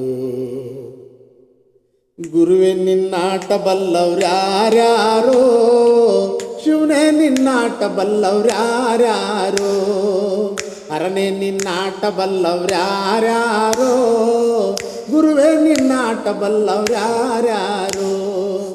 ಒಕ್ಲಗರು ಮುದ್ದಪ್ಪನ ಮನೆಯ ಒಕ್ಕಲುತನವ ಕಂಡು, ಒಕ್ಲಗರು ಮುದ್ದಪ್ಪನ ಮನೆಯ ಒಕ್ಕಲುತನವ ಕಂಡು ಶಿವನು ಕೈಲಾಸದಲ್ಲಿ, ಹರನು ಕೈಲಾಸದಲ್ಲಿ, ಶಿವನು ಕೈಲಾಸದಲ್ಲಿ ತೈತೋಂ ತೈತೋಂ ಎಂದು ಕುಣಿದ. ಗುರುವೇ ನಿನ್ನಾಟ ಬಲ್ಲವ್ರ್ಯಾರ್ಯಾರೋ, ಶಿವನೇ ನಿನ್ನಾಟ ಬಲ್ಲವ್ರ್ಯಾರ್ಯಾರೋ, ಹರನೇ ನಿನ್ನಾಟ ಬಲ್ಲವ್ರ್ಯಾರ್ಯಾರೋ, ಗುರುವೇ ನಿನ್ನಾಟ ಬಲ್ಲವ್ರ್ಯಾರ್ಯಾರೋ. ವಾವ್ ವಾವ್ ವಾವ್ ಅದ್ಭುತ ಸರ್. ಯಾಕಂದರೆ ಭಾಳ ಪ್ರಚಲಿತ ಆಯ್ತು ಅದು, ಭಾಳ ಅದ್ಭುತ ರಚನೆ ಮಾಡಿದ್ದಾರೆ. ಸರ್ ನೀವು ಯಾವ ಸಿನಿಮಾಕ್ಕೆ ಹಿನ್ನೆಲೆ ಗಾಯನ ಹಾಡಿದ್ರು ಸರ್? ಮೊಟ್ಟ ಮೊದಲು ಸಿನಿಮಾ ನಮ್ದು ಕಂಸಾಳೆ ಕೈಸಾಳೆ ಅಂತ, ಕಂಸಾಳೆ ಕೈಸಾಳೆ, ನಮ್ಮ ನಾಗಾಭರಣ ಸರ್ ಅವರ ನಿರ್ದೇಶನದಲ್ಲಿ ಹಾಡಿದೆ. Okay okay. ಅದು ಜನಪದ ಗೀತೆಗಳೇನೆ ಇತ್ತು, ಅದೇ ಶೈಲಿ. ಮೂಲ ಜನಪದ ಗೀತೆಗಳೇನೆ ಇದ್ದೇಸಿ ನನ್ನ ಕೈಲೇನೆ ಆಡಿಸಿದ್ರು ಅದನ್ನ. ಓಕೆ. ಕೆ ಕಲ್ಯಾಣ್ ಅವರು ಮ್ಯೂಸಿಕ್ ಮಾಡಿದ್ರು ಸರ್ ಅದಕ್ಕೆ. ಕಂಸಾಳೆ ಕೈಸಾಳೆ ಆದ್ಮೇಲೆ ನಾನು ಎರಡನೇ ಸಿನಿಮಾ ನಾನು ಮಾಡಿದ್ದು ಅಂತ ಅಂದ್ರೆ ಸರ್ಕಾರಿ ಹಿರಿಯ ಪ್ರಾಥಮಿಕ ಪಾಠಶಾಲೆ, ಓಕೆ. ನಮ್ಮ ವಾಸುಕಿ ವೈಭವ್ ಅವರು ಸಂಗೀತ ಸಂಯೋಜನೆಯಲ್ಲಿ ಮಾಡಿದ್ರು. ಅದಾದ್ಮೇಲೆ ಅದು ರೀಸೆಂಟ್ಲಿ ಅನ್ಸುತ್ತೆ. ಆಯ್ತು ಸರ್, ಅದು 4 ವರ್ಷ 5 ವರ್ಷನೇ ಓಕೆ ಓಕೆ ಓಕೆ. ಇದಾದ್ ಮಾಡಿದೆ. ಅದಾದ್ಮೇಲೆ ಅತಿಥಿ ದೇವೋಭವ ಅಂತ ಒಂದು ಸಿನಿಮಾಗ ಆಡಿದೆ. ಓಕೆ. ಸೊ ಅದಾದ್ಮೇಲೆ ನಾನು ಟಗರು ಪಲ್ಯದಲ್ಲಿ ಟೈಟ್ಲ್ ಸಾಂಗ್ ಹಾಡಿದ್ದೀನಿ. ಟಗರು ಪಲ್ಯ, ಟಗರು ಪಲ್ಯ ಅದನ್ನ ಹಾಡಿದೆ. ಟಗರು ಟಗರು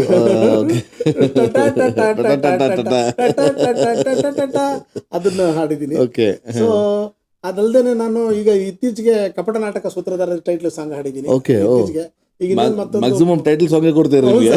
ಬಂದೂಕ್ ಅಂತ ಒಂದು ಸಿನಿಮಾ ಮಾಡಿದ್ದಾರೆ, ಅದಕ್ಕೆ ಒಂದು ಟೈಟ್ಲ್ ಸಾಂಗ್ ಹಾಡಿದ್ದೀನಿ. ಬಂದೂಕ್. ಓಕೆ. ಆಮೇಲೆ ಧೂಪದ ಮಕ್ಕಳು ಅಂತ ಒಂದು ಸಿನಿಮಾಗೆ ನಾನೇ ಸಂಗೀತ ಸಂಯೋಜನೆ ಮಾಡಿ 1-2 ಗೀತೆಗಳನ್ನ ಹಾಡಿದ್ದೀನಿ ನಾನು ಅದರಲ್ಲಿ. ಓಕೆ. ಸೊ ಈ ತರದ್ದು ಹಾಡುಗಳು ನಡೀತದೆ. ಇನ್ನೊಂದೀಗ ಅವಧೂತ ಅಂತ ಒಂದು ಸಿನಿಮಾಗೆ ಸಂಗೀತ ಸಂಯೋಜನೆ ಮಾಡಿದ್ದೀನಿ ಮತ್ತು 1 ಗೀತೆಯನ್ನು ಹಾಡಿದ್ದೀನಿ ಅದರಲ್ಲಿ. ವಾವ್. ಸೊ ಈ ತರದ್ದು ಒಂದು ಸಿನಿಮಾ ಜರ್ನಿ ಕೂಡ ಶುರುವಾಗಿದೆ. Very good sir, very nice. So sir, ನಿಮ್ಮ ಇತ್ತೀಚೆಗೆ ಡಾಕ್ಟರೇಟ್ ದೊರಕಿದೆ ನಾವು ಕೇಳ್ಪಟ್ವಿ. ಅದು ತಾವು PhD ಮಾಡಿದ್ದು ಸರ್? ಅದು ಡಿಲಿಟ್ ಅಧ್ಯಯನ. ಅದು ಓಕೆ. ನಾನು ಗಂಗೂಬಾಯಿ ಹಾನಗಲ್ ವಿಶ್ವವಿದ್ಯಾಲಯದಲ್ಲಿ ಸ್ಟಡಿ ಮಾಡಿ ತಗೊಂಡಿರೋದು. ಹೌದು ಸರ್, 2.5 ವರ್ಷಗಳ ಕಾಲ ಅಧ್ಯಯನ. ಅದು ಬಹಳ ಥೀಸಿಸ್ ಎಲ್ಲ ಬರೆದು ಮಾಡಿದಂತದ್ದು. ನನಗೆ ಪರಿಶ್ರಮ ಇದೆ. ಹೌದು ಸರ್, ಅದಕ್ಕೆ PhD ಇದ್ದಂಗೆ ಗೈಡ್ ಅಂತ ಏನಿರಲ್ಲ.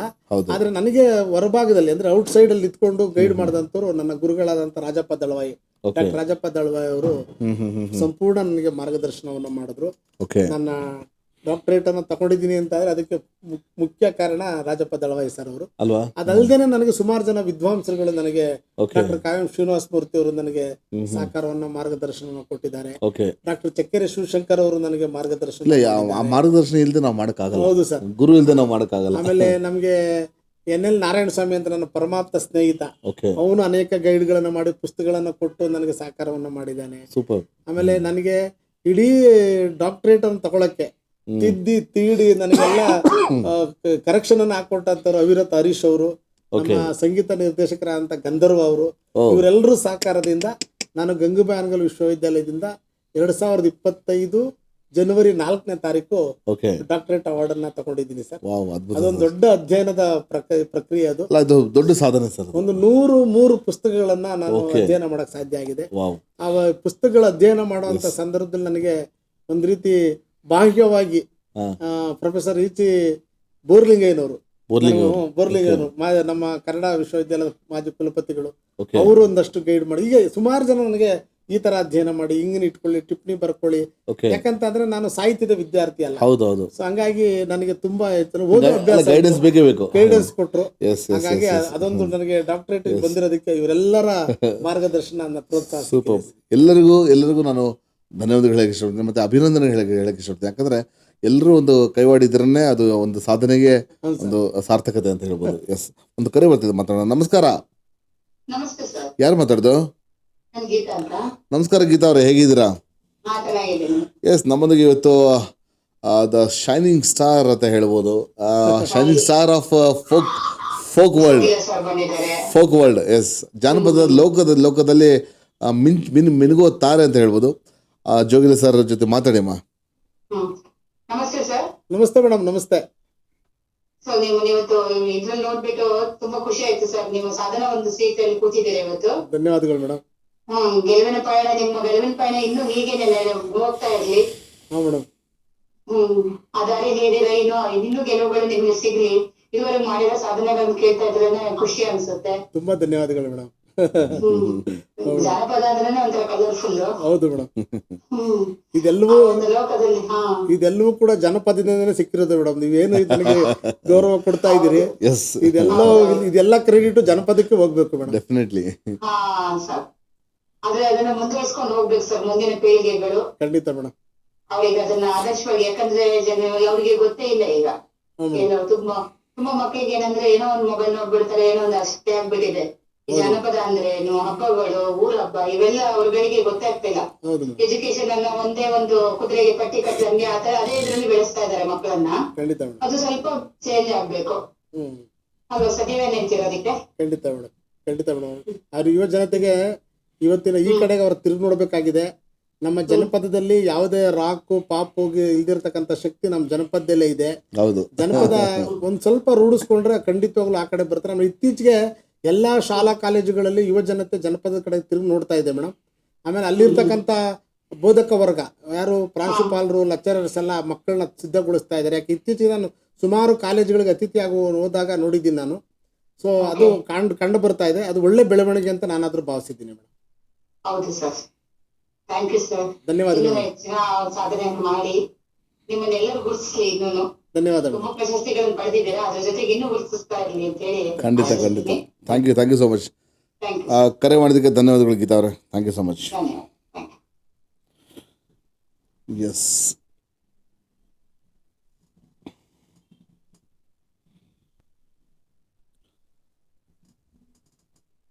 ಸೊ ಅದೊಂದು ಪಾಪ್ ಮತ್ತು ಸಂಗೀತ ಈ ಥರ ಎಲ್ಲ ಕಂಪ್ಲೀಟ್ಲಿ ಈ ಜಾನಪದದಲ್ಲೇ ಒಂದು ತಂದಂಥ ನಮ್ಮ ರಘು ದೀಕ್ಷಿತ್ ಅವರು ಅಲ್ವಾ, ಅವರು ಕೆಲವೊಂದು ಹಾಡುಗಳು ನಮ್ಮ ಜಾನಪದನೇ ಅವ್ರ ಶೈಲಿಯಲ್ಲಿ ಅವರು ಅದನ್ನು ಪ್ರಸ್ತುತಪಡಿಸಲಿಕ್ಕೆ ಪ್ರಯತ್ನ ಮಾಡ್ತಾರೆ.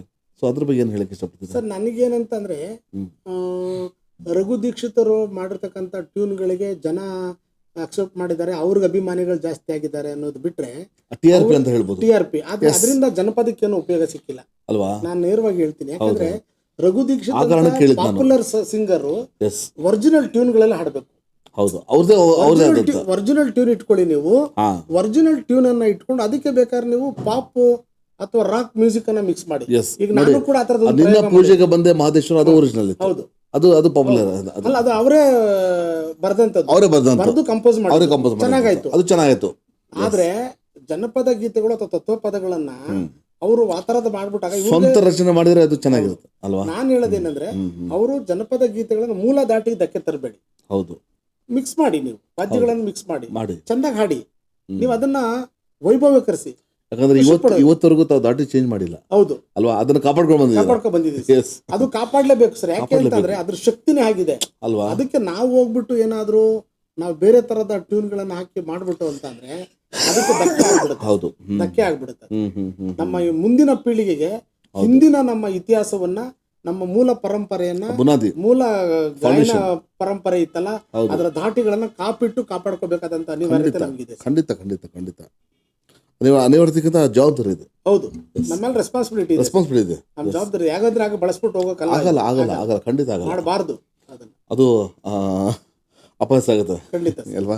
ಎಸ್ ಸರ್, ನಿಮ್ಮ ಹವ್ಯಾಸಗಳ ಬಗ್ಗೆ ತಿಳಿಸಿ ಸರ್. ನನಗೆ ಹವ್ಯಾಸ ಅಂದರೆ ಮೊದಲನೇದು ಒಳ್ಳೆ ಗೀತೆಗಳು ನನ್ನ ಕೈಗೆ ಸಿಕ್ಕಿದ್ರೆ, ಅಂದ್ರೆ ಒಳ್ಳೆ ಸಾಹಿತ್ಯ ಇತ್ತು ಅಂತ ಅಂದ್ರೆ ನಾನು ನನ್ನದೇ ಆದಂಥ ದಾಟಿನಲ್ಲಿ ರಾಗ ಸಂಯೋಜನೆ ಮಾಡೋದು. ಒಂದು ವೇಳೆ ನಿಮಗೆ ಒಳ್ಳೆ ಟ್ಯೂನ್ ಸಿಕ್ತಂದ್ರೆ ಅದಕ್ಕೆ ಸಾಹಿತ್ಯ ಬರೀತೀರಾ? ಸಾಹಿತ್ಯ ಟ್ಯೂನ್ ಸಿಕ್ಕಿದ್ರೆ ಸಾಹಿತ್ಯ ಬರಿತೀನಿ. ಸಾಹಿತ್ಯ ಬರೆಯೋದು ನನಗೆ ತುಂಬಾ ಇಷ್ಟ ಆಗ್ಬೇಕದು, ಅವಾಗ ಮಾತ್ರ ಇಷ್ಟ ಆಗಿರ್ಬೇಕು. ಸಾಹಿತ್ಯ ಬರಿತೀನಿ. ಮೊದಲನೇದು ನನಗೆ ರಾಗ ಸಂಯೋಜನೆ ಮಾಡೋ ಅಂಥದ್ದು. ಆಮೇಲೆ ಬರವಣಿಗೆ ಒಂದು ಹವ್ಯಾಸ ಇದೆ, ಓದ್ತೀನಿ ನಾನು, ಓದುವ ಹವ್ಯಾಸ ಇದೆ. ನನಗೆ ಎಲ್ಲದಕ್ಕಿಂತ ಇನ್ನೊಂದು ಹವ್ಯಾಸ ಏನಪ್ಪಾ ಅಂದ್ರೆ ಸ್ವಲ್ಪ ಟೂರ್ ಮಾಡ್ತೀನಿ ನಾನು. ಪ್ರಯಾಣ ಮಾಡೋದು ಇಷ್ಟಪಡ್ತೀನಿ ನಾನು. ಅಲ್ಲಿ ಹೆಚ್ಚು ನಿಮಗೆ ಒಂದು ಅನುಭವ ಸಿಗುತ್ತೆ. ಟೂರ್ ಮಾಡಿದಾಗ ಕೂಡ ನಾನು ಮಾಡುವಂತದ್ದು ಏನಂತ ಅಂದ್ರೆ, ಅಲ್ಲಿ ಯಾರಾದ್ರೂ ಮೂಲ ಜನಪದ ಗಾಯಕರಿದ್ರೆ, ಮೂಲ ಕಲಾವಿದ್ರು, ಜನಪದ ಕಲಾವಿದರಿದ್ರೆ ಅವ್ರನ್ನ ಭೇಟಿ ಮಾಡೋದಂತೂ, ಅವ್ರನ್ನ ಇಂಟರ್ವ್ಯೂ ಮಾಡೋವಂಥದ್ದು, ಈ ತರದ್ದು ಮಾಡ್ತಾ ಇದ್ದೀನಿ. ಅದು ನನ್ನ ಹವ್ಯಾಸಗಳು ಒಂದು. Very good. ಮತ್ತೊಂದು ಏನಂತ ಅಂದ್ರೆ, ಈಗ ಇತ್ತೀಚೆಗೆ ನಾನು ಒಂದು 4-5 ವರ್ಷಗಳಿಂದ ಈಚೆಗೆ ಒಂದಷ್ಟು ಲೇಖನಗಳನ್ನ ಬರೆಯಕ್ಕೆ ಶುರು ಮಾಡಿದ್ದೀನಿ, ಆರ್ಟಿಕಲ್ ಬರೀತೀನಿ. ಸೂಪರ್. ಸೊ ಅದು ಎಲ್ಲವೂ ಕೂಡ ಜನಪದಮಯವಾಗೇ ಇರುತ್ತೆ. ಅದು ಬಿಡಲ್ಲ, ಅದು ಮೂಲ ಯಾವತ್ತೂ ಬಿಡಲ್ಲ. ಅದು ಅಲ್ಲ, ಅದು ನೀವು ಬಿಡೋಕ್ಕಿಂತ ಅದು ನಿಮ್ಮನ್ನು ಬಿಡಲ್ಲ. ಎಸ್. ನಿಮ್ಮ ಮುಂದಿನ ಯೋಜನೆಗಳು ಸರ್? ಮುಂದಿನ ಯೋಜನೆಗಳಂತ ಅಂದ್ರೆ ಮೊದಲನೇ ಯೋಜನೆಗೆ ತಕ್ಷಣಕ್ಕಿರುವಂತದ್ದು ನನ್ನ ಡಿಲಿಟ್ ಪ್ರಬಂಧನ ಪುಸ್ತಕವಾಗಿ ಹೊರತರಬೇಕು ಅಂತ ಓಕೆ, ಅದು ತಯಾರಿ ನಡೀತಾ ಇದೆ. ತಯಾರಿದೆ. ಸೊ ಅದೊಂದು ದೊಡ್ಡ ಯೋಜನೆ ನಂದು. Very good. ಅದಾದ್ಮೇಲೆ ಆದಷ್ಟು ಬೇಗ ಅದಾಗ್ಲಿ. ದೊಡ್ಡ ಇನ್ನೊಂದು ಯೋಜನೆ ಏನಿದೆ ಅಂತ ಅಂದ್ರೆ ಬೆಂಗಳೂರಲ್ಲಿ ಒಂದು 1000 ತಮಟೆ ಹೊಡೆಸುವಂತ ಒಂದು ಯೋಜನೆ ಮಾಡಬೇಕು, ಕಾರ್ಯಕ್ರಮ ಮಾಡಬೇಕು. 1000 ತಮಟೆ. 1000 ತಮಟೆ Oh my God. ಒಂದನ್ನ ಎಸ್. ಕಾರ್ಯಕ್ರಮ ಇಟ್ಕೊಂಡಿದ್ದೀನಿ ಸರ್. ಓ, ಅದೊಂದು ದೊಡ್ಡ ಕನಸು. 1000 ತಮಟೆ ಹೊಡೆಯುವಾಗ ಒಂದು ಇದೆ ಸರ್, ಈಗ ಎಲ್ಲಾ ತಮಟೆಗಳು ಫೈಬರ್ ಆಗ್ಬಿಟ್ಟಿದೆ. ಅದು ಫೈಬರ್ ತಮಟೆ ಹೊಡೆಸಲ್ಲ, ಚರ್ಮವಾದನೆ ಬೇಕು ಅಂತ. ಚರ್ಮವಾದ್ಯನೇ ಬೇಕು ಅಂತ ಒಂದು ಪ್ರಯತ್ನ ಮಾಡ್ತಾ ಇದ್ದೀನಿ. ಅದೊಂದು ದೊಡ್ಡ ಅದ್ಭುತ. ಯೋಜನೆ.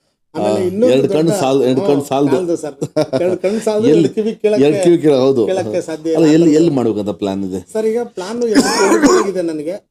ಯೋಚನೆ ಮಾಡ್ತಾ ಇದ್ದೀನಿ. ಒಂದು ಅರಮನೆ ಮೈದಾನ ಅಂತ ಒಂದು ಯೋಚನೆ ಮಾಡ್ಕೊಂಡಿದ್ದೀನಿ. ಓಕೆ ಓಕೆ ಇನ್ನೊಂದು ಮಲ್ಲೇಶ್ವರಂ ಗ್ರೌಂಡ್ ಅಂತ ಅನ್ಕೊಂಡಿದೀವಿ. ಓಕೆ. ನಮ್ಗೆ ಎಲ್ಲಿ ಸ್ಥಳೀಯವಾಗಿ ಸಹಕಾರ ಸಿಗುತ್ತೆ Yes. ಅಲ್ಲಿ ಪ್ಲಾನ್ ಮಾಡೋಣ ಅಂತ ಪ್ಲಾನ್ ಮಾಡಿ ಅನುಕೂಲ ಆಗ್ಬೇಕು. ನೋಡ್ಕೊಂಡು ಎಸ್ ಎಸ್. ನಮ್ಮ ಜನಪದ ಕಲಾವಿದರು ಕೂಡ ಫೈಬರ್ ತಂದ್ರೆ ಅದಕ್ಕೆ ಅಲೋ ಮಾಡಲ್ಲ, ನಾನು ಒಂದು ಪ್ರವೇಶವಿಲ್ಲ. ಚರ್ಮವಾದ್ಯಗಳೇ ಸೊ ಅದನ್ನ ಯಾರು ಬೇಕಾದ್ರೂ ಅದನ್ನ ಭಾಗವಹಿಸಬಹುದಾ? ಯಾರು ಬೇಕಾದ್ರೂ ಕಲಾವಿದರಾಗಿರ್ಬೇಕು. ಅಲ್ಲ, ಆಫ್ಕೋರ್ಸ್ ಕಲಾವಿದ. ಹೌದು, ಬಟ್ ಯಾರ್ ಬೇಕಾದ್ರೂ. ಅಂದ್ರೆ ಅದರಲ್ಲಿ ಏನಾದ್ರು ಅದು ಪ್ರಿಫರೆನ್ಸ್ ಇದೆ ಅಂತ ನಾವು ಕೇಳಿದ್ವಿ. ಪ್ರಿಫರೆನ್ಸ್ ಅಂತ ಅಂದ್ರೆ ಅವ್ರ ಅನುಭವಿ ಕಲಾವಿದರಿಗೆ, ಎಷ್ಟು ಕಲ್ತಿರ್ಬೇಕು, ಇಷ್ಟು ಕಲ್ತಿರೋ ಅನುಭವಿ ಗೊತ್ತಿರ್ಬೇಕು, ಗೊತ್ತಿರುವಂತ ಕಲಾವಿದರಿಗೆ ಪ್ರವೇಶ. ಯಾಕಂದ್ರೆ ನುಡಿಸ್ಬೇಕಲ್ವಾ ಎಲ್ಲರೂ ಮುಂದೆ. ಆ ತರದ್ದು ಪ್ಲಾನ್ ಮಾಡ್ತಾ ಇದ್ದೀವಿ. ಹೌದು ಹೌದು. ಓಕೆ. ಸೊ ಇದು ಒಂದು ಯೋಜನೆ. ಇನ್ನೊಂದು ಬಹಳ ದೊಡ್ಡ ಯೋಜನೆ ಏನಪ್ಪಾ ಅಂತ ಅಂದ್ರೆ, ನನ್ನ ದೊಡ್ಡ ಒಂದು ಕನಸು, ಇಡೀ ಜನಪದ ಕಲಾವಿದರು ಏನಿದ್ದಾರೆ ಓಕೆ, ಆ ಇಡೀ ಕಲಾವಿದರನ್ನ ಇವತ್ತು ಒಕ್ಕೂಟವನ್ನ ಮಾಡಿದ್ದೀವಿ. ಓಕೆ. ಒಕ್ಕೂಟದ ವತಿಯಿಂದ ಒಂದು ರಾಜ್ಯ ಮಟ್ಟದ ಸಮ್ಮೇಳನ ಮಾಡಬೇಕು ಅಂತ ಯೋಚನೆ ಇದೆ.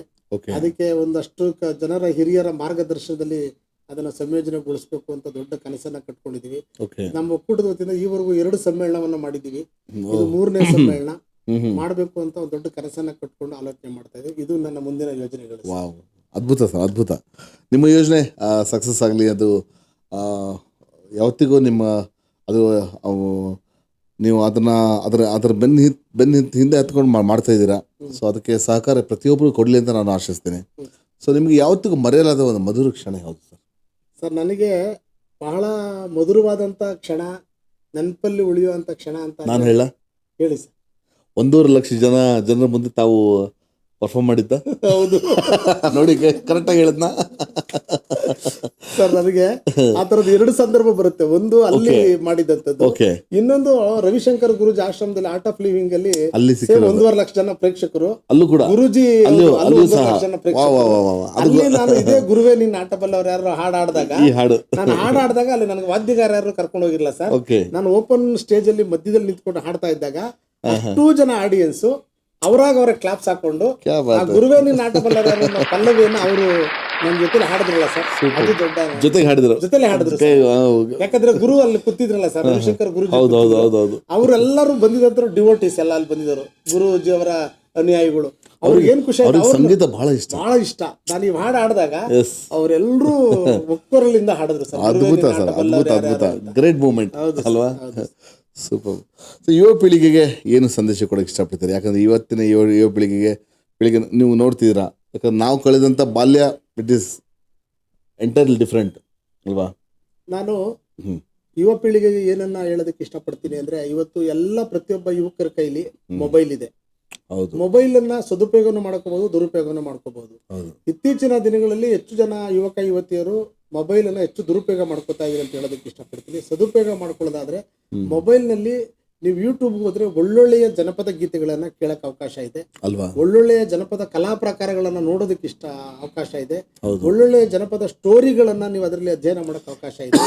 ಎಲ್ಲವೂ ಯೂಟ್ಯೂಬ್ ಅಲ್ಲಿ ಸಿಗುತ್ತೆ. ನಾನು ಹೇಳೋದೇನಂದ್ರೆ, ಯೂಟ್ಯೂಬ್ ಅನ್ನ ನೋಡಿ ಮೊಬೈಲ್ ನೋಡೋದೇ ಆದ್ರೆ ಯೂಟ್ಯೂಬ್ ನಲ್ಲಿ ಈ ತರದ ಕ್ಷೇತ್ರವನ್ನು ಆಯ್ಕೆ ಮಾಡ್ಕೊಳ್ಳಿ. ಜನಪದ ಗೀತೆಗಳನ್ನ, ಜನಪದ ಕಥೆಗಳನ್ನ, ಜನಪದ ಸಂಗೀತವನ್ನ ನೀವು ಆಯ್ಕೆ ಮಾಡ್ಕೊಳ್ಳಿ ಅಂತ ಹೇಳೋದಕ್ಕೆ ಇಷ್ಟಪಡ್ತೀನಿ. ಒಂದ್ ವೇಳೆ ನಮ್ಗೆ ಯೂಟ್ಯೂಬ್ ಇಲ್ಲ, ಬೇಡ ಅಂತಂದ್ರೆ ದಯವಿಟ್ಟು ಜನಪದ ಗೀತೆಗಳನ್ನ ಕೇಳಿ. ಜನಪದ ಗೀತೆಗಳನ್ನ ಕೇಳಿದಾಗ ನಿಮ್ಗೆ ಆನಂದವನ್ನ ಕೊಡ್ತವೆ. ಯಾವುದೇ ರಾಕ್ ಮ್ಯೂಸಿಕ್, ಯಾವುದೇ ಒಂದು ಪಾಪ್ ಮ್ಯೂಸಿಕ್ ಕೊಡದಿರ್ತಕ್ಕಂಥ ಸಂತೋಷವನ್ನ, ಅರ್ಥವನ್ನ, ಸಂಸ್ಕಾರವನ್ನು ನಮ್ಮ ಜನಪದ ಕೊಡುತ್ತೆ. ಹಾಗಾಗಿ ಹೌದು. ಜನಪದದ ಕಡೆಗೆ ನೀವು ದಯವಿಟ್ಟು ಮರಳಿ ಜನಪದವನ್ನ ನೋಡಿ ಅಂತ ಹೇಳೋದಕ್ಕೆ ಇಷ್ಟಪಡ್ತೀನಿ. Super super, very nice. Sir, ನೀವು ಈ ಒಂದು ವೇದಿಕೆಯ ಮುಖಾಂತರ ಯಾರಿಗಾದರೂ ಕ್ಷಮೆ ಕೇಳಬೇಕಾದ್ರೆ, ಸಾರಿ ಕೇಳಬೇಕಾದ್ರೆ ಯಾರಿಗೆ ಕೇಳ್ತಾರೆ? ಸರ್, ಯಾಕಂದ್ರೆ ನನಗೆ ತಿಳಿಯದೆ ಕೆಲವೊಂದು ತಪ್ಪು ಹೌದು, ಹೌದು. ಆಗ್ತದೆ. ನಾನು ಅಲ್ಲ, ಅದಕ್ಕೆ ಯಾಕಂದ್ರೆ ನಾವು ಮನುಷ್ಯರು. ನಾನು ಕ್ಷಮೆ ಕೇಳುವಂತ ಯಾವ್ದು ತಪ್ಪು ನನಗ್ ಗೊತ್ತಿದಂಗೆ ಮಾಡಿಲ್ಲ. ಹಾ.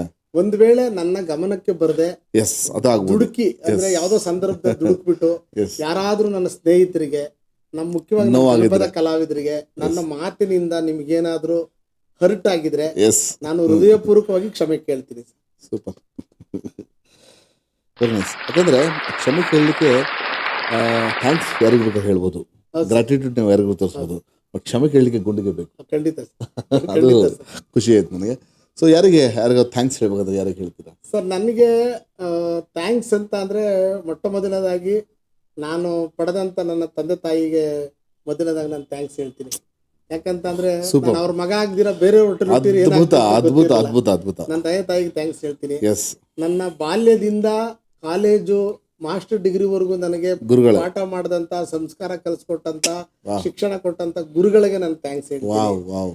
ಸೊ ನನಗೆ ನನ್ನ ಜೊತೆನಲ್ಲಿ ಸುಮಾರು ಜನ ಗಾಯಕ ಗಾಯಕಿಯರು ಬಂದು ಹಾಡಿದ್ದಾರೆ ಸರ್. ಸಹ ಅವರು ನಾನು ಮುಮ್ಮೇಳ ಹಾಡುವಾಗ ಅವ್ರು ನನಗೆ ಹಿಮ್ಮೇಳ ಹಾಡಿ ನನ್ನ ಕಾರ್ಯಕ್ರಮನ ವೈಭವಕರಿಸಿದ್ದಾರೆ. ಅಲ್ವಾ? ಅವ್ರಿಗೂ ನಾನು ಥ್ಯಾಂಕ್ಸ್ ಅನ್ನ ಆ ಹೇಳ್ತೀನಿ. ಅಟ್ರಾಕ್ಷನ್ ಬೇರೆ, ಆ ಖಂಡಿತ ಕೋರಸ್ ಸರ್. ಕೊಟ್ಟಾಗ ಆ ಅಟ್ರಾಕ್ಷನ್ Thanks ಬೇರೆ ಹೇಳ್ತೀನಿ. ಅಲ್ವಾ? ಅವರಿಗೂ ಥ್ಯಾಂಕ್ಸ್. ಆಮೇಲೆ ಕಳೆದ 25 ವರ್ಷಗಳಿಂದ ಎಸ್, ನನಗೆ ನನ್ನ ಧರ್ಮಪತ್ನಿಯಾಗಿ ಲೀಲಾವತಿ ಅವರು ಮನೆ ಎಲ್ಲಾ ಕೆಲಸ ಕಾರ್ಯ ನೋಡ್ಕೊಂಡು ನಾನು ಹಾಡೋದಕ್ಕೆ ನನಗೆ ಸಂಪೂರ್ಣ ಪ್ರೋತ್ಸಾಹ. ಸಹಕಾರ ಕೊಟ್ಟಿದ್ದಾರೆ. ಓಕೆ. ಅವ್ರಿಗೆ ನಾನು ಥ್ಯಾಂಕ್ಸ್ ಅನ್ನ ಹೇಳ್ತೀನಿ. ನೋಡಿ, ಮನೆಯಿಂದ ಸಹಕಾರ ಬರೋದು ಬಹಳ ಬಹಳ ಹೌದು ಮುಖ್ಯ. ಸರ್. ಎಸ್, ನನಗೆ ಇಬ್ರು ಮಕ್ಕಳು, ಓಕೆ. ಪೂರ್ತಿ ಹೆಸರಾಜ್ ಮತ್ತು ಪೂರ್ಣಚಂದ್ರ ಅಂತ, ಅವ್ರಿಗೆ ನಾನು ತುಂಬಾ ಥ್ಯಾಂಕ್ಸ್ ಹೇಳ್ತೀನಿ. ಥ್ಯಾಂಕ್ಸ್ ಹೇಳ್ಬೇಕಂತ ಅಂದ್ರೆ ವಾವ್. ಆಮೇಲೆ ಈಗ ಕಳೆದ ಒಂದು 13 ವರ್ಷಗಳಿಂದ ನಮ್ಮ ಸಂಭ್ರಮ ತಂಡದಲ್ಲಿ ನಿರಂತರವಾಗಿ ಸಹ ಗಾಯಕಿಯಾಗಿ ನಮ್ಮ ತಂಡದ ಎಲ್ಲಾ ಜವಾಬ್ದಾರಿಗಳನ್ನು ನಿಭಾಯಿಸಿಕೊಂಡು ಇವಾಗ ಕರ್ನಾಟಕ ಸಂಗೀತ ನೃತ್ಯ ಅಕಾಡೆಮಿ ಸದಸ್ಯೂ ಆಗಿರ್ತಕ್ಕಂಥ ಓಕೆ. ನೃತ್ಯ ಗುರು ನಮ್ಮ ತಂಡದ ಎಲ್ಲರೂ ಅವ್ರನ್ನ ಅಕ್ಕ ಅಕ್ಕ ಅಂತಾನೆ ಕರೀತಾರೆ ನಮ್ಮ ತಂಡದಲ್ಲಿ. ಓಕೆ ಓಕೆ ಉಷಾ ಬಸಪ್ಪ ಅವ್ರಿಗೆ ನಾನು ತುಂಬಾ ಥ್ಯಾಂಕ್ಸ್ ಅಂತ ಹೇಳ್ತೀನಿ. Okay. ನಾನು ಬಹಳ ಖುಷಿ ಪಡ್ತೀನಿ. ಅವರು ನಮ್ಮ ತಂಡದಲ್ಲಿ ಎಲ್ಲಾ ತರದನ್ನು ನಿಭಾಯಿಸ್ಕೊಂಡು ಹೋಗ್ತಾರೆ. ಅಲ್ವಾ? ಆಮೇಲೆ ನನಗೆ ರಂಗಭೂಮಿನಲ್ಲಿ ಇದ್ದಂತ ಸಂದರ್ಭದಲ್ಲಿ ಶಶಿಧರ್ ಬಾರಿಘಾಟ್ ಅವರು, ಶಶಿಧರ್ Okay. ಹಡಪ್ಪ ಅವರು, ಹಾ. ನಮ್ಮ ರಾಜಾರಾಮ್ ಸರ್ ಅವರು, ತುಂಬಾ ಜನ ಹಿರಿಯರು ನನಗೆ, ರವೀಂದ್ರನಾಥ್ ಸಿರಿವರ ಅವರು, ನಮ್ಮ ಗುಂಡಣ್ಣ, ಇವರೆಲ್ಲರೂ ಸಾಕಾರ, ಅವ್ರಿಗೆ ನಾನು ಥ್ಯಾಂಕ್ಸ್ ಅನ್ನ ಹೇಳ್ತೀನಿ. ವಾವ್. ಪೂರ್ಣ ಪ್ರಮಾಣದಲ್ಲಿ ಸರ್ ನನಗೆ ನನ್ನ ಪ್ರೋತ್ಸಾಹ, ನನ್ನ ಬೆಳವಣಿಗೆಗೆ ಯಾರ್ಯಾರು ಪ್ರತ್ಯಕ್ಷವಾಗಿ ಪರೋಕ್ಷವಾಗಿ ಸಹಕಾರ ಕೊಡಿಸಿದಾರೋ ಅವರೆಲ್ಲರಿಗೂ ನಾನು ಥ್ಯಾಂಕ್ಸ್ ಹೇಳ್ತೀನಿ. ಬಹುಶಃ 199ರಲ್ಲಿ ಈ ಇಷ್ಟು ಎಪಿಸೋಡ್ಸ್ ಅಲ್ಲಿ ಇಷ್ಟು ಗ್ರಾಟಿಟ್ಯೂಡ್ ತೋರಿಸಿದಂತ ನೀವೇ ವ್ಯಕ್ತಿ ಸರ್. Thank you. ಯಾಕಂದ್ರೆ ನಾವು ಗ್ರಾಟಿಟ್ಯೂಡ್ ಬಹಳ ಬಹಳ ಮುಖ್ಯ, ವೆರಿ ಇಂಪಾರ್ಟೆಂಟ್. ಯಾಕಂದ್ರೆ ನಾವು ಕೃತಜ್ಞತೆ ನಾವು ಸಲ್ಲಿಸಿಲ್ಲ ಅಂದ್ರೆ ನಮ್ಮ ಜೀವನ ಅದು ನಶ್ವರ ಅಂತ ಹೇಳ್ಬೋದು, ಖಂಡಿತ ಸರ್. ಅಲ್ವಾ ಸರ್? ಈಗ ಇವತ್ತು ನಮ್ಮ SVB ಆಫೀಷಿಯಲ್ ಚಾನಲ್ ತಾವು ಆಗಮಿಸಿದ್ದೀರಾ, ಸಾಕಷ್ಟು ತಾವು ಅನುಭವಗಳನ್ನು ಹಂಚ್ಕೊಂಡಿದ್ದೀರಾ, ಮತ್ತು ನಿಮ್ಮ ಸ್ನೇಹಿತರು ಕೂಡ ನಿಮಗೆ ಕರೆ ಮಾಡಿ ನಿಮಗೆ ಪ್ರೋತ್ಸಾಹ ಕೊಟ್ಟಿದ್ದಾರೆ, ಮತ್ತು ಸಹಕರಿಸಿದ್ದಾರೆ, ಮತ್ತು ನಿಮಗೆ ಹಾರೈಸಿದ್ದಾರೆ. ಸೊ ಇವತ್ತು ಏನು ಅನಿಸ್ತಾ ಇದೆ ತಮ್ಮ ಅನಿಸಿಕೆ? ಸರ್, ಮೊದಲನೇದಾಗಿ ನಾನು ಈ ಥರದ ಚಾನಲ್ಗಳು ಆರಂಭ ಆದಾಗಿಂದ ಸುಮಾರು ವಾಹಿನಿಗಳಲ್ಲಿ ಹೋಗಿ ನಾನು ಇಂಟರ್ವ್ಯೂನ ಕೊಟ್ಟಿದ್ದೀನಿ, ಸಂದರ್ಶನದಲ್ಲಿ ಭಾಗವಹಿಸಿದ್ದೀನಿ. ಆದರೆ SVB ಅಫಿಷಿಯಲ್ ಚಾನಲ್ಗೆ ಬಂದಂಥ ಸಂದರ್ಭದಲ್ಲಿ ಎಸ್ ಸರ್. ನನಗೆ ತಮ್ಮನ್ನ ಮತ್ತು ತಮ್ಮ ಮಡದಿಯನ್ನ ನೋಡಿದಾಗ, ನೀವು ನನ್ನನ್ನು ಆಹ್ವಾನದಿಂದ ಹಿಡಿದು ಆಹ್ವಾನ ಮಾಡಿ ನಮಗೆ ತೋರಿದಂಥ ಒಂದು ಆತಿಥ್ಯದ ಗೌರವದಿಂದ ಹಿಡಿದು ಪ್ರತಿಯೊಂದು ಕೂಡ ನನಗೆ ಮನಸ್ಸಲ್ಲಿ ಉಳಿಯುವಂಥ ಘಟನೆ ಅಂತ ನಾನು ಭಾವಿಸಿದ್ದೀನಿ. ಖಂಡಿತ. ನನಗೆ SVB ಅಫಿಷಿಯಲ್ ಚಾನಲ್ಗೆ ನಿಜವಾಗ್ಲೂ ಕೂಡ ಹೆಚ್ಚು ಜನ ಪ್ರೇಕ್ಷಕರು, ಗ್ರಾಹಕರು ಹೆಚ್ಚಿಕೊಳ್ಳಿ, ಆ ಮೂಲಕ ಅವರೆಲ್ಲರೂ ಕೂಡ ವ್ಯೂವರ್ಸು ಎಲ್ಲರೂ ಹೆಚ್ಚು ಜನ ಇದರ ಸಬ್ಸ್ಕ್ರೈಬ್ ಮಾಡುವ ಮೂಲಕ ಈ ಚಾನಲ್ ಅನ್ನ ಬೆಳೆಸ್ಲಿ. ಯಾಕೆ ಅಂತ ಅಂದ್ರೆ, ನೀವು ಇವತ್ತು ನಾನು 199ನೇ ಅತಿಥಿಯಾಗಿ ಇವತ್ತು ನಾನು ಬಂದಿದ್ದೀನಿ. ನಿರಂತರವಾಗಿ 500 ದಾಟುವಂತ ಒಂದು ದೊಡ್ಡ ಕಾರ್ಯಕ್ರಮ ನಿಮ್ದಾಗ್ಲಿ ಅಂತ ನಾನು ಶುಭವನ್ನ ಕೋರ್ತೀನಿ. ಧನ್ಯವಾದಗಳು ಸರ್. ನಿಜವಾಗ್ಲೂ ನಮ್ಗೆ ಏನಂತ ಅಂದ್ರೆ, ಎಷ್ಟೋ ಜನ ಚಾನಲ್ಗಳನ್ನ ಮಾಡಿದ್ದಾರೆ, ಯೂಟ್ಯೂಬ್ ಚಾನಲ್ಗಳನ್ನ. ಅವ್ರಿಗೆ ನಿಮ್ಮ ತರ ನೀವೊಬ್ಬ ಕಲಾವಿದ ಆದ್ಯದಿಂದ, ನಿಮ್ಮೊಳಗೊಬ್ಬ ಕಲಾವಿದ ಇರೋದ್ರಿಂದ ನೀವು ಕಲಾವಿದರಿಗೆ ತೋರುವ ಗೌರವ, ಪ್ರೀತಿ, ಆದರ ಮತ್ತು ಅಭಿಮಾನವೇ ಬೇರೆ. ಹೌದು. ಆ ಕಾರಣಕ್ಕಾಗಿ ನಿಮ್ಮ ಚಾನಲ್ ಕಳಕಳಿ ಇದ್ದೇ ಇರುತ್ತೆ, ಕಳಕಳಿ ಇದೆ. ಆ ಮೂಲಕ ನೀವೆಲ್ಲರೂ ಕೂಡ ಇನ್ನೊಂದಷ್ಟು ಬೆಳೀರಿ. ಮತ್ತು ನಮ್ಮಂತ ನಾನು ನಿಜ ಹೇಳ್ಕತ್ತೀನಿ, ನಾನು ಇನ್ನೂ ಪುಟ್ಟ ಕಲಾವಿದ. ನನ್ನ ಪುಟ್ಟ ಕಲಾವಿದ ಜರ್ನಿಯನ್ನ, ಒಂದು ಪಯಣವನ್ನ ಗೆಲುವಿನ ಪಯಣ ಅಂತ ಒಂದು ಅದ್ಭುತವಾದಂತ ಶೀರ್ಷಿಕೆಯ ಕಾರ್ಯಕ್ರಮದಲ್ಲಿ ನೀವು ಬಿತ್ತರಿಸಿದ್ದೀರಿ. Yes. ಆ ಮೂಲಕ ಅದೊಂದು ದಾಖಲೆ ಆಗಿದೆ. ಎಸ್ ಆಮೇಲೆ ಇಡೀ ಕಾರ್ಯಕ್ರಮವನ್ನು ನೋಡಿದಂತ ಎಲ್ಲ ಪ್ರೇಕ್ಷಕ ಮತ್ತು ವೀಕ್ಷಕ ಬಂಧುಗಳಿಗೆ ನಾನು ಅನಂತ ಧನ್ಯವಾದಗಳನ್ನ ತಿಳಿಸ್ತೀನಿ. Thank you sir. ನಿಮ್ಮ ಪ್ರೀತಿ, ವಿಶ್ವಾಸ, ಅಭಿಮಾನ ಯಾವತ್ತೂ ಈ ಪುಟ್ಟ ಕಲಾವಿದ ಜೋಗಿಲ ಸಿದ್ದರಾಜು ಮೇಲೆ ಇರ್ಲಿ ಬಂಧುಗಳೇ. ಖಂಡಿತ ಇರುತ್ತೆ. ನನಗೆ ವರ್ಧನ್ ಬಾಲು ಅವರು ತೋರುವಂತ ಪ್ರೀತಿ ಗೌರವ ಇದೆಯಲ್ಲ, ಆಮೇಲೆ ನಾನು ಇಲ್ಲಿಗೆ ಬಂದಾಗ ಖುಷಿ ಕೊಡೋದು ನಿಮ್ಮ ಸ್ಟುಡಿಯೋದಲ್ಲಿ ಏನಂದ್ರೆ ಇಡೀ ನಮ್ಮ ಗಾಯಕ ದಿಗ್ಗಜರುಗಳ ಭಾವಚಿತ್ರ ಇರ್ತಕ್ಕಂಥ ಬಹಳ ಅದ್ಭುತವಾದಂತ ಸ್ಟುಡಿಯೋ ಸೆಟಪ್ ನಲ್ಲಿ ಕುತ್ಕೊಂಡು ಮಾತಾಡೋದಿದೆಯಲ್ಲ, ನನಗೆ ಜೀವಮಾನದಲ್ಲಿ ಒಂದು ನೆನಪಲ್ಲಿ ಉಳಿಯುವಂತ ಘಟನೆ, ಸಂದರ್ಭ ಅಂತ ಭಾವಿಸ್ತೀನಿ. ಮತ್ತೊಮ್ಮೆ ಎಲ್ರಿಗೂ ಶರಣಾರ್ಥಿ. ನಿಜವಾಗ್ಲೂ ಕೊನೆಗೆ ನಾನು ಒಂದು ಗೀತೆನ ನಾನು ಹಾಡ್ತೀನಿ ನಿಮ್ಗೋಸ್ಕರ. ಯಾಕಂದ್ರೆ ನಾನು ನಿಜವಾಗ್ಲೂ ಕೂಡ ಈ ಗೀತೆ ನನಗೆ ಬಹಳ ಹೃದಯ ಮುಟ್ಟುವಂತ ಗೀತೆ. ನಮ್ಮ ಕವಿ ಕೋಟ್ಕನಹಳ್ಳಿ ರಾಮಯ್ಯನವರು ಇದನ್ನ ತೆಲುಗಿನಿಂದ ಕನ್ನಡಕ್ಕೆ ಟ್ರಾನ್ಸ್ಲೇಟ್ ಮಾಡಿರ್ತಕ್ಕಂಥ ಗೀತೆ. ಶರಣಯ್ಯ ಶರಣು ಶರಣಯ್ಯ ಶರಣು ಶರಣು ಶರಣು ಶರಣಯ್ಯ ಶರಣು ಶರಣಯ್ಯ ಶರಣು ಶರಣಯ್ಯ ಶರಣು ಶರಣಯ್ಯ ಶರಣು ಶರಣು ಶರಣು ಶರಣಯ್ಯ ಶರಣು ಶರಣು ಶರಣು ಶರಣಯ್ಯ ಶರಣು. ಊರೂರಿಗೊಂದೊಂದು ಕೆರೆ ಕಟ್ಟೆ ಕಟ್ಟಿದ, ಊರೂರಿಗೊಂದೊಂದು ಕೆರೆ ಕಟ್ಟೆ ಕಟ್ಟಿದ, ಕಟ್ಟೆಯ ಮ್ಯಾಲೊಂದು ಕಾಲು ನಡವ ನೆಟ್ಟ, ಕಟ್ಟೆಯ ಮ್ಯಾಲೊಂದು ಹತ್ತಿ ಮರವ ನೆಟ್ಟ, ನಿರಳಂತ ಮನಸ್ಸಿಗೆ ಶರಣು.